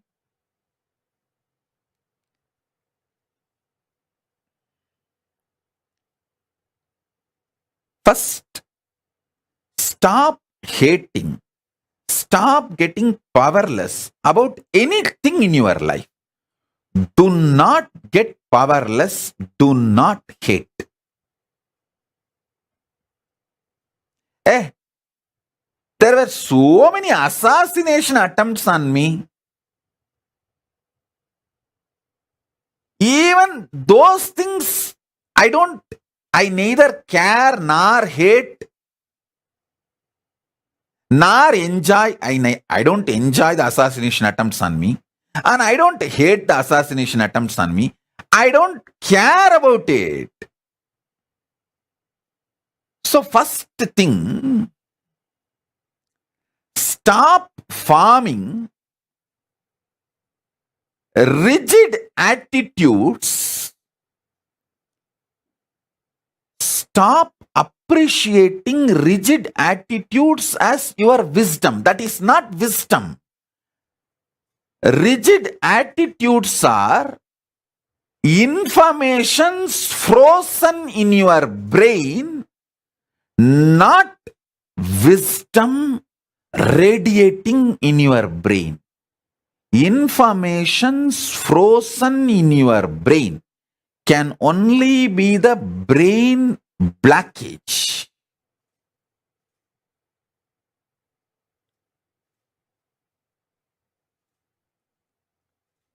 You call that blood clot, like that brain clot. It's only the brain clot.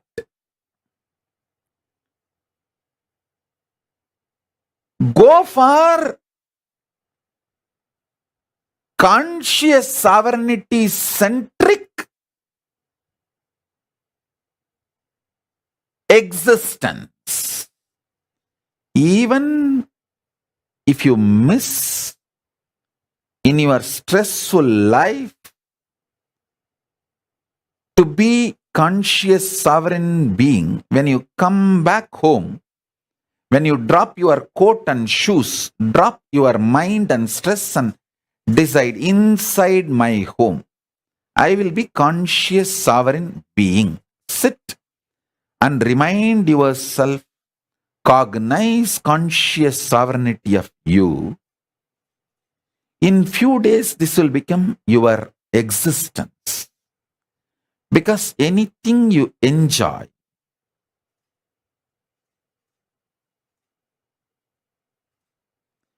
anything you entertain, you become that becomes you.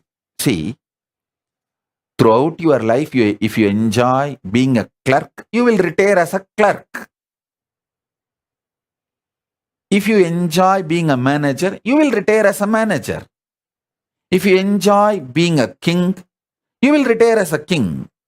What you enjoy, you will manifest. Do not tell me, oh, I enjoy being a king, but I am not getting opportunity. No, life is too big.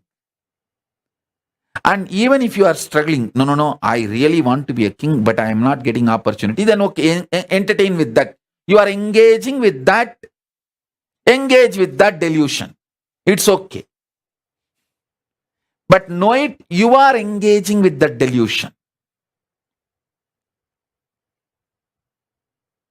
Listen.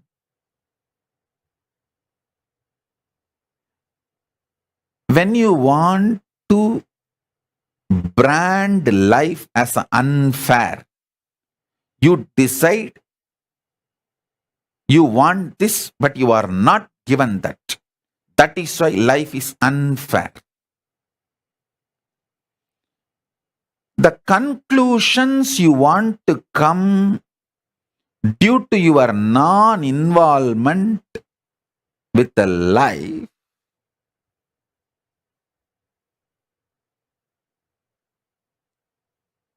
is the real delusions.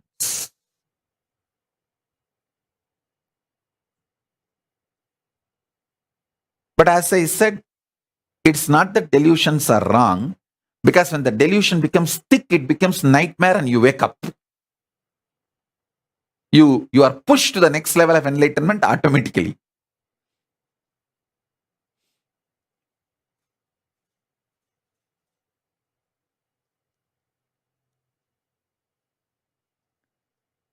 engaging.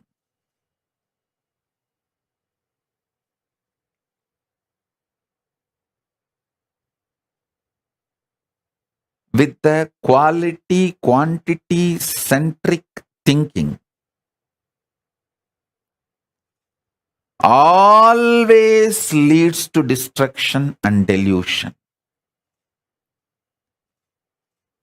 Decide truth about the life is the goal of your life. I tell you, first be genius. What is the meaning of genius? Search for the truth is the center of life. From that, make a six-pack body. From that, make billions of dollars. From that, make all the relationships you want. From that, manifest all the powers you want. You want, create what you want, enjoy what you want, celebrate what you want, destroy what you don't want. Be deluded when you want, be liberated when you want, but centered on your conscious sovereignty. Listen, people who search for the truth in the field they have chosen in their life, they become genius.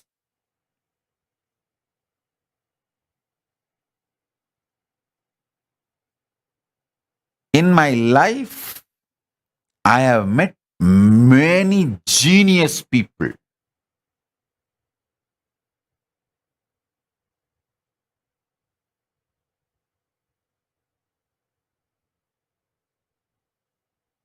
In Tiruvannamalai alone, I have met at least 50 genius people.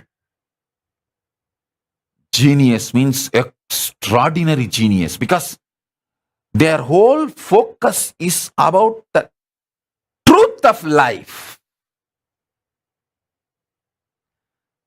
From the truth, whatever they want to manifest, they can manifest, and they manifested that what they need and lived it.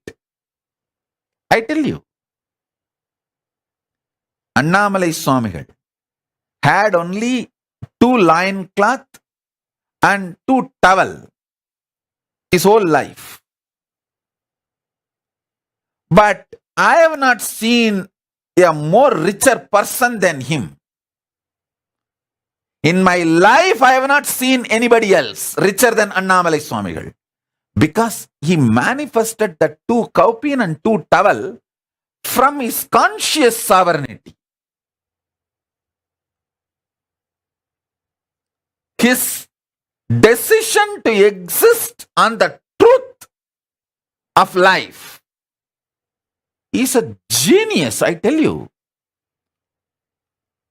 I have met many Nobel laureate scientists, but the geniusness, nobody can be compared to Annamalai Swamigal or Ram Surat Kumar. A geniusness is not related to what others feel about you. It is related to your strength of cognizing the truth of life. Your brain's capacity to cognize the truths of life and manifest them in your life in a very cohesive, coherent way. That is geniusness. That's what I call geniusness.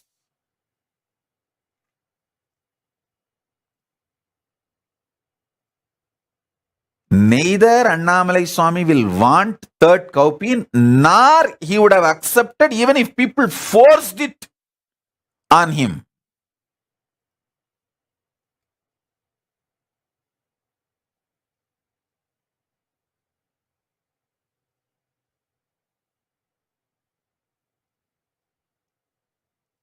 Listen, I am not saying you also live with just 2 cowpea and 2 clothes. No. All I am saying is manifest billions and trillions without losing your geniusness. Genius means your capacity to cognize that you have 25 heads, as I explained now. You have 25 heads.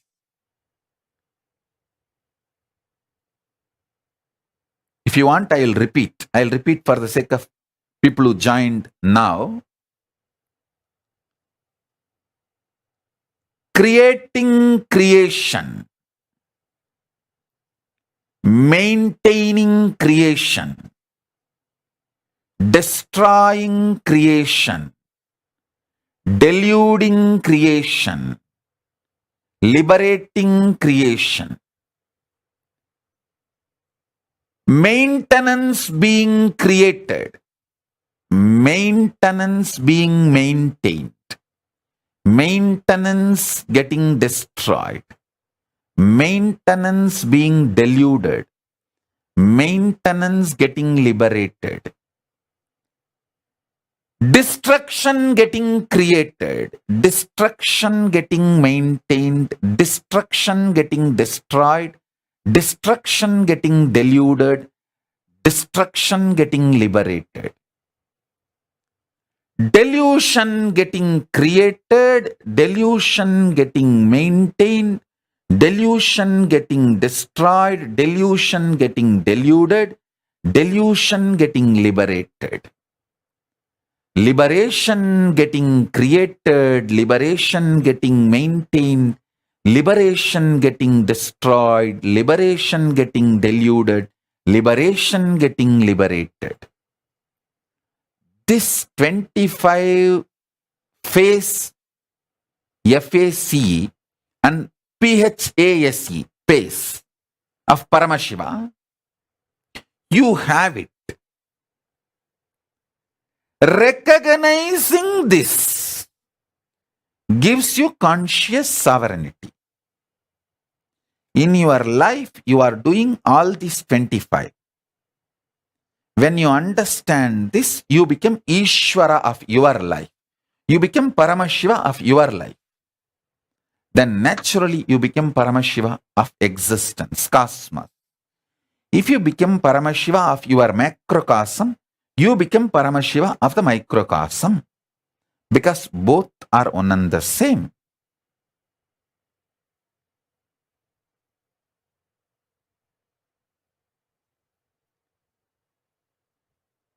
Ability to cognize this is geniusness.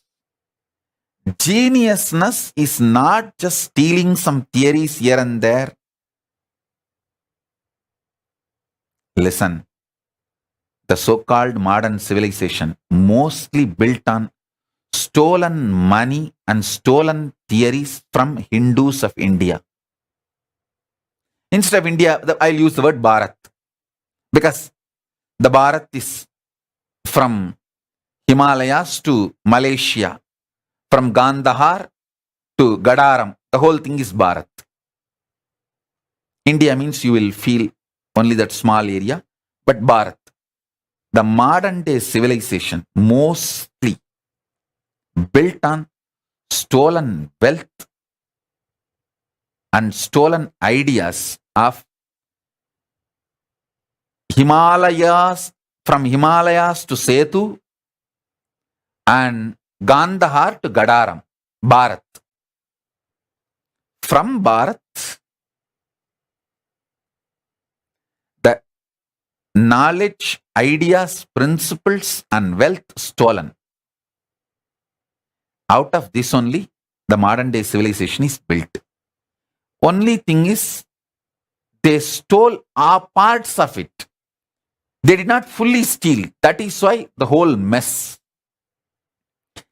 Geniusness is not about stealing some concept, principles and rebranding, rewording in your name. and getting Nobel Prize or this prize, that award, that recognition, this recognition. Geniusness is ability to cognize you are doing this 25 in your life.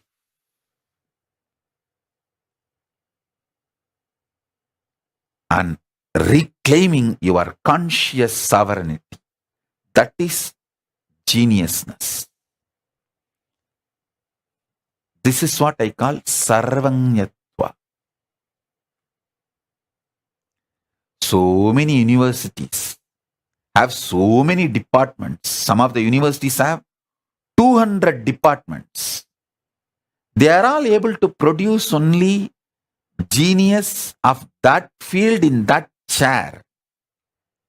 But now what I am saying, if you cognize, you will become sarvanya. You will be the genius of conscious sovereignty.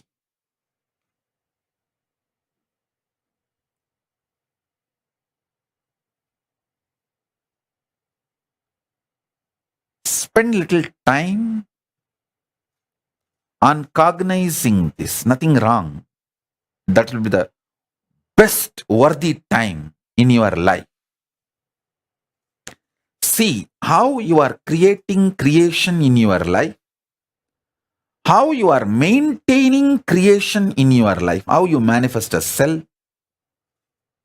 and how you sustain that cell, how you destroy that cell, how you put that cell into delusion, means different usage, and how you liberate that cell. Once for all, you free it, and that becomes part of your larger existence, unmanifest form.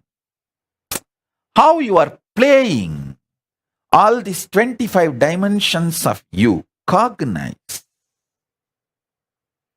These 25 phases and paces.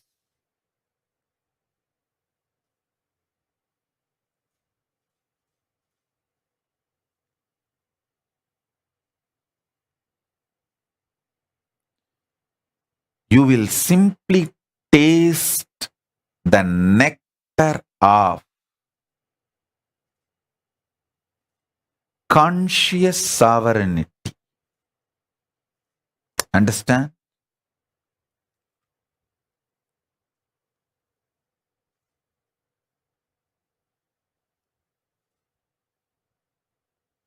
This quantum initiation to happen between Paramashiva, me, you, all three of us. You don't need to do anything. You just need to connect with me as I introduce me to you. I introduce me to you. I am Paramashiva, fully manifesting conscious sovereignty of Paramashiva with all its dimensions. Unmanifest and manifest and more.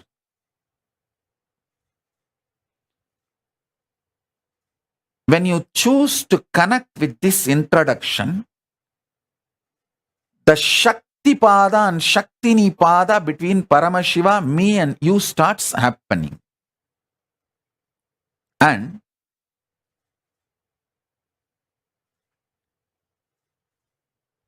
with this mood, relaxed, sit with a cup of coffee,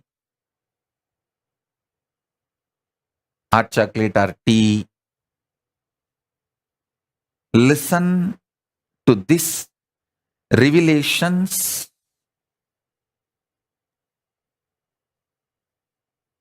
At least till few things click in you. Ma Maheshwara, Bhagavan Reddy is sleeping. Wake him up. His head is already hung.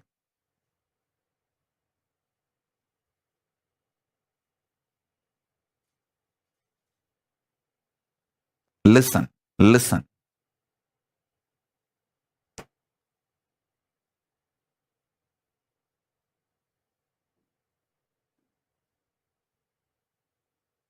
I am giving you the essence of everything Paramashiva revealed, the best of everything Paramashiva revealed to all the rishis and to Devi Parashakti, and from her to Vishnu, to all the rishis, that Guru Parampara, the whole thing we inherited from whatever was grown from Himalayas to Setu, and Gandhar to Gadaram. Gandhar is Afghanistan, present day Afghanistan. Gadaram is the present day Malaysia. Afghanistan to Malaysia. Himalayas to Sri Lanka, that's Setu. Whatever was grown there, that geniusness essence, whatever Paramashiva gave, Paramashakti, from Paramashakti to Vishnu, Parandama, from Parandama to the whole Guru Parampara. Best of the whole thing I am sharing with you all. Listen to this.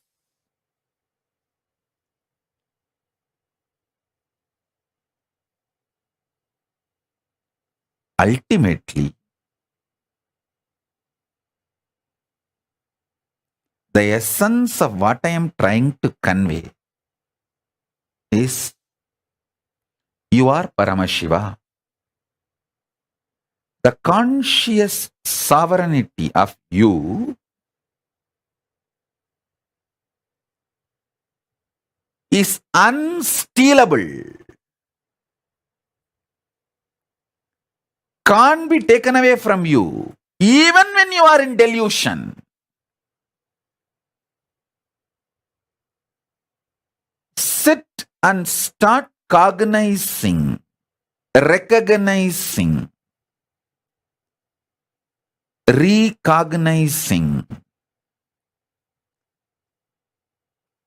this Shaktipada and Shaktinipada I am giving you now will sink into your being and sink both of us with Paramashiva. Paramashiva, me, you, all three of us will be in sync.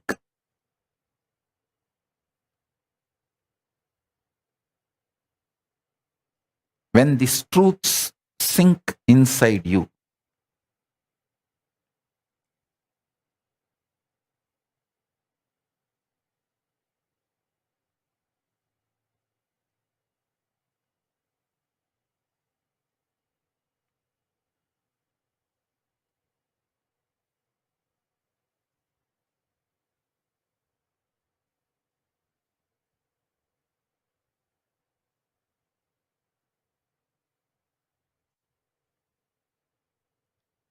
do it like a homework till you understand each dimension of this 25 dimension. Sit and start penning down how your conscious sovereignty is working in that dimension. How you delude your own delusion. Only when you delude your delusion, you can get out of delusion. Only terrorize your nightmare, you will wake up from the nightmare. See, the nightmare happens in a ground. For example, you are having a nightmare, you are running to escape from tiger and snake, and you are running in the wild forest. This is the nightmare.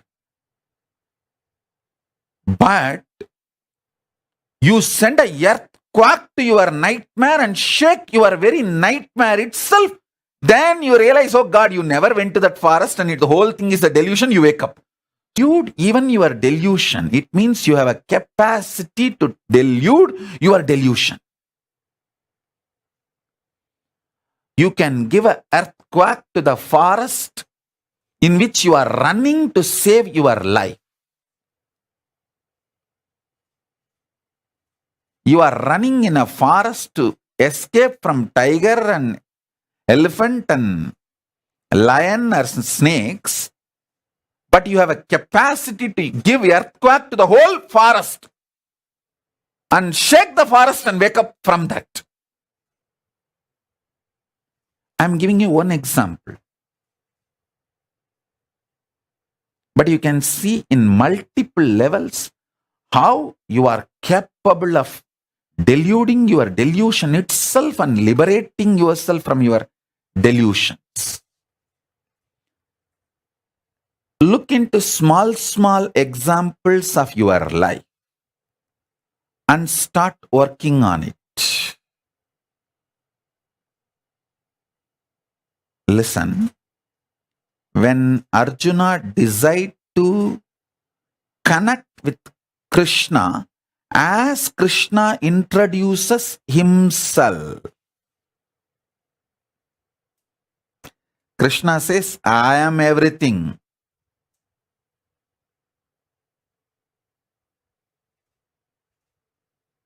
Krishna says, I taught the science to Ikshvaku, Surya. Arjuna was shocked. This is too blatant. Hey, you are my classmate. We both grew up together. You are just few days elder to me. What do you mean by saying you taught this knowledge to Surya, who is there from eternity?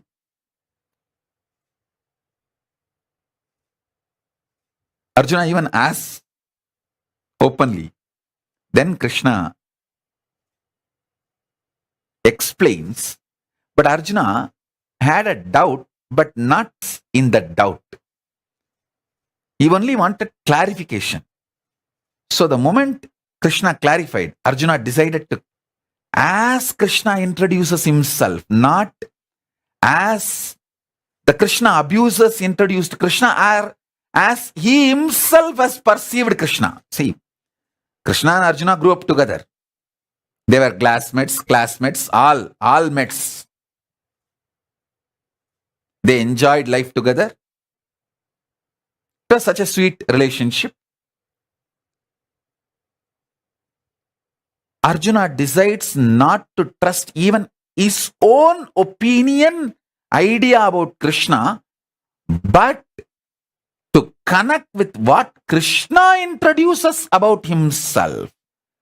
Then Arjuna gets the Divya Chakshu and sees the Vishwarupa of Krishna. The Shaktipada and Shaktinipada happens between Parameshwara, Paramashiva, Krishna and Arjuna. So understand,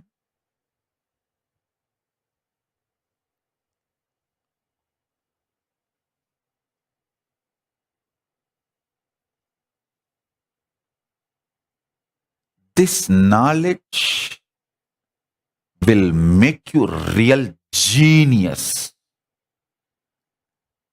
Seeking the truth intensely makes you genius, not just some award, reward, theory, somebody accepting you. It is the intense commitment to discover the truth, ability to cognize the truth in your brain.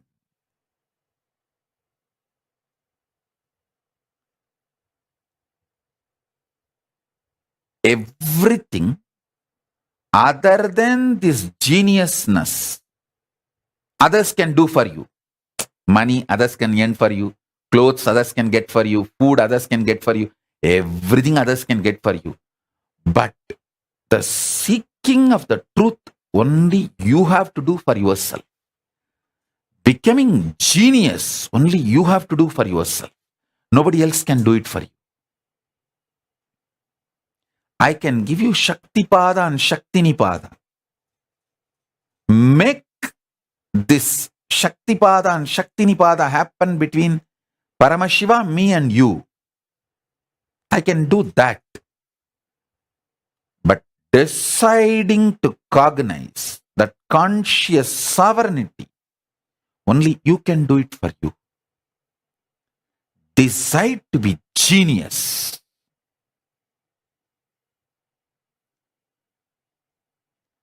Decide to be conscious genius. Decide to have conscious sovereignty. Decide to grasp how you are doing all these 25 in your life.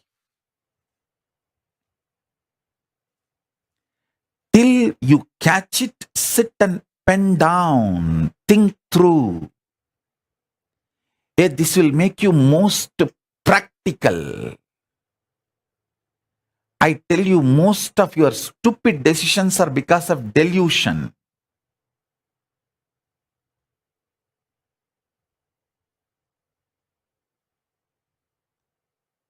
When people ask me about divorce, I tell them, hey, marriage itself is a stupid thing which you already did. Why do you want to do one more stupid thing called divorce?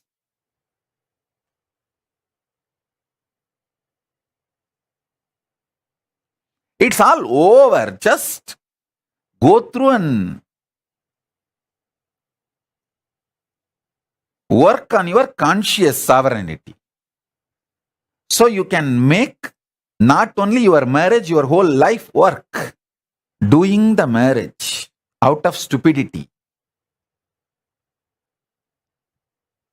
is the crime, and doing the divorce without getting out of the stupidity is a bigger crime.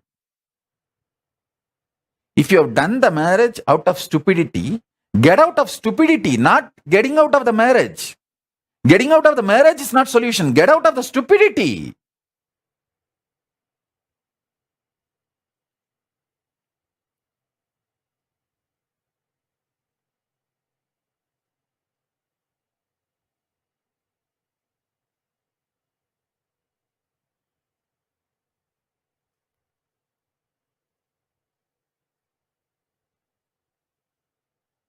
Become seeker of truth with a conscious stamina for the truth. Seeker for the conscious sovereignty with a stamina. You will become genius, and your practical life will become most beautiful. I am not talking some otherworldly.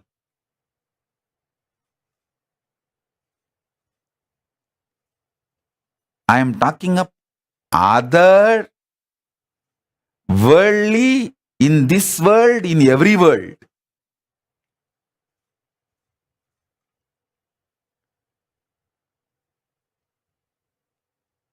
This conscious sovereignty truth, swalpamapyasya dharmasya trayate mahato bayat. Even if you start cognizing even little bit, so much fear will be destroyed, so much bad things will leave you. You will become so good to yourself and to others and to the whole world.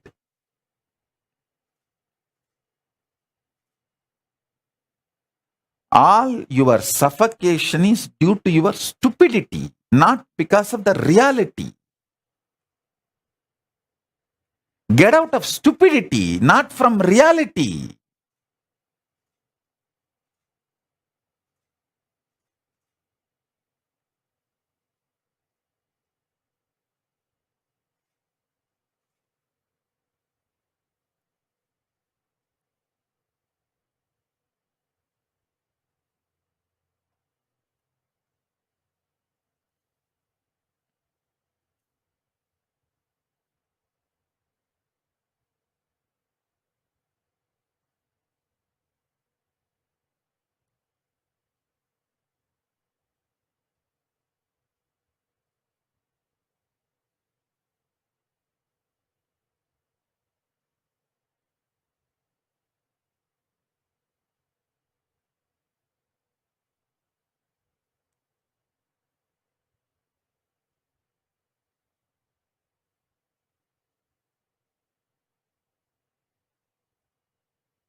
I'll utter word by word.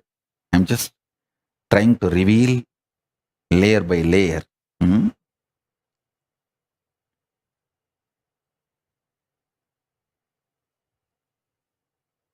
What you call as a easy things of your life, for which you already want to own responsibility, like the good things you created in your life. Look into all of that and understand how you created all of it. Then move to little difficult things. You may not have created it directly, but you created the possibility for it. You did not create your stomach pain directly, but you ate all the shit which you are not supposed to eat and created the possibility for the stomach pain. So move to those kind of things and start understanding. Then move to your pain points. You literally deny, no, I did not create this. This was forced upon me by my enemies. And then you even have some stupid things. People dare to tell, this was forced upon me by God himself. As if bum loose. பைத்தியம் பைத்தியம்.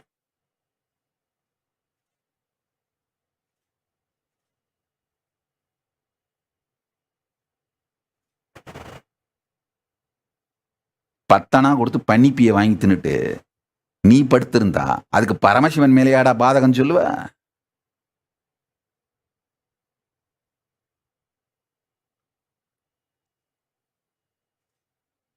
சட்டி என்ன கொதிக்குதுன்னு சத்தமில்லாம நெருப்புல குதிச்சானோ.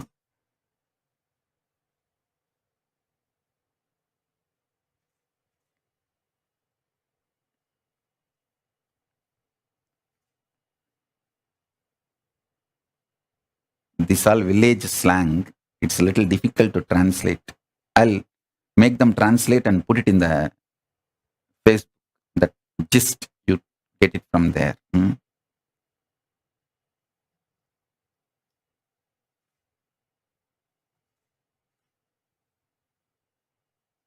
Listen.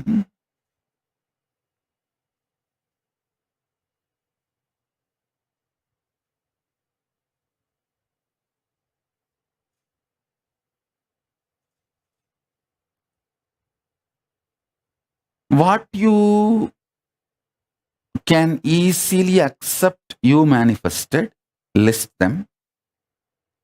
What you easily don't accept, you manifest them. You manifested it, list them. What you feel very difficult to accept, that you manifested. What you don't want to accept at all, you manifested. Just see. And how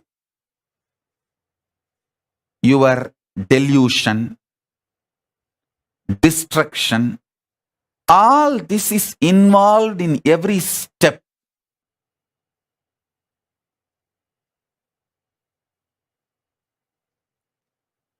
Start cognizing.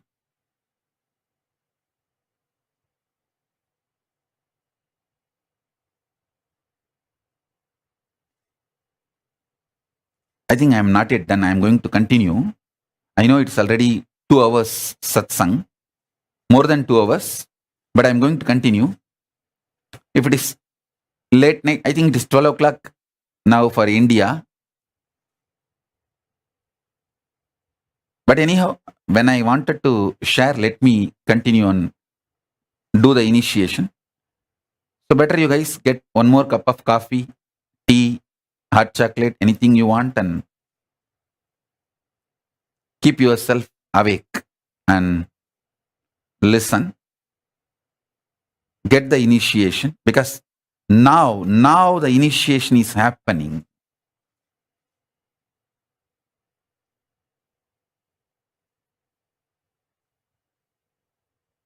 Same way, how many things you are able to feel, you created the delusion.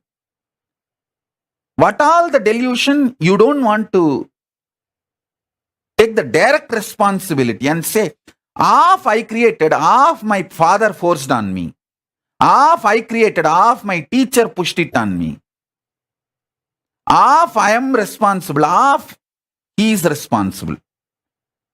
Then there are some things you say, no, absolutely I am not responsible. It was forced on me. It was literally like a rape. And then you say, no, it was not even forced on me by ordinary people. God himself forced this on me, this delusion. So you have various categories. Start listing and understanding.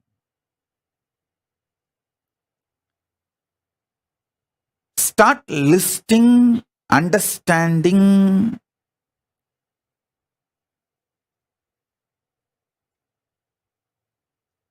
The creation dimensions, sustenance dimensions, destruction dimensions, delusion dimensions, liberation dimensions.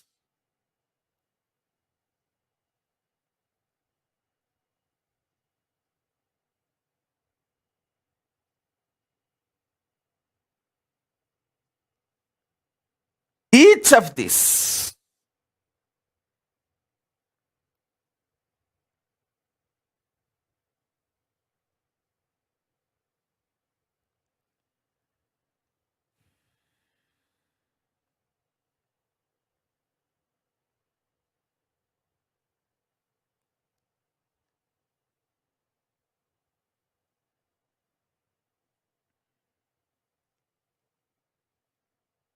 understand, every aspect of you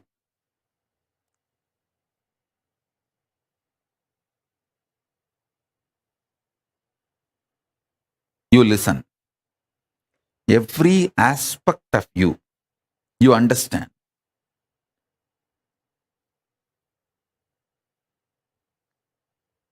Your capacity to manifest your conscious sovereignty in that field will start like hitting the roof. Peak performance will start happening. I'll give you the example of food. The field of food, if you understand how you generate food patterns, you sustain food patterns, you destroy food patterns, and you struggle with the food patterns out of delusion, and how you liberate yourself from the food patterns. If you understand, in that field you will become genius. Ma Maheshwara, where is Bhagavan Reddy? Missing again? Get him. I'll wait till he comes. He's gone to sleep? No, pour coffee on him and get him. Not on his head, pour in his mouth. Give him coffee and get him. Ma Supraja, get Bhagavan Reddy. Bhagavan Reddy has come back. So let me start. Listen. Hey Supraja, give him coffee. I tell you,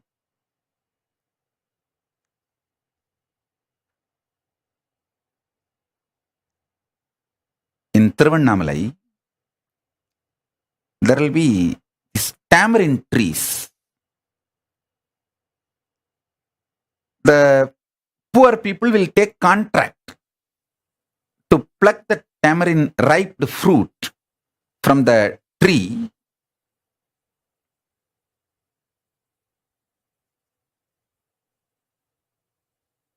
One day, one person who took that contract came to my guru, Raghupati Yogi, and complained that he has to get so much of labor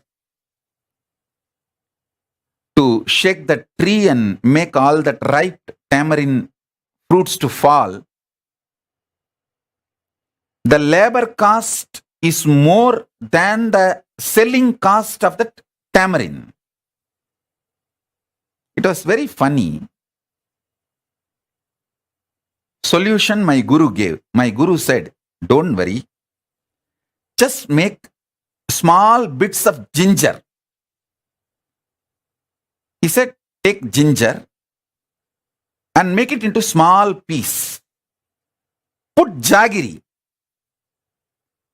Keep it next to the tamarind trees. I could not understand. How can this be a solution for his problem? But one good thing I had is surrender to my gurus. I'll simply keep quiet. Even if I don't understand, I will keep quiet till, see, in Tiruvannamalai, there will be this tamarind trees. Poor people take the leaves of those trees, collect all the ripe fruits and make puli, tamarind out of that fruits and sell. One day, one poor man who took the contract for some of the tamarind trees came to my guru, Raghupati Yogi, and he was telling his problem. Swamiji, that I have to spend so much money for the labor to shake the tree and make that tamarind fruits fall, and then collect and make the tamarind and sell. The labor cost which I have to pay for all the workers is more than the money I gain from selling the tamarind. So the business is going in loss. He was really crying. Very sad situation. My guru, Raghupati Yogi, he gave the solution. See, in India, especially Indian villages, gurus are like a yellow page. Any problem, people will come to gurus only. And they will have to solve everything. And my guru just gave one solution. Hey, get ginger, fully ripe, dry ginger. Make small pieces. Mix jaggery. Keep it near the tamarind tree garden on a stone. I could not understand. How can this be a solution? But I had one good thing in my life. Utter obedience to my gurus. Whether I understand or not, I'll just keep quiet and wait till I understand. And this fellow did it exactly as my guru told. Within 48 hours, he came back and said, with eyes full of bliss tears, he thanked my guru. And he said, Swamiji, I kept this ginger and jaggery. All the local monkeys came and ate. Once the monkeys eat the ginger, what will happen? That's all. Very pudichi. They jumped on all the trees and ulkified all the trees. Inchi tinna korangu enna agum? He said, Swamiji, not only all the ripe tamarind fruits fell from the tree, these monkeys jumped on all the mango trees and shook even all the mangoes I collected. Almost 90% of the tamarind, 90% of the mango, I collected it. Only the remaining 10%, I have to get workers. Inji tinna korangu very pudichi.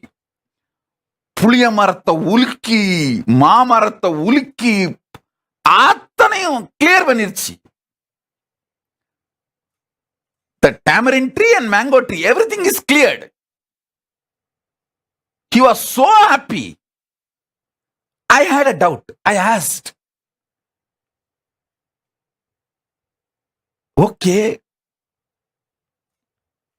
the monkeys came. In Tiruvannamalai village, they come like a 300, 400. Like a real Sena, they come. They came and they ate and they shook the trees and tamarind fell and mango fell. All this is okay. Did they not eat all this and damage it and make a loss for you? He laughed and said, that is what I am also surprised, Swamiji. Not a single monkey ate the tamarind or mango. Very few, one or two they picked up, but not more than one or two. I looked at my guru and said, he laughed and told, hey, when you take ginger and jaggery together, you will not feel hunger. You will feel fully alive and you will not feel hunger. Those monkeys, after eating ginger and jaggery, he kept it good quantity for all of them. After eating, they did all the work because they did not feel hungry. They did not eat the mango or the tamarind. Actually, I went personally and saw the place. It was true.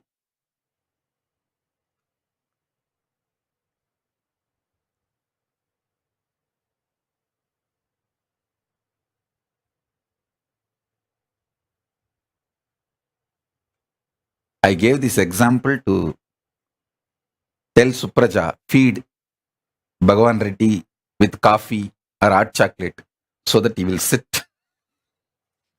Even ginger tea is good.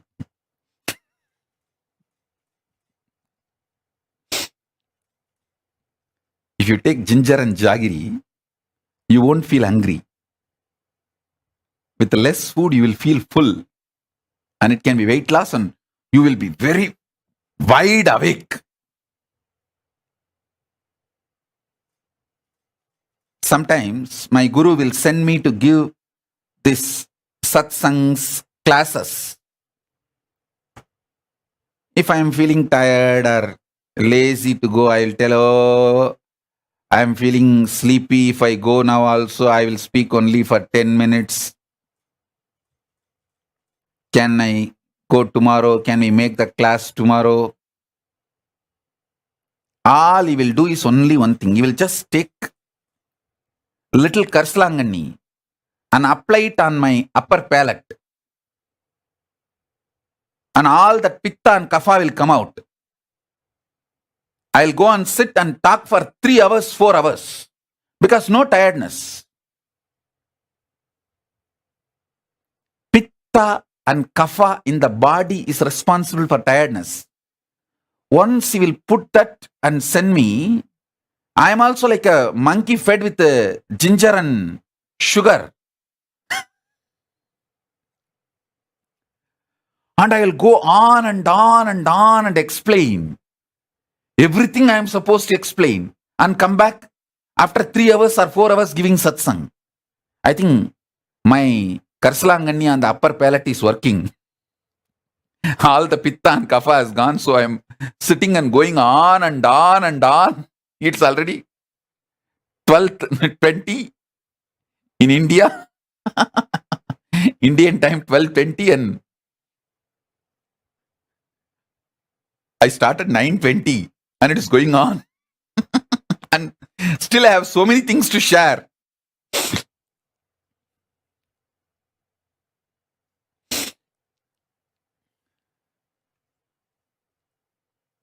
Come on. Let me start now.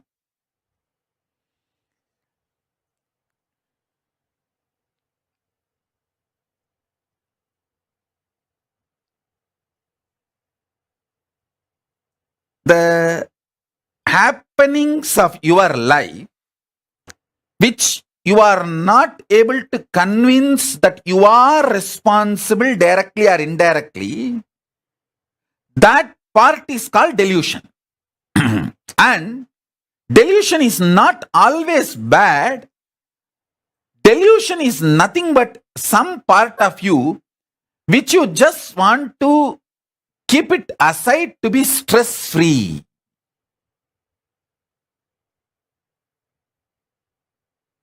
If you understand, you are responsible even for your delusion. you will not feel bad to take responsibility for your delusion. Listen. This is what I call layers of problems. See, when you don't want to take responsibility for your delusion, you start calling them bad, or when you start thinking they are bad, you don't want to take responsibility for them. Either you stop calling them bad or take responsibility. Anyone will start solving this puzzle called delusion. If you take responsibility, you won't call them bad anymore. If you stop calling them bad, you will start taking responsibility. Anyone is okay, and you will start breaking that deadlock, catch-20 situation. You will start liberating yourself from your delusions. Your delusion is nothing but the part of you which you did not attend for quite a long time. That's it.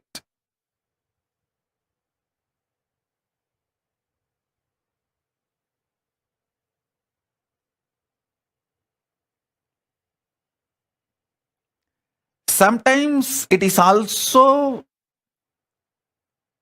change of taste. See, all the time you can't be taking sweet. You may want little spicy, gongura chutney also. You may want little chili, that spicy things also. That's all is the life. And nothing wrong to go for spicy. The layers and layers. If you start peeling, you will simply realize and reclaim your conscious sovereignty. You will understand how the Guru graces you with the Shakti Pada and Shakti Nipada,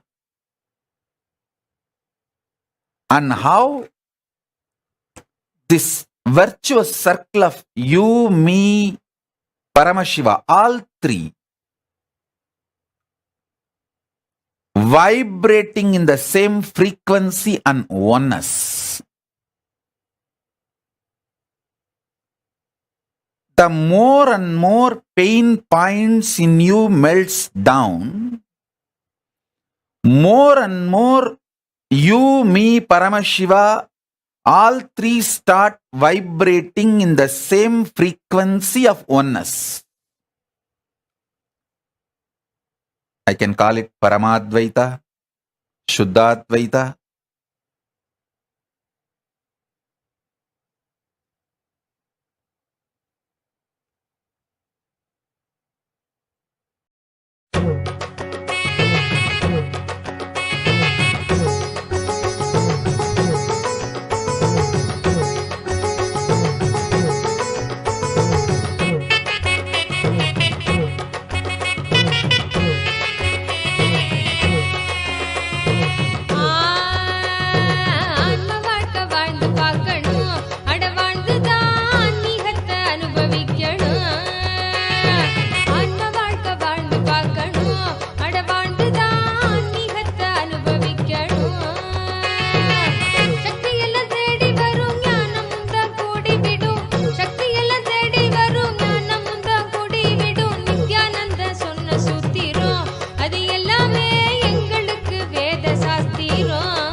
Nityananda சொன்ன சூத்திரம் அது எல்லாமே எங்களுக்கு வேத சாஸ்திரம்.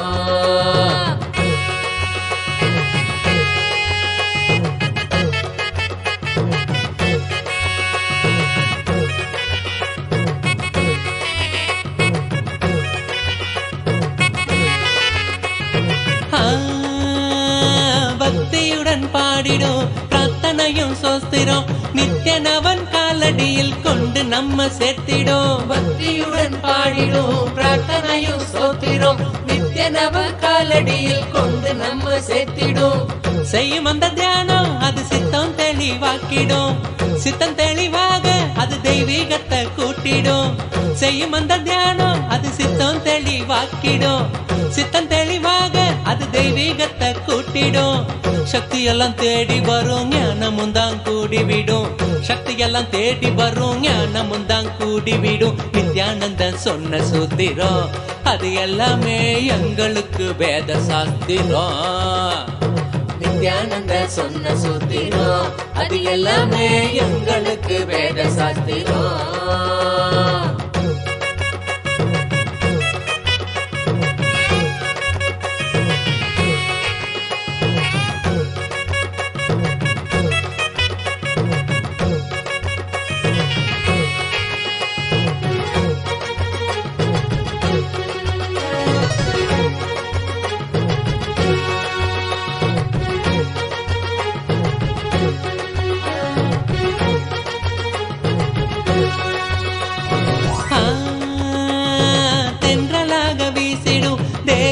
சிலிர்த்திடும் சொந்தமாக்க எண்ணிவிட சேர்ந்திடாம ஓடிடும். தென்றலாக வீசிடும் தேகந்தா சிலிர்த்திடும் சொந்தமாக்க எண்ணிவிட சேர்த்திடாம ஓடிடும்.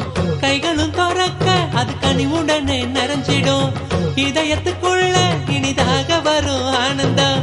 கைகளும் துறக்க அது கனிவுடனே நிறைஞ்சிடும். இதயத்துக்குள்ள இனிதாக வரும் ஆனந்தம். சக்தி எல்லாம் தேடி வரும் ஞானமும் தான் கூடிவிடும்.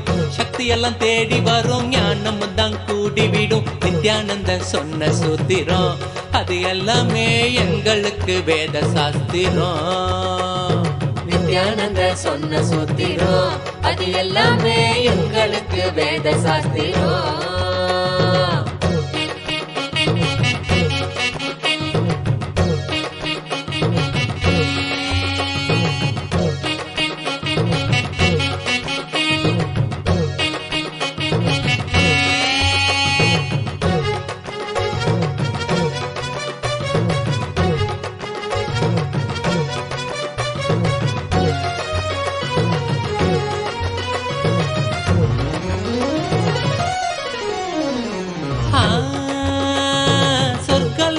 என்பதும் நரகலோகம் என்பதும் வெளியில் தானே உள்ளதுன்னு வீணாகத்தான் தேடினோம். சொர்க்கலோகம் என்பதும் நரகலோகம் என்பதும் வெளியில் தானே உள்ளதுன்னு வீணாகத்தான் தேடினோம். கொண்ட எண்ணம் தானே அந்த நிலைய நமக்கு காட்டிடும். எண்ணம் தெளிவாக மன சொர்க்க வாழ்வை கண்டிடும். கொண்ட எண்ணம் தானே அந்த நிலைய நமக்கு காட்டிடும். எண்ணம் தெளிவாக மன சொர்க்க வாழ்வை கண்டிடும். சக்தி எல்லாம் தேடி வரும் ஞானமும் தான் கூடிவிடும். சக்தி எல்லாம் தேடி வரும் ஞானமும் தான் கூடிவிடும். நித்யானந்தன் சொன்ன சூத்திரம் அது எல்லாமே எங்களுக்கு வேத சாஸ்திரம். நித்யானந்த சொன்ன சூத்திரம் அது எல்லாமே எங்களுக்கு வேத சாஸ்திரம்.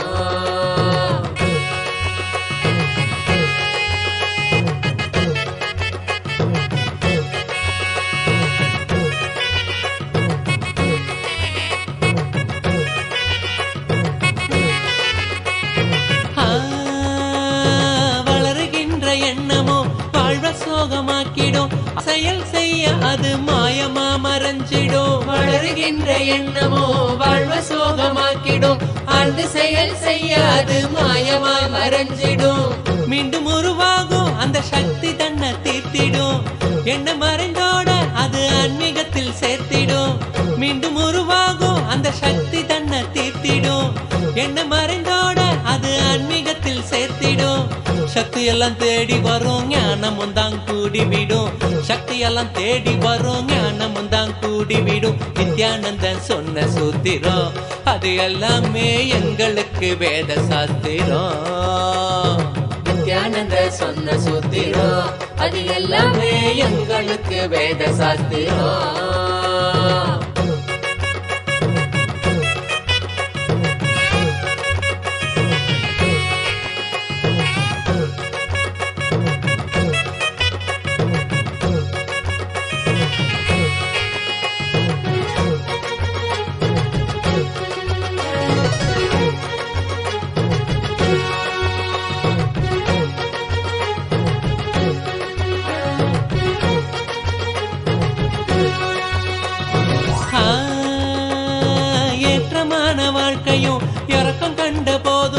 மனம் ஏற்றுக்கொள்ளும் பக்குவத்தை பாங்குடனே கொள்ளணும். ஏற்றமான வாழ்க்கையும் இறக்கு கண்ட போதும் மனம் ஏற்றுக்கொள்ளும் பக்குவத்தை பாங்குடனே கொள்ளணும்.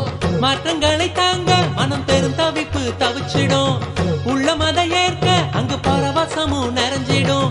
மாற்றங்களை தாங்க மனம் பெரும் தவிப்பு தவிச்சிடும். உள்ள மத ஏற்க அங்கு பரவசமும் நிறைஞ்சிடும். சக்தி எல்லாம் தேடி வரும் ஞானமும் தான் கூடி விடும். சக்தி எல்லாம் தேடி வரும் ஞானமும் தான் கூடி விடும். நித்யானந்தன் சொன்ன சூத்திரம் அது எல்லாமே எங்களுக்கு வேத சாஸ்திரம். நித்யானந்த சொன்ன சூத்திரம் அது எல்லாமே எங்களுக்கு வேத சாஸ்திரம்.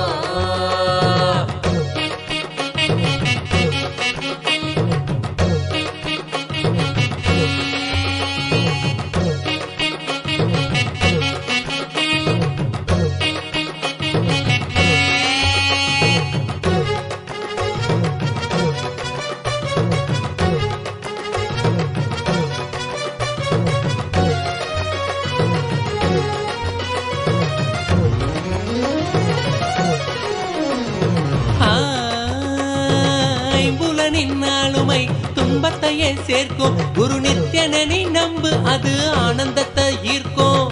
ஐம்புலனின் ஆளுமை துன்பத்தையே சேர்க்கும். குரு நித்யனி நம்பு அது ஆனந்தத்தை ஈர்க்கும். அன்பு வழி மலரும் அகங்காரம் அது நீங்கிடும். சத்குருவின் பாதம் சரணாகதியா சேர்ந்திடும். அன்பு வழி மலரும் அகங்காரம் அது நீங்கிடும். சத்குருவின் பாதம் சரணாகதியா சேர்ந்திடும். சக்தி எல்லாம் தேடி வரும் ஞானமும் தான் கூடி விடும். சக்தி எல்லாம் தேடி வரும் ஞானமும் தான் கூடி விடும். நித்யானந்தன் சொன்ன சூத்திரம் அது எல்லாமே எங்களுக்கு வேத சாஸ்திரம். நித்யானந்தன் சொன்ன சூத்திரம் அது எல்லாமே எங்களுக்கு வேத சாஸ்திரம்.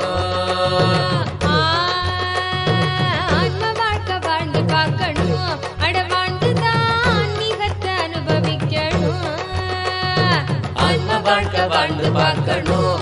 அட வாழ்ந்துதான் ஆன்மீகத்தை அனுபவிக்கணும். சக்தி எல்லாம் தேடி வரும் ஞானமும் தான் கூடி விடும். சக்தி எல்லாம் தேடி வரும் ஞானமும் தான் கூடி விடும். நித்யானந்த சொன்ன சூத்திரம் அது எல்லாமே எங்களுக்கு வேத சாஸ்திரம். நித்யானந்த சொன்ன சூத்திரம் அது எல்லாமே எங்களுக்கு வேத சாஸ்திரம்.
பேச்சினிலே அமுதம் தன்னை உண்டாச்சு கண்ட நெஞ்சும் இன்பத்திலே பித்தாச்சு கண்ட நெஞ்சும் இன்பத்திலே பித்தாச்சு அடமூட மனம் கூட ஞான வித்தாச்சு வித்தாச்சு ஆயர்குல மன்னன் இங்கே வந்தாச்சு நல்ல தியானந்தர நித்யன் என்று ஆயாச்சு ஆறுமுகன் தந்தை இங்கே வந்தாச்சு ஆறுமுகன் தந்தை இங்கே வந்தாச்சு அட நாலு முகனும் நாரணனும் சேர்ந்தாச்சு சேர்ந்தாச்சு ஆயர்குல மன்னன் இங்கே வந்தாச்சு நல்ல தியானம் தர நித்யன் என்று ஆயாச்சு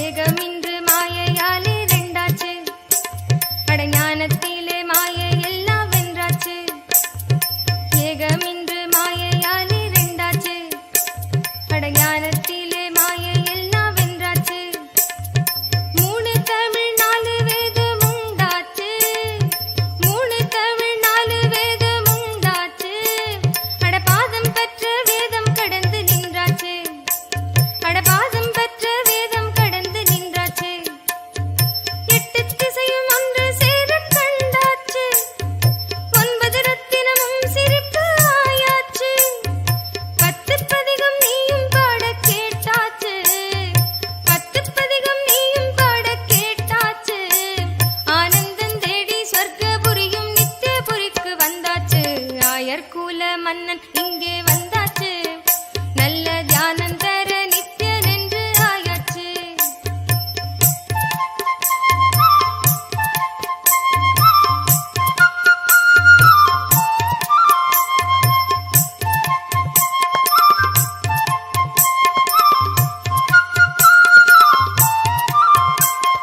பாண்டி மன்னன் கொடையின் சின்னம் கண்ணாச்சு அட ரவியும் மதியும் அங்கு சிரிக்க கண்டாச்சு புன்னகையும் மின்னலாக ஆயாச்சு அதில் புன்னகையும் கூட தோத்து போயாச்சு மகுடமாக பகுடிதனை கொண்டாச்சு மகுடமாக பகுடிதனை கொண்டாச்சு அடக்கார் வண்ண மேகம் கூந்தல் என்றாச்சு அடக்கார் வண்ண மேகம் கூந்தல் என்றாச்சு செம்பவளம் இதழ்களாக ஆயாச்சு செம்பவளம் இதழ்களாக ஆயாச்சு அது திறந்த போது பிறந்த அன்பு தாயாச்சு தாயாச்சு ஆயர்குல மன்னன் இங்கே வந்தாச்சு நல்ல தியானம் தர நித்யன் என்று ஆயாச்சு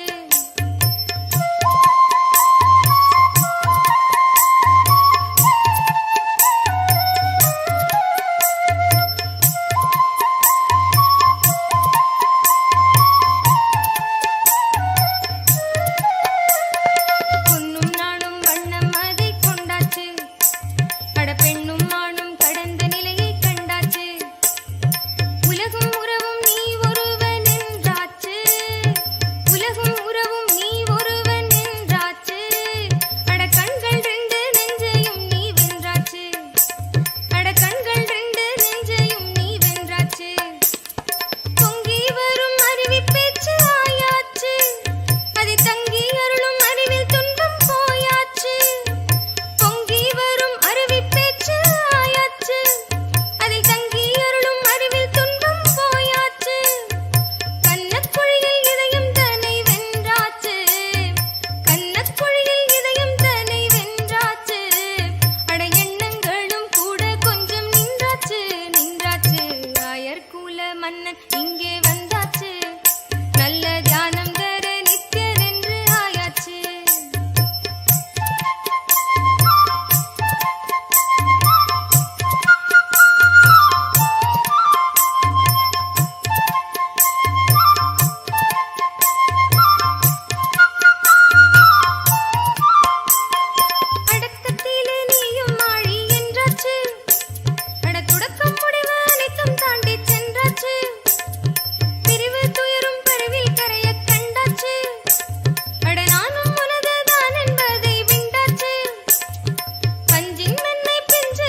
அதில் ஆனந்த ஸ்புரணம் பொங்கி வந்தாச்சு, அதில் ஆனந்த ஸ்புரணம் பொங்கி வந்தாச்சு.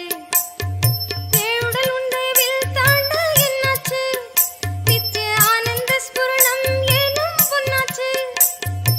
ஏழுடல் உண்டைவில் தாண்ட என்னாச்சு, நித்திய ஆனந்த ஸ்புரணம் ஏனும் பொன்னாச்சு. திருத்தவமும் மருத்துவமும் ஒண்ணாச்சு, திருத்தவமும் மருத்துவமும் ஒண்ணாச்சு. ஆனந்த கந்தம் மலர நித்தியம் நித்தியனில் நின்னாச்சு. ஆயர்கூல மன்னன் இங்கே வந்தாச்சு, நல்ல தியானந்தர நித்தியன் என்று ஆயாச்சு. ஆயர்கூல மன்னன் இங்கே வந்தாச்சு, நல்ல தியானந்தர நித்தியன் என்று ஆயாச்சு.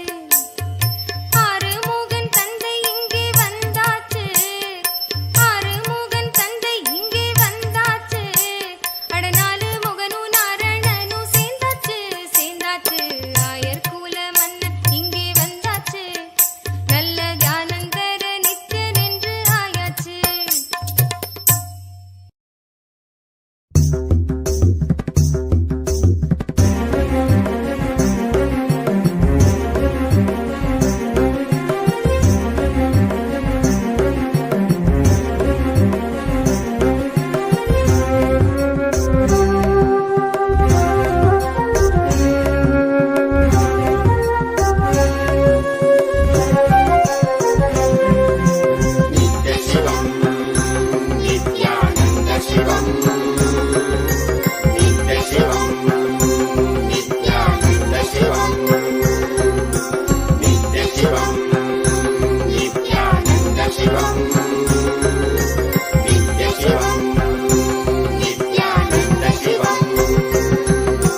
ಪಾವನವಾಯಿತು ನನ್ನೀ ಜನುಮವು ನಿನ್ನಯ ದರ್ಶನದಿ ನಿತ್ಯಾನಂದ.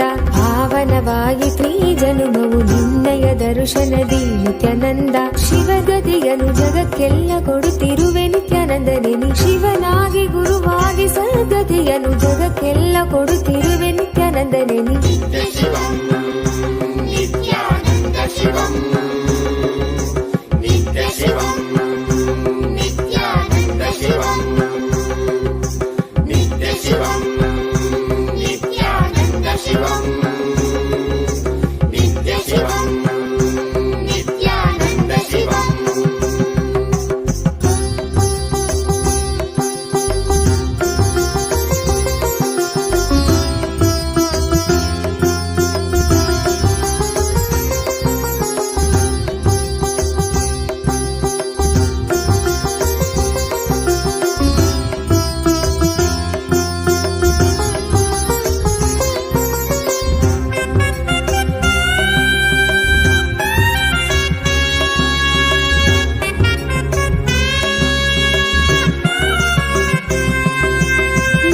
ಶಿವನಾಗಿ ನೀ ದೇವಿಗೆ ಎಂದಿತ್ತೆ ಜ್ಞಾನವ. ಜ್ಞಾನ ಗುರುವಾಗಿ ನೀ ಕೊಡುತ್ತಿಹೆ ವಿಶ್ವಕ್ಕೆ ಪ್ರಜ್ಞೆಯ. ಮನದಲ್ಲಿ ತನುವಲ್ಲಿ ಕಲ್ಮಶವ ತೆಗೆಯುವನಿ, ನೆನೆದವರ ಮನದಲ್ಲಿ ನೆಲೆಸಿರುವನಿ. ಮನದಲ್ಲಿ ತನುವಲ್ಲಿ ಕಲ್ಮಶವ ತೆಗೆಯುವನಿ, ನೆನೆದವರ ಮನದಲ್ಲಿ ನೆಲೆಸಿರುವನಿ. ಜೀವನ್ಮುಕ್ತನಾಗಿ ಬಾಳುವಂತ ಕಲೆಯನ್ನೇ ಕಲಿಸಿದಂತ ನಿತ್ಯಾನಂದನಿ. ಜೀವನ್ಮುಕ್ತನಾಗಿ ಬಾಳುವಂತ ಕಲೆಯನ್ನೇ ಕಲಿಸಿದಂತ ನಿತ್ಯಾನಂದನಿ.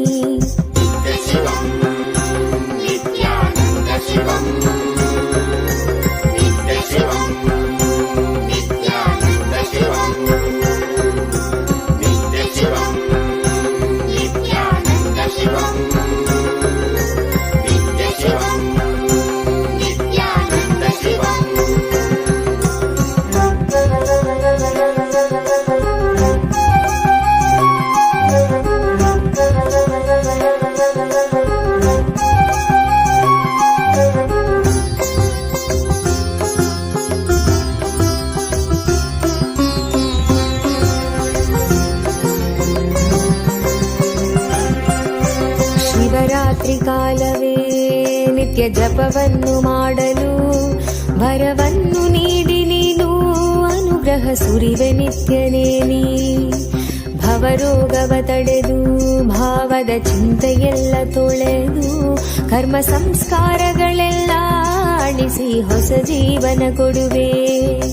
ಪಾವನವೇ ನಾಡಿದು ನಿನ್ನ ಪಾದಗಳ ಸ್ಪರ್ಶದಿ, ಪಾವನವೇ ಬೀಡಿದು ನಿನ್ನ ಕಲ್ಪತರು ದರ್ಶನದಿ. ಶರಣಂಬನು ನಿತ್ಯೇಶನೇ ನಿನ್ನ ಶರಣಂಬನು ಆನಂದನೇ, ಶರಣಂಬನು ನಿತ್ಯೇಶನೇ ನಿನ್ನ ಶರಣಂಬನು ಆನಂದನೇ.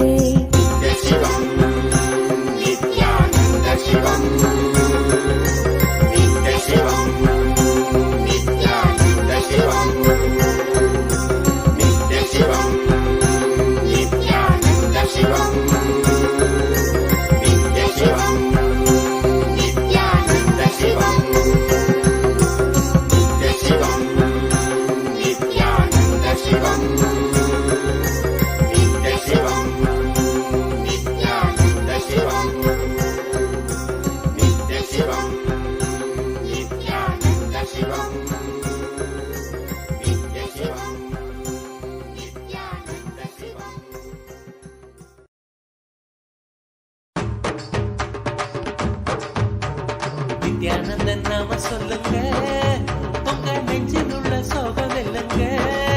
நித்திய நண்பு கொண்டு நம்மையே ஞான மாத்தம் தண்ணிலே செல்ல சொல்லியே கரு தள்ளி